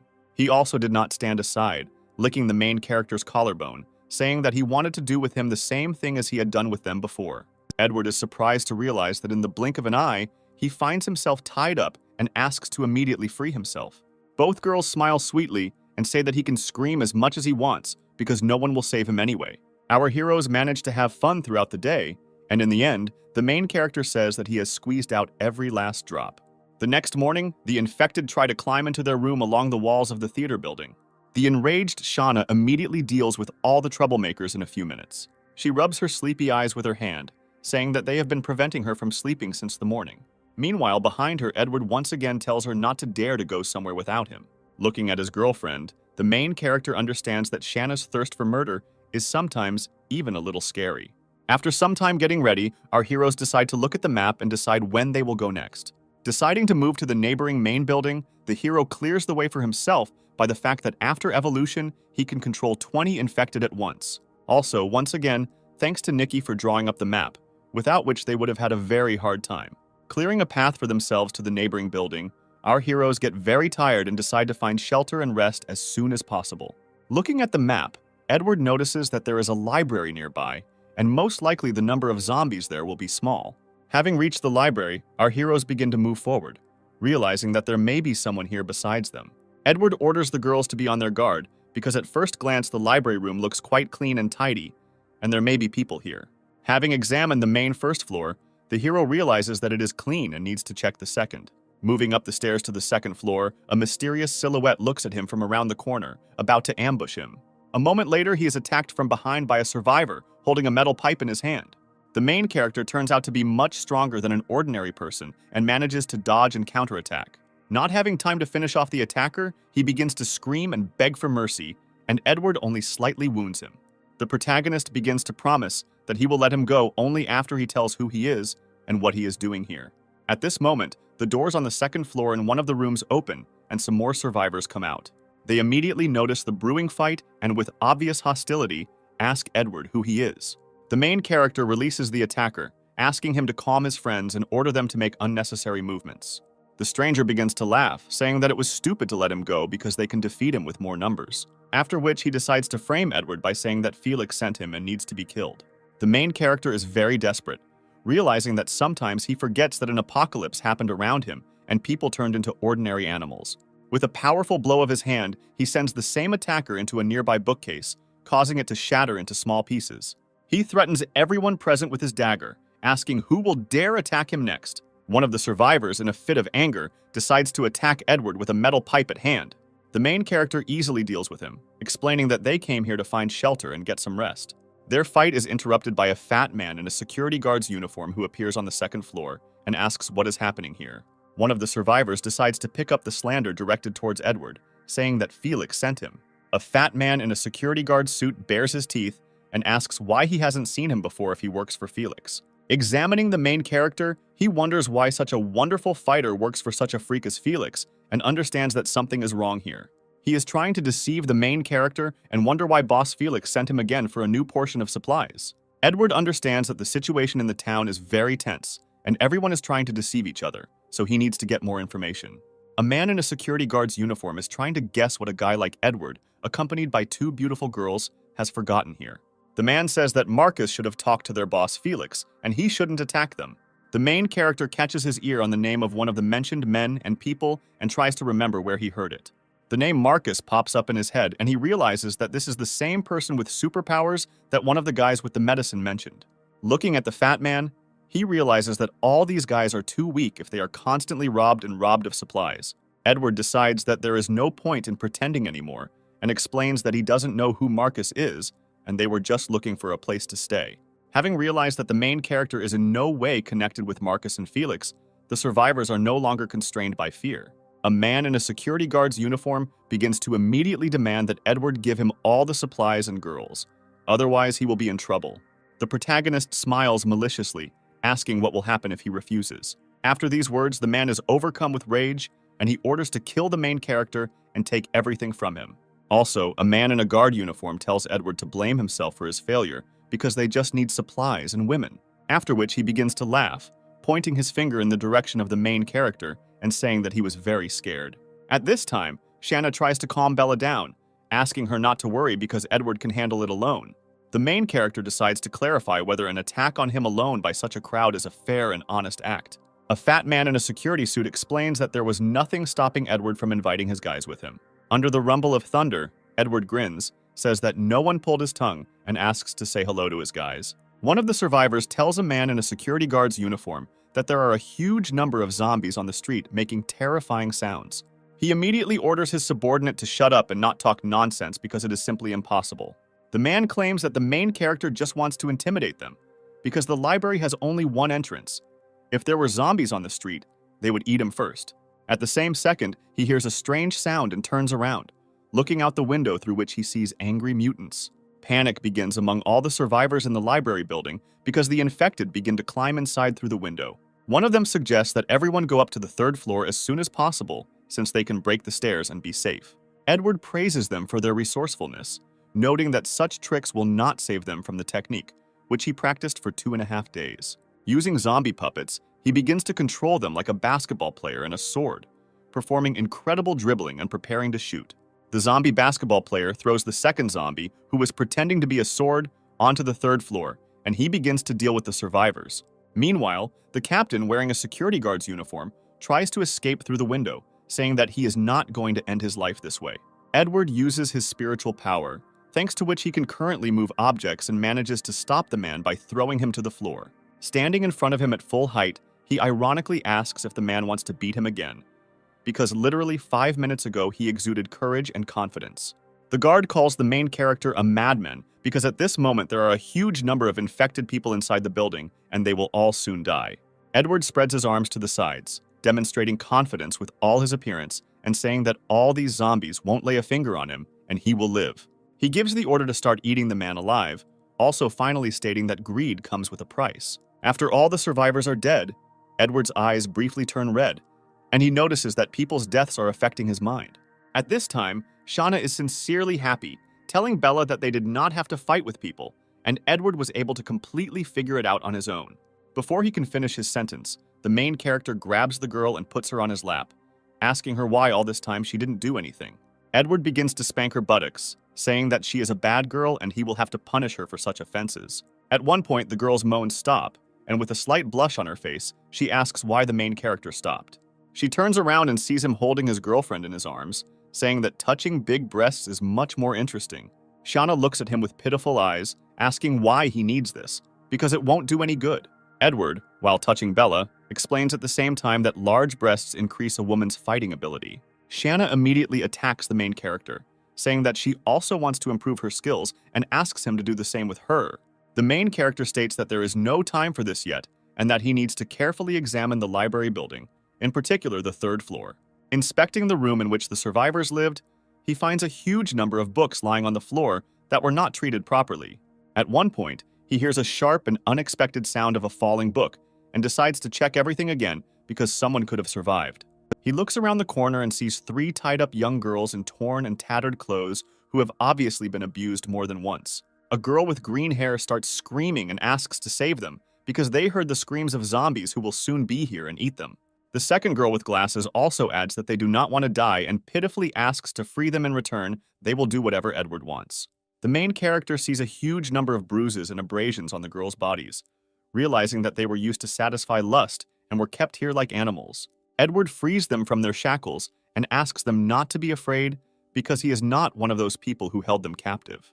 Looking at the poor girls, he realizes that even after his release, they are still afraid of him because the world has changed dramatically and few people can be trusted now. Looking around the room, he notices bags of food, which apparently was the very payment that the man in the security uniform was talking about. Analyzing the amount of food that they had at their disposal, the main character understands that it is because of them that everyone in the area is starving. Enter the supplies most likely in exchange for shelter. Edward takes some of the supplies for himself and invites the girls to divide the rest among themselves because he doesn't need so much. The girls immediately pounce on the food, and the main character looks at them, realizing that in this new world, they are just a commodity that other men use as they want. After that, he decides to look around a little more and notices that Bella and Shauna have disappeared somewhere. After walking a little along the corridor, he notices how the girls are looking at a small rat that is eating the body of the infected. Edward asks them to stop acting like little children and not to play with the rat because it is disgusting and they can get infected with something from it. The girls immediately decide to object to him, saying that rats are very cute and in no way disgusting. At the same second, the main character notices how a small rat begins to mutate, making loud squeaks and trying to scratch until it bleeds. A few moments later, the rat dies, and the main character concludes that the bodies of small animals cannot withstand the virus and therefore begin to rot. The main character tries to calm the girls down by asking them to find the positive in all things, because small animals cannot become carriers of the zombie virus. Edward says that it is already late, they need to stay here overnight, and at this time, a mysterious silhouette is watching them from the roof of a neighboring building. We see a guy in a frightening mask who is watching everything that is happening from the side and trying to understand what happened in the library. Having managed to climb to the second floor of the library, he realizes that all the people are dead and assumes that this is all the work of Felix. He decides to examine the building in more detail, saying that finally something fun is happening in the town and he wants to take part in it. Inspecting the room one after another, he comes across those very liberated girls who are quietly and peacefully sleeping in bed. The guy in the mask grabs one of the girls, covering her mouth with his hand, and says that if she is quiet, he won't do anything to her. He asks a question, wondering what happened here and why all the people were dead, and asks him to write the answer with his finger on his palm. The girl writes the answer that there was one guy and two girls. It was because of them that all the survivors were dead and they were free. The guy in the mask turns out to be quite surprised that only 3 people were able to arrange this and says that he will keep his word by letting the girl go. The girl begins to run away, but before she has even taken a few steps, he immediately grabs a knife from his pocket and cuts her carotid artery. At the same moment, Edward appears behind him, who, threatening him with a dagger, orders him to stand and not move. The guy in the mask says that before starting a dialogue, it is better to introduce yourself to each other and then ask questions. Looking ahead, he notices Bella and Shauna standing next to him, saying that he did not expect to see the main beauty of the town in a team with our main character. He turns his head slightly towards our main character and begins to offer him some kind of deal, but does not have time to finish his thought. Edward interrupts him with shouting and aggression, declaring that he did not allow him to move. The main character understands perfectly well that as soon as he saw the mysterious stranger, he immediately realized that he was as dangerous as a poisonous snake and that he needed to be extremely careful. Edward asks him, assuming that in front of him is the same person with the abilities that the whole town is talking about, named Marcus. Marcus replies that he was just passing by and has already answered too many questions, and now it's his turn to ask them.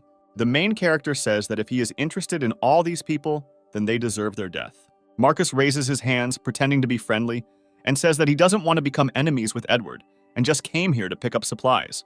The main character agrees with him, saying that he can go, but finally the guy in the mask invites him to join his camp. He says that this is a reliable and safe shelter where they will collect resources from all over the town and survive in this way. Edward understands perfectly well that all this is just a trap, and those who are lured into the camp are turned into slaves and forced to work day and night. The main character refuses, saying that Marcus is simply tricking all the survivors into giving him food and other resources. The guy in the mask frowns and says that he wanted to resolve everything in a good way, but in case of refusal, he cannot let him go just like that. Edward, with complete confidence and slight fear of his opponent, still repeats his words, saying that in no case is he going to join his team. After these words, Marcus takes off and in a few seconds manages to surround our main character and knock the weapon out of his hands. He turns out to be behind him holding a dagger in his hand and says that our protagonist has no right to refuse. At the last moment, thanks to several evolutions, Edward has enough reaction speed to dodge the attack and try to hit back. Marcus, having received a slight scratch, is trying to understand how the main character knew that he would attack from behind.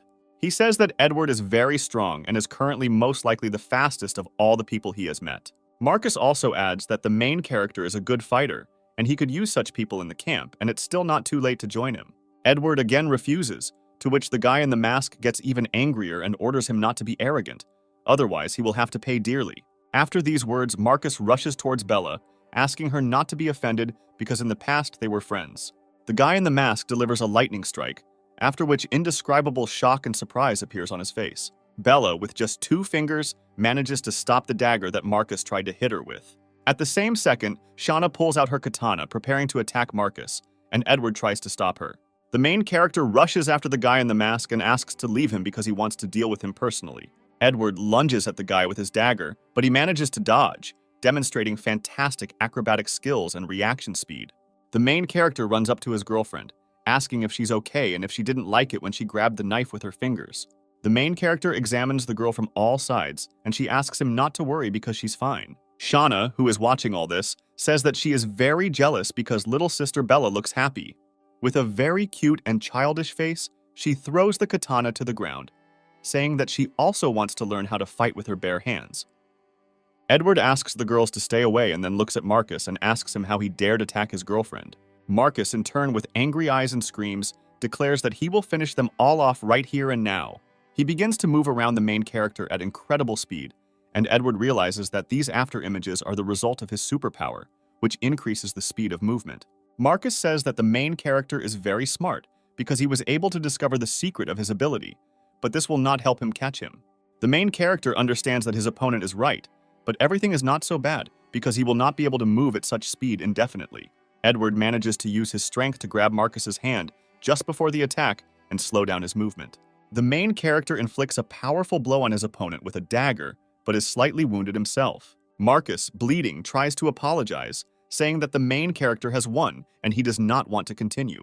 He also holds his hand behind his back and prepares to attack again on the sly, trying to talk his teeth into Edward. At one point, having thrown the dagger, the main character still manages to dodge it as Marcus's strength begins to slowly run out. Taking advantage of a second of confusion, Marcus jumps out of a nearby window, trying to escape and hide. Edward orders him to come back and fight like a real man, and not try to run away because he won't just let him go. Once on the ground, Marcus finds himself surrounded by a crowd of zombies, which is controlled by our main character. Several infected manage to grab Marcus by the hand, and he takes desperate measures, declaring that he is not going to die here and cuts off his own hand. After which, using his super ability, he runs away, finally saying that sooner or later, he will definitely take revenge on Edward. The main character looks at Marcus's hand lying in the pouring rain and regrets that he let him go alive. She approached him from behind, trying to console him and asking if everything was okay with him, because he was slightly injured. The girl still insists and asks to let him examine his wounds and sees how blood is still oozing from his cut on his back. Bella presses her entire chest against our protagonist, saying that this should make him feel better and more pleasant. Edward agrees with her, saying that it slightly dulls the pain and a slight blush appears on their faces. The main character is surprised. They say that now is not the time to enjoy and asks his girlfriend where she learned this. The girl is shy, covering her face with her hand, and they say that Shauna didn't want her to tell this. The main character looks at Shauna, who pretends that she is not involved in this and says that she should not teach Bella all sorts of obscenities. He says that his girlfriend has just regained consciousness and she should set a good example for her. At the same second, the girl licks the bloody finger of the protagonist, with which he pointed in her direction, and says that she is very guilty and asks to forgive her. She also adds that his blood is very tasty, and because of it she behaves very strangely and her face turns red. Shane is embarrassed and says that fresh blood straight from the wound should taste even better and sweeter. Edward gets dressed, telling her not to even think about it, while the girls discuss the taste of his blood. Shauna invites Bella to taste her. They say that she still has a little left on her lips. At this moment, she asks her friend not to mock her because she also smells Edward and her body begins to experience pleasure. They are immediately interrupted by the protagonist, asking them to stop and ordering Shauna not to corrupt his girlfriend. At the same second, on the third floor, he hears a strange rustling noise coming from a room on the third floor of the library and decides to check what is happening there. Going upstairs, he sees the same girl killed by Marcus and tries to explain to her two friends that they misunderstood everything, and it's not. He killed her.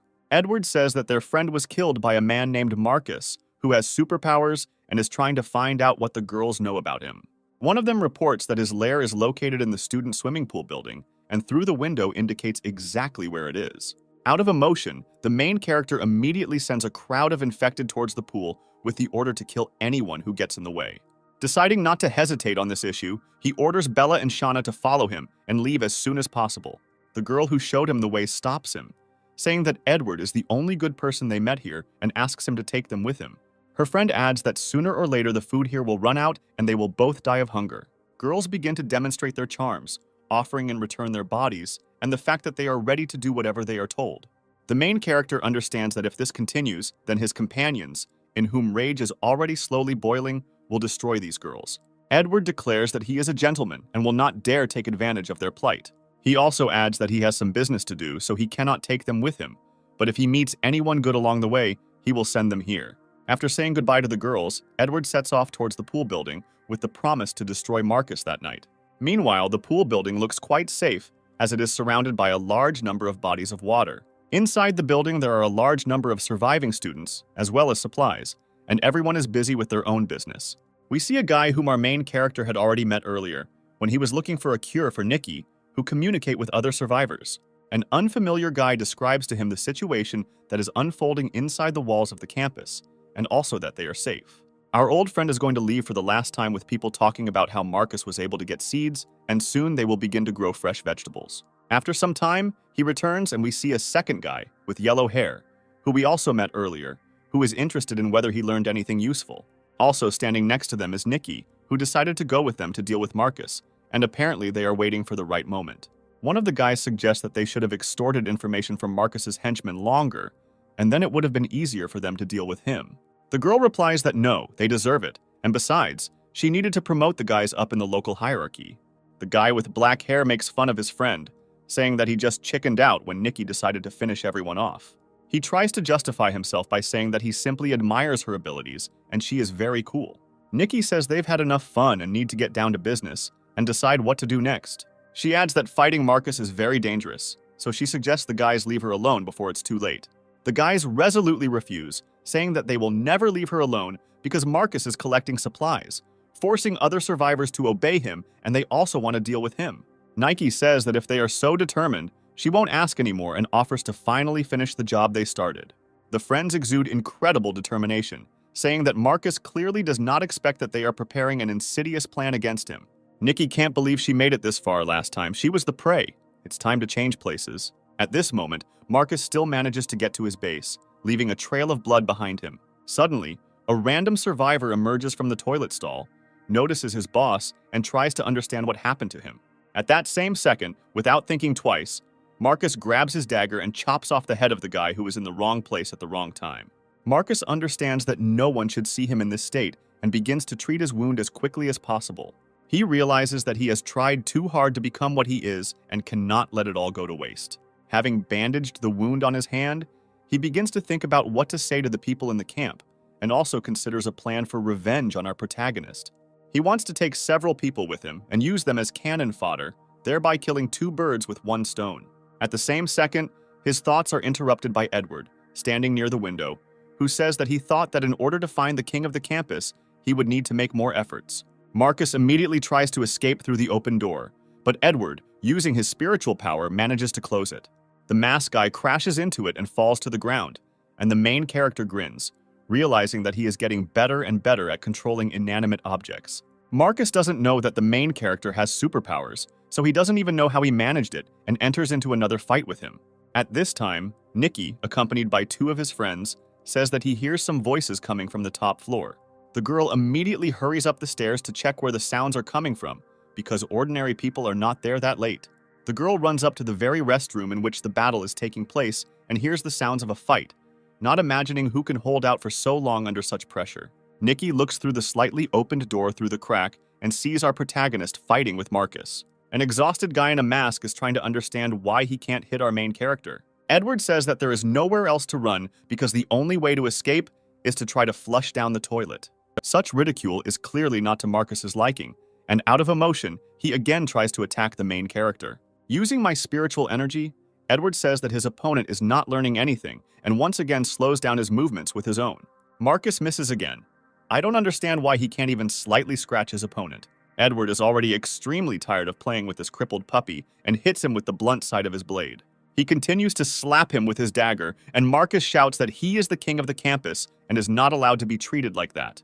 Completely beaten, he tries to retreat to the closed door and, being in a very disadvantageous position, continues to try to threaten the main character. At the same second, the door to the restroom opens and he sees Nikki standing in front of him. The girl strikes with lightning speed, depriving Marcus of one eye. The guy begins to furiously scream in pain, promising that he will finish off everyone who dares to threaten his title and power. In a fit of rage, he says that the king will fight them to the death, and if he is destined to die, he will take them with him. He tries to attack Nikki, but the girl manages to use her incredible reaction ability and also dodges the attack.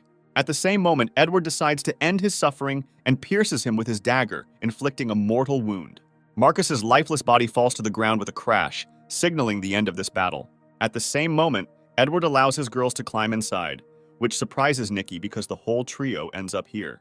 At the same second, two guys manage to catch up with the girl and are also surprised that the main character is here. Edward at this moment realizes that Nikki did not actually escape from the hospital and was only pretending, but in fact teamed up with those two guys. Nike asks for forgiveness for lying in their last meeting, and also wonders why the main character fought with Marcus. Edward says that they had a little disagreement, and he came here to solve everything.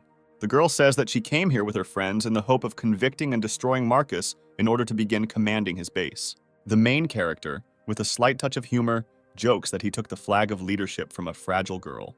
Nike says that in any case, she is glad about this outcome of events, because it would have been much more difficult for her to cope with it alone. Edward is well aware that other survivors with superpowers will continue to interfere with him and his friends. Nikki decides to ask Edward what he is going to do next and invites him to take some supplies, which he refuses. After thinking a little, the girl realizes that it is deep night outside the window and, feeling embarrassed, invites the main character to stay here for the night. Edward, who clearly did not expect such a proposal, does not understand what caused such a violent reaction from his friend. The guys also agree with this proposal, suggesting that Edward is very tired and needs a good rest. Nikki begins to make excuses, saying that she didn't mean what they thought, and her face turns bright red. The girl confirms the words of her friends, saying that it is already very dark and the main character is very tired after the fight with Marcus, and it would be better to regain your strength and have a good rest by staying here overnight. Edward agrees and says that today they will rest here, and tomorrow they will move on. Since the pool building is not equipped with sleeping rooms, Nikki accompanies our heroes to the locker room, saying that this will be enough for one night. Before going to bed, Edward stops the girl and says that he has one small request. He says that there are two girls in the library who are left completely alone, and asks to bring them here and take care of them when everything calms down. The girl is clearly a little sad that this is the only thing he asked for, but still agrees to help him. Edward manages to notice that Nikki looks disappointed, but the girl is about to leave, saying that everything is fine with her, although apparently she was counting on some kind of intimacy with the main character. The girl leaves, closing the door behind her, and Bella and Shauna begin to have fun and try to find treasures in this locker room. The main character says that they behave like children, not understanding what kind of treasures they expect to find. At that same second, the girl begins to rummage through the lockers, and the main character realizes that he is in the women's locker room, and there are swimsuits everywhere. Shanna wants to try on something and asks the main character to turn away and not peek at them. Although Edward doesn't really like this idea, he still agrees and turns away, closing his eyes and saying that he will make some concessions. At this time, Shauna invites Bella to undress each other, while a very romantic atmosphere hangs between them. Edward, standing with his eyes closed, hears incomprehensible sounds and conversations of girls and orders them to fool around less. The girls allow him to open his eyes and stand in front of them in the swimsuits they found, exuding incredible attractiveness. Shanna approaches Edward and says that the girl really wanted him to stay with her. Edward replies that he understood this perfectly well, but Bella and Shauna are much more important to him, which is why he refused.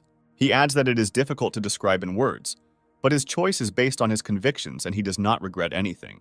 Shauna suggests that they are special and different from Nika, to which the main character gives his consent. Bella decides to clarify what exactly the word special means, and Edward, grinning, says that in a few minutes she will understand everything.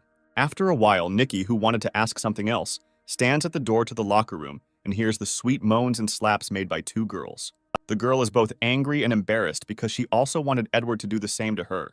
The next morning, having collected all their things, our heroes leave the pool building and move on. Nikki, standing on the roof of the building, follows them with her gaze and wishes them a successful journey, calling the main character a libertine. After some time, moving further and further along the paths of the campus, our main character easily deals with ordinary zombies. Shauna offers her candidacy as an assistant, but Edward orders her not to kill anyone because he will not be able to replenish the supply of his puppets. Making our way further and further, our heroes stumble upon a large multi-story building. Focusing on the perception of his girls, Edward understands that they do not smell blood, and therefore, there are no mutated zombies inside. He decides to use his puppets as scouts and sends them inside the courtyard. In the form of a huge number of different images with the help of his zombie connection, he understands that he would definitely not have been able to cope with this before, but now his level allows it.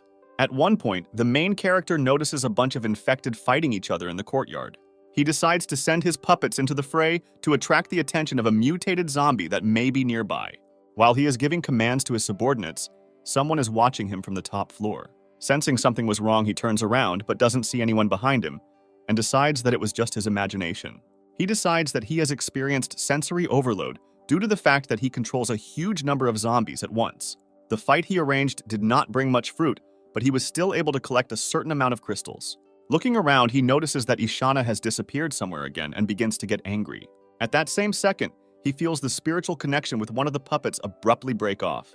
He immediately decides to go and check what's going on, realizing that most likely he was killed while he was distracted by his girls. Once there, he sees a dead zombie with an untouched crystal and realizes that no one searched him.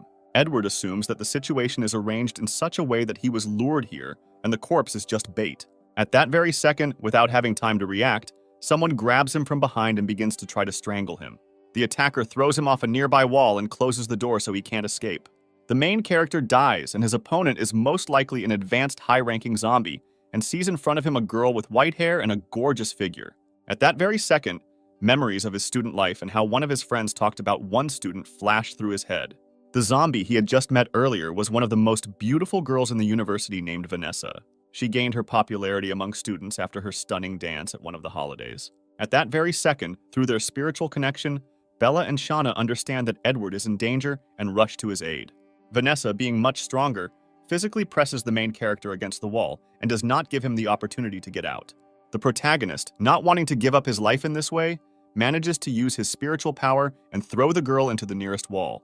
Believing in his own strength, he says that he is not someone who will just sit and wait until he is eaten alive. Vanessa's strength is on a whole other level, and she easily frees herself from the bonds of Edward's power.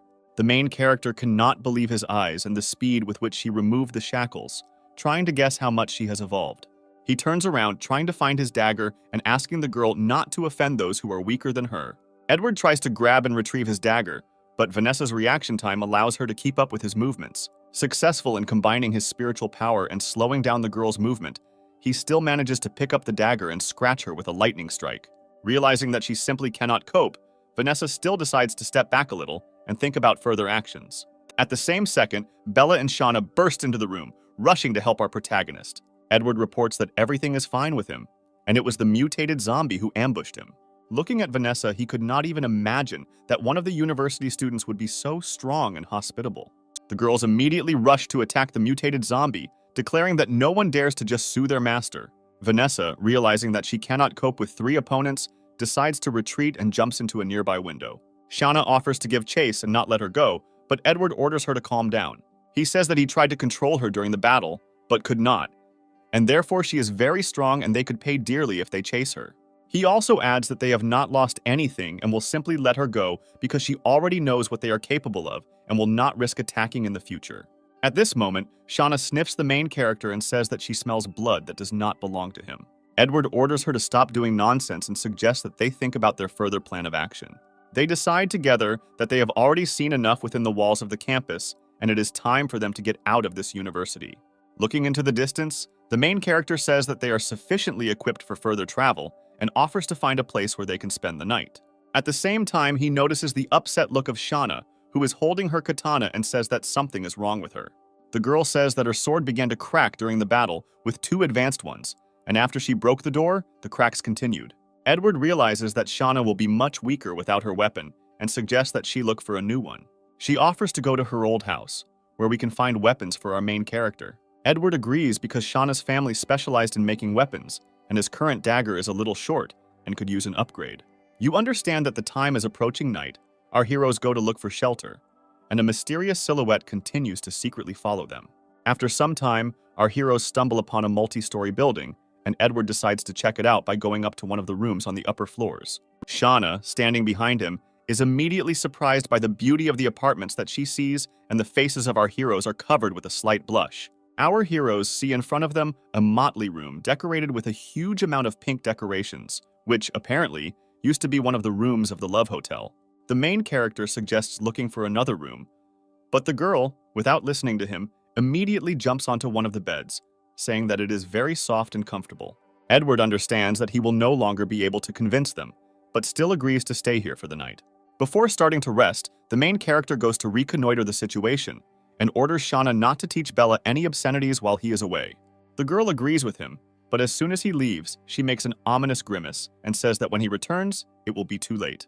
Confused, she decided to ask her what was meant by the word obscenity. Shauna immediately throws her on the bed, saying that if Bella wants, she will gladly teach her everything she knows. Bella says that Edward won't like this, and it's better for them to stop. And Shauna, trying to put pressure on Pity, says that she was very upset about the sword, and it would help her take her mind off it. Having succumbed to her provocations, she nevertheless agreed and lay down on the bed. And Shauna asked her not to move because she would take care of everything herself. We examine the building in which they decided to spend the night. Edward realizes that all this time he was being watched by the same student from his memories. He also notices that his girls could not feel it, which means that when zombies are close in strength to each other, they cannot identify their own kind. Moving further through the hotel, the main character comes across a room filled to the brim with various supplies and decides to take them with him. While raking the boxes, he suddenly hears some movement behind him, as if someone is about to attack him. Edward understands perfectly well that all this time she was waiting for the right moment, and these strangers turn out to be Vanessa. The girl does not try to attack the main character and looks at him with pitiful eyes, saying that she knows him. He is surprised that she has evolved to the level that she can speak and explains that she was quite famous and does not understand how she could know him. Edward, using a spiritual connection, immediately orders the girls to immediately come to his aid in parallel with the video of them doing all sorts of obscenities. Since their room is not very far away, the girls literally find themselves nearby in a few seconds and break into the room. Vanessa tries to defend herself with a wooden stick she found, which she intended to use as a weapon. Also, her physical skills as an advanced zombie allow her to easily stick her hand into a concrete wall and use it as a support to dodge an attack. Edward decides to stand his ground and use his spiritual powers to distract Vanessa to give his girls room to maneuver. This is enough to gain a few seconds and allow Shauna to knock out Vanessa. The girl offers to immediately finish off the zombies and cut out her advanced crystal, but Edward asks her not to rush. The main character takes her in his arms and says that he wants to search her because she knows him from somewhere and wants to make sure that she is not lying. He begins to rummage through the few pockets on the girl's body and finds something interesting in them. He takes out a bloody pink wallet, which apparently hasn't been opened since Vanessa turned into a zombie. In one of the compartments of the wallet, he finds a student photograph of a girl in the background of which our main character can be seen. Edward understands that all this time she was attacking him, not because she wanted to kill him, but because she wanted to ask him about her past life. The main character decides to try to establish a spiritual connection with her, because it would be very nice to have such a powerful puppet at his disposal. Shauna begins to grin, asking the main character to tell the truth that he actually liked her body, and Edward asks her not to talk nonsense. While Vanessa is unconscious, the main character tries to take control of her, realizing that it will not be easy because she is an advanced zombie. Although it turns out to be difficult, he still manages to cope, and all only thanks to the fact that she was in an unconscious position. After taking control of the girl, our main character passed out and slept for a long period of time. And after waking up, he did not understand where he was now. Looking around, he realizes that they are still in that same love motel, and he is trying to look for his girls. Looking towards the jacuzzi, he sees Bella and Shauna bathing in parallel, cleaning Vanessa. When Edward asks what they are doing, Shane replies that they wanted to change Vanessa's clothes. But then they realized that there was too much blood and other dirt on her. Looking at how clumsily the girls treat Vanessa's body, the main character begins to get a little nervous and blush. Vanessa begins to moan with slight pleasure, and Bella and Shauna cannot understand what this is connected with, assuming that her wounds still hurt. At one point, Shauna pulls out an empty plastic bottle from nowhere and begins to collect drops of water flowing from Vanessa's body. When Edward asks what she is doing, the girl hands him a bottle offering him a taste of fresh nectar. The main character immediately snatches the bottle, asking who she takes him for and says that he will drink it later, after which the girls leave, leaving Edward alone with Vanessa and asking him to dress her in clean and tidy clothes. Looking at the girl's body, he realizes that she is slowly beginning to regain consciousness and thinks that she will consider him a pervert. Little by little, opening her eyes, Vanessa, covering her naked body with a piece of fabric, once again tries to remember who Edward is. After some time, the main character still manages to dress the girl, and she appears to us in a beautiful and elegant dress. Vanessa says she feels slightly uncomfortable and has a strange sensation in her lower body that causes her to walk a little lame. Looking around, Edward notices a sharp razor lying and realizes that Shauna, due to her depravity, shaved the girl in all places. In order to calm Vanessa down, he asks her not to pay attention to this and wait a little time, after which she will get used to it. He also notices that although Vanessa is embarrassed and looks a little unhappy, she behaves quite obediently. Coming out into the street, they are met by a dressed Bella and Shauna, making fun of the fact that Edward was doing something obscene, and they had been waiting for him for a very long time. The main character asks Shauna to show the way to her house, but the girl starts to make fun of her and says that she remembers the route very roughly. Edward replies that she is giving him a real headache and he needs to find a map of the area. His reasoning is abruptly interrupted by Vanessa, who says that she is quite familiar with the area and can take them to the right address. Our protagonist is very happy about this coincidence of circumstances and says that we can't hesitate and need to hit the road as soon as possible. Our heroes begin to carefully move towards the desired address, avoiding hordes of zombies and trying not to give away their presence. Edward asks the girls not to make noise because if they go ahead and the zombies hear them, they will waste a lot of time. At one point, our heroes notice smoke coming from a multi-story building nearby. Edward suggests that it may be an accidental fire when suddenly a very powerful explosion occurs. The explosion provokes all the zombies located within a radius of several kilometers, and our heroes decide how to clear the area as quickly as possible so as not to run into more trouble. The girls very quickly deal with the infected, also because Vanessa joined them. The main character still begins to wonder whether this explosion occurred by accident or whether it could have been caused by survivors. A few seconds later, his thoughts are interrupted by the sound of gunshots. This makes him think that this is definitely the idea of some people, and most likely they are collecting zombies in one place for a reason. Although this is very risky, he, in the company of girls, still decides to go to that place and understand what is happening there. You understand that height will give them a certain advantage. They decide to climb the multi-story building closest to the explosion site and inspect everything from above. Looking at the street and square in front of the explosion site, he sees a huge horde of zombies fighting each other. Looking at this situation, he understands that this entire horde is like a jar of poisonous insects, and if you find yourself in its epicenter, you will definitely be killed. Edward decides to send Vanessa on reconnaissance since she is the fastest of them and the best at hiding. Looking at the girl, he notices that she is gradually beginning to lose control due to the sight of the fight between the infected. Her rage flared up. Edward decides to concentrate more of his spiritual energy in the girl's body, trying to calm her down and force her to do what he says. Vanessa easily makes her way through the crowd of infected using her superhuman skills and speed. Watching all this, Edward realizes that it is not surprising that she was able to ambush him because she is much more powerful than Bella and Shauna. At this moment, our heroes observe a hole in the wall created by a large explosion into which the infected are trying to get through. We see how a certain girl is trying to act as bait, luring zombies with her.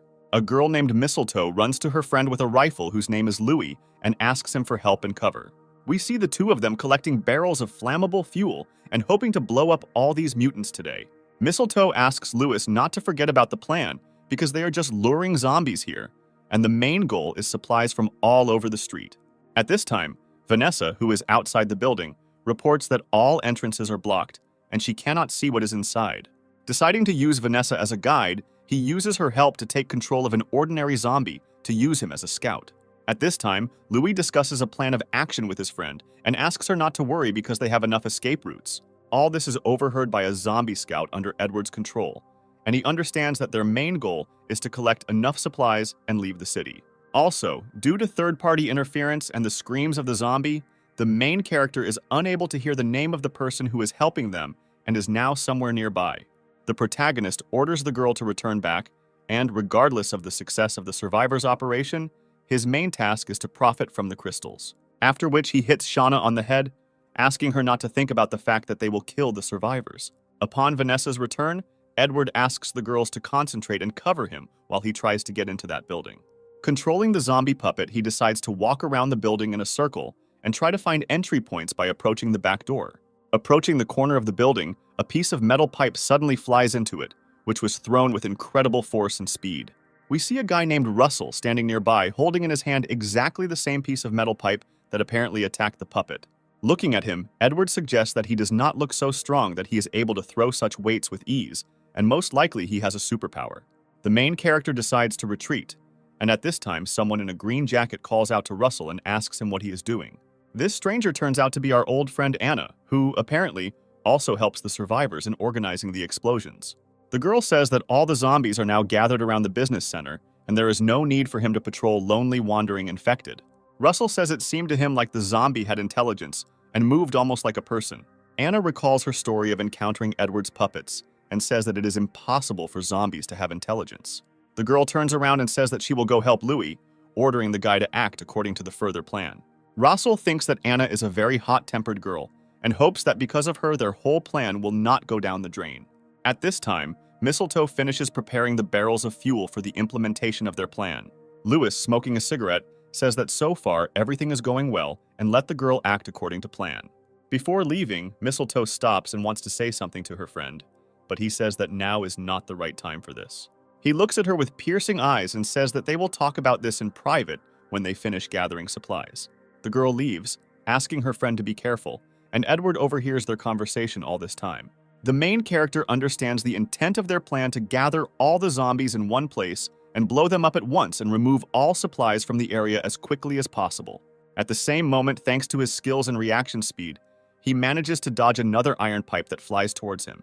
At that very second, he is attacked by Anna, who says that she hates zombies that can hide. Starting the fight, both of them, unable to control their own movements, fall from the top floor of a multi-story building. The main character, controlling the puppet, understands that he needs to try to save Anna so that she does not get hurt when she falls, and trying to grab her by the clothes, takes off her shorts. All this happens by pure chance, and the girl lands on the puppet's body, thereby softening her fall. Looking around, Edward realizes that if Anna starts screaming and making a lot of noise, it will attract even more infected. Using a puppet, he grabs the girl in the hope that she will not scream or be noisy. She begins to contort her face in an incomprehensible way and promises to kill all the zombies that try to harm her. Trying to force the girl to remain silent, Edward, controlling the zombie puppet, begins to spank the girl on the buttocks. Anna, embarrassed and blushing, asks Zombie how he dared to do this to her. Edward continues to spank her, and Anna makes strange moans and her whole face turns red. The main character is already beginning to dislike the fact that the girl does not understand what he wants from her and decides to start spanking her even more. It all comes to the point that Anna begins to cry, remembering that she has already been punished twice by some infected people. The girl, on her knees, asks for mercy and also to stop beating her, because she will do whatever she is ordered to do. Anna continues to scream like a small child, and Edward, out of despair, tries to create an ominous scream by controlling the zombie in order to somehow calm her down. He grabs the girl by the whip and tries to yell right in her face, trying to cause fear and loss of consciousness. This cunning plan bears fruit, and the girl actually goes into shock and passes out for a while. Taking advantage of this advantage, Edward decides to take her to the team as soon as possible, which will figure out what to do with her next. At this time, Louis shoots at the infected with a rifle and decides to put the plan into action. He shoots at prepared barrels of fuel, causing an explosion of incredible power. The explosion turns out to be so strong and powerful that all the buildings along with the foundation begin to shake. The blast wave turns out to be just as powerful, but does not affect our heroes, as well as Anna, who is unconscious. Our main character understands that their plan to collect all the zombies and blow them up was most likely put into action. Looking around, he notices Louis' body lying on the ground, most likely thrown away by the explosion. He notes that he was most likely thrown from the second floor by the explosion. He was very lucky to be alive. The main character realizes that they are on the same team and decides to try to save them both. But before that, he decides to put shorts on the girl's body in order to avoid ridiculous situations in front of her sister Shauna. You notice that at this moment, Lewis begins to regain consciousness. With a sharp and powerful kick, he knocks him out again. Taking them both in his arms, he realizes that he needs to hurry because the building will soon collapse. At this time, Mistletoe, watching everything that is happening from the roof of a neighboring house, cries, thinking that her friend has died. At this time, Russell, patrolling the neighboring streets, comes across traces of blood left by a man. He assumes that these traces were left by one of his friends, and most likely someone dragged them along. I'm trying to escape from the falling building. Edward realizes that the puppet is slowly starting to lose its strength, and, consequently, the survivors have received some injuries. He sees Louis and Anna's body bruised and covered in many glass shards from falling windows. Looking back, he sees a trail of blood behind him, which he left on his way in hopes that no one is following him. After some time, Louis wakes up, trying to understand where he is and what happened to him. He notices Edward in front of him, who asks him not to move because he was seriously wounded, and he barely had time to give him first aid. He also adds that he saved Anna since they are almost relatives, and also took him along with her. Louis cannot believe his ears that he was saved by someone who knows Anna, and this is a lucky coincidence. The man tries to get to his feet, leaning on the back of the sofa, trying to find out the name of his savior. Our protagonist is also called, pointing to his two companions and saying that these are his girls. Looking at our heroes, Louis realizes that he is not the only one who has made friends in this apocalypse. The man also regrets that he had no idea that there were other survivors nearby and their actions could well have killed them. He is quite surprised that this guy was able to not only survive the explosion with his girls, but also save them and Anna. Looking at Edward, Louis decides to ask whether our main character has superpowers. After these words, Shauna and I tense up slightly, but the main character manages to calm them down. You understand that most likely the man does not pose a danger. He agrees with him, saying that he really has superpowers. Louis is very happy with this answer and invites our protagonist to join their team. He says that some of them also have super abilities and they will thank him very generously for their salvation. Understanding their further plan of action, Edward finds nothing better than to agree. But he still understands that the girls under his control are still infected and he needs to cure them. After waiting a short pause, the main character still refuses, thanking Louis for his kindness and explaining that he cannot accept this offer now. The man clearly does not like this answer, and he tries to find out what the reason for the refusal is, but receives only silence in response. Edward says that it is better for him to rest now and they will discuss with him tomorrow what I will do next. Touching the doorknob, his spiritual connection tells him that somewhere nearby there is a possessor of the ability. At this time, not far from their home, Russell continued to follow the trail of blood left by Edward. Vanessa, who is watching everything from the street, receives an order from the main character not to attack and just continue observing. At the same moment, Luis notices his friend from the window of his house and asks what he is doing here. The man explains to Edward that this is another member of their team and most likely came here to save them. Going up to the room, Louis introduces Edward to his friend, saying that he helped him survive and bandage his wounds. After listening to all the information, Russell still slightly does not trust the main character. Russell also looks very intently at Bella and Shauna, realizing that although they are very attractive, they frighten him very much. Russell decides to be friendlier and extends his hand to Edward, saying that it's nice to meet him. Suddenly, the guy asks the question that he is looking for one mutated zombie and whether Edward came across him. The main character assumes that we are most likely talking about Vanessa and decides not to give her away, saying that he exterminated all the mutants on his way. Looking at the main character, Russell understands that he is not an ordinary person and most likely has remarkable strength and other skills. You understand that Edward was able to save his friends. He also decides to ask if he has some kind of super ability, to which he received an approving answer. Russell still continues to be wary and not trust the main character, realizing that he and his girls are not who they seem and need to be careful with them. Their conversation is interrupted by Louis, who asks if his friend has seen Mistletoe and if she is okay. Russell asks for forgiveness, saying that he didn't think about it and was too puzzled by the search. Yielding to the persuasion of his friend, he promises to go right now and find her, after which they will begin to collect supplies. Our main character asks everyone to leave the room because he needs to change Anna's bandages and treat her wounds. Shauna asks not to kick them out, saying that he will most likely need their help, but Edward remains unmoved. Having kicked everyone out the door, the main character tells Anna that she is very lucky because she is Shauna's sister, and that's the only reason he helps her. Turning her onto her stomach and removing her clothes, he begins to treat the wounds on her buttocks. Edward asks the girl to be quieter because he is trying his best to do everything gently and carefully. Anna, burying her nose in the pillow, thinks about the fact that a zombie violated her at the bottom, and now some guy sees her half naked. The girl says that she is in a lot of pain and asks her to leave her elasticity alone, and Edward asks her not to scream. The main character notices that the girl begins to cry and decides to ask what exactly the problem is. Anna replies that she is very embarrassed to be naked in front of him, and Edward suggests that they close their eyes so that they will not be so ashamed.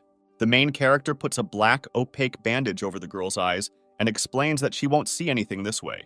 Edward takes off the girl's clothes, saying that he is checking to see if there are any bleeding wounds on her body. Anna feels a wet touch on her body, and Edward explains that he is simply cleaning her wounds with a damp cloth. In her head, the girl panics very much, but still comes to terms with the fact that this is just first aid. The main character begins to put bandages on her body, and the girl decides that he is trying to tie her up, after which she opens her mouth wide and feels something long and hard being thrust into it, and Edward explains that it is a thermometer. After some more time, the main character still removes the bandage from the girl, saying that everything is over and she can be calm, after which he actually shows her the thermometer and asks why she slobbered on it so much. Tears begin to well up in Anna's eyes, and she blames her imagination as she thought she was being violated. Edward is quite surprised that the girl thought that instead of a thermometer, he put his little thing in her mouth. The girl begins to blush, and the main character calls her a real pervert who really is Shauna's sister because they are very similar. Anna starts throwing things at him, telling him to go away and leave her alone. She behaves like a little girl, covering her face with a blanket, and they say that now no one will marry her. Leaving the room, the main character is glad that all this is over, and he will no longer have to listen to her hysterics. He is met by Louis, who says that he needs to convey important information and offers to go with them for supplies. Edward agrees and is glad that Louis is much more honest and straightforward than Russell. The man also reports that they are going to leave as soon as their comrades arrive here because they have already caused them a lot of inconvenience. Shanna corrects Louis and says that her sister will stay here for a while until she returns to normal.